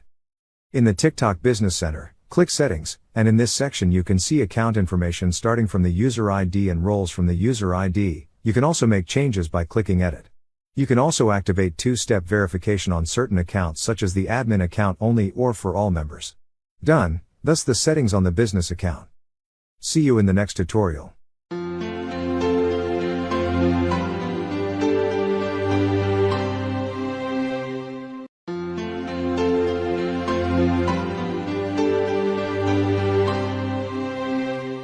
Welcome to TikTok Ad Training Kit Chapter 5.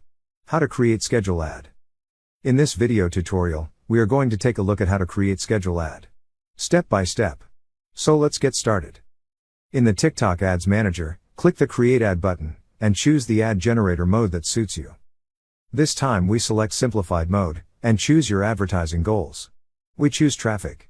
Next, set your advertising audience, select a custom audience, and set demographics, such as gender, age, language. Then at the bottom, you can set where your ad will appear, only on TikTok, or it will also appear on other networks such as on Pangle.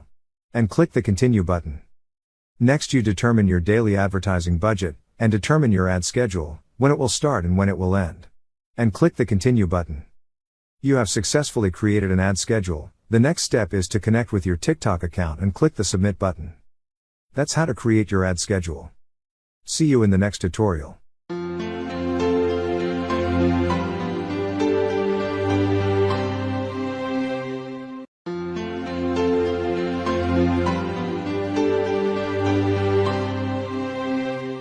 Welcome to TikTok Ad Training Kit Chapter 6. TikTok Ad Formats. In this video tutorial, we are going to take a look at TikTok Ad Formats. Step by step. So let's get started. When you are in the TikTok Ad Manager, click the Create an Ad button and select Custom Mode, then you can select the ad format provided by TikTok. Currently you can choose ad formats reach, traffic, video views, lead generation, community interaction, app promotion, website conversions. Choose one to start creating ads according to your needs. See you in the next tutorial.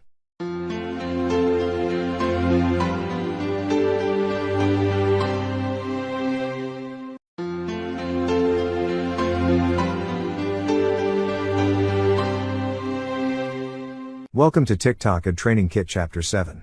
TikTok Ad Groups. In this video tutorial, we are going to take a look at TikTok Ad Groups. Step by step. So let's get started. Once you are in the TikTok Ads Manager, click the Create an Ad button and here you can start creating ads. Select your advertising goal. In this example, we will select traffic, then name your campaign. Click the Continue button, and you are now in the ad group. Here you can set placements like your ads only appear on TikTok or also on other networks. Then you can also set custom or automatic targeting. You can set demographics when you choose custom targeting. You can also set the target behaviors of your ads. At the bottom you can set your advertising budget. So ad groups are where you set your target audience and also your advertising budget later.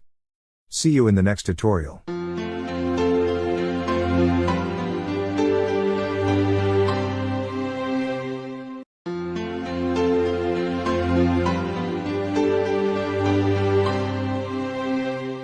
Welcome to TikTok Ad Training Kit Chapter 8.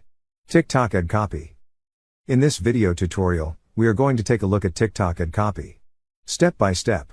So let's get started. On the TikTok Ads Manager, when you set your ad, scroll down to the Ad Creative section. You will find Ad Creative Video and Text. In the text section you can enter your ad copy, or you can also use Smart Text. Click the Smart Text button. And select the available languages, select your business industry, and enter keywords. Our example will enter the keyword weight loss. As you can see below, TikTok Smart Ad will create high quality ad copy for you, which you can use in your ad campaigns. You can also use the translation feature to translate your ad copy. Click the Confirm button to use your ad copy. See you in the next tutorial.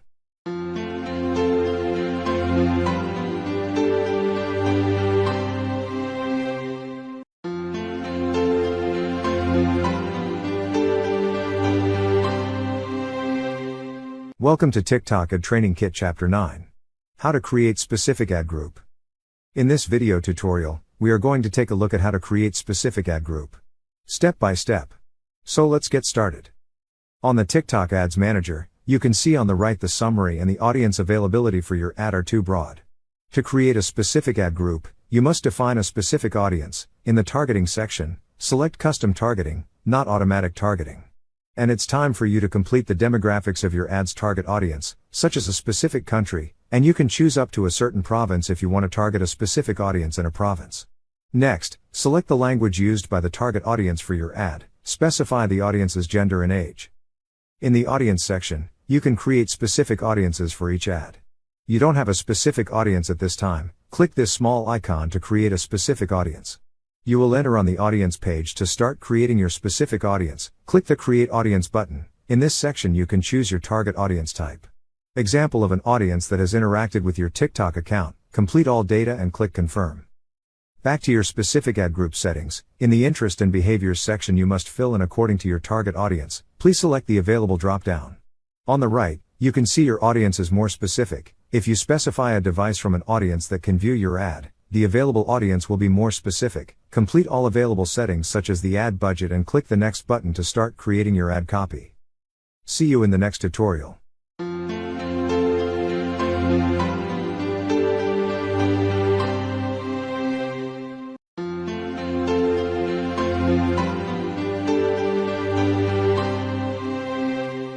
Welcome to TikTok Ad Training Kit Chapter 10. TikTok Ads Manager Dashboard Walkthrough. In this video tutorial, we are going to take a look at TikTok Ads Manager Dashboard Walkthrough, step by step. So let's get started. Once you enter the TikTok Ads Manager, you can see brief information about your ad, like today's total spend, active and inactive ads, trends, impressions of advertising costs and others. Scroll down, you will see more detailed information. At the top, you will find the main menu. Click the Campaign menu to create your ad campaign. The Assets menu has several sub-menus such as Events, Creatives, Audiences, Catalogs, Comments, and Instant Pages.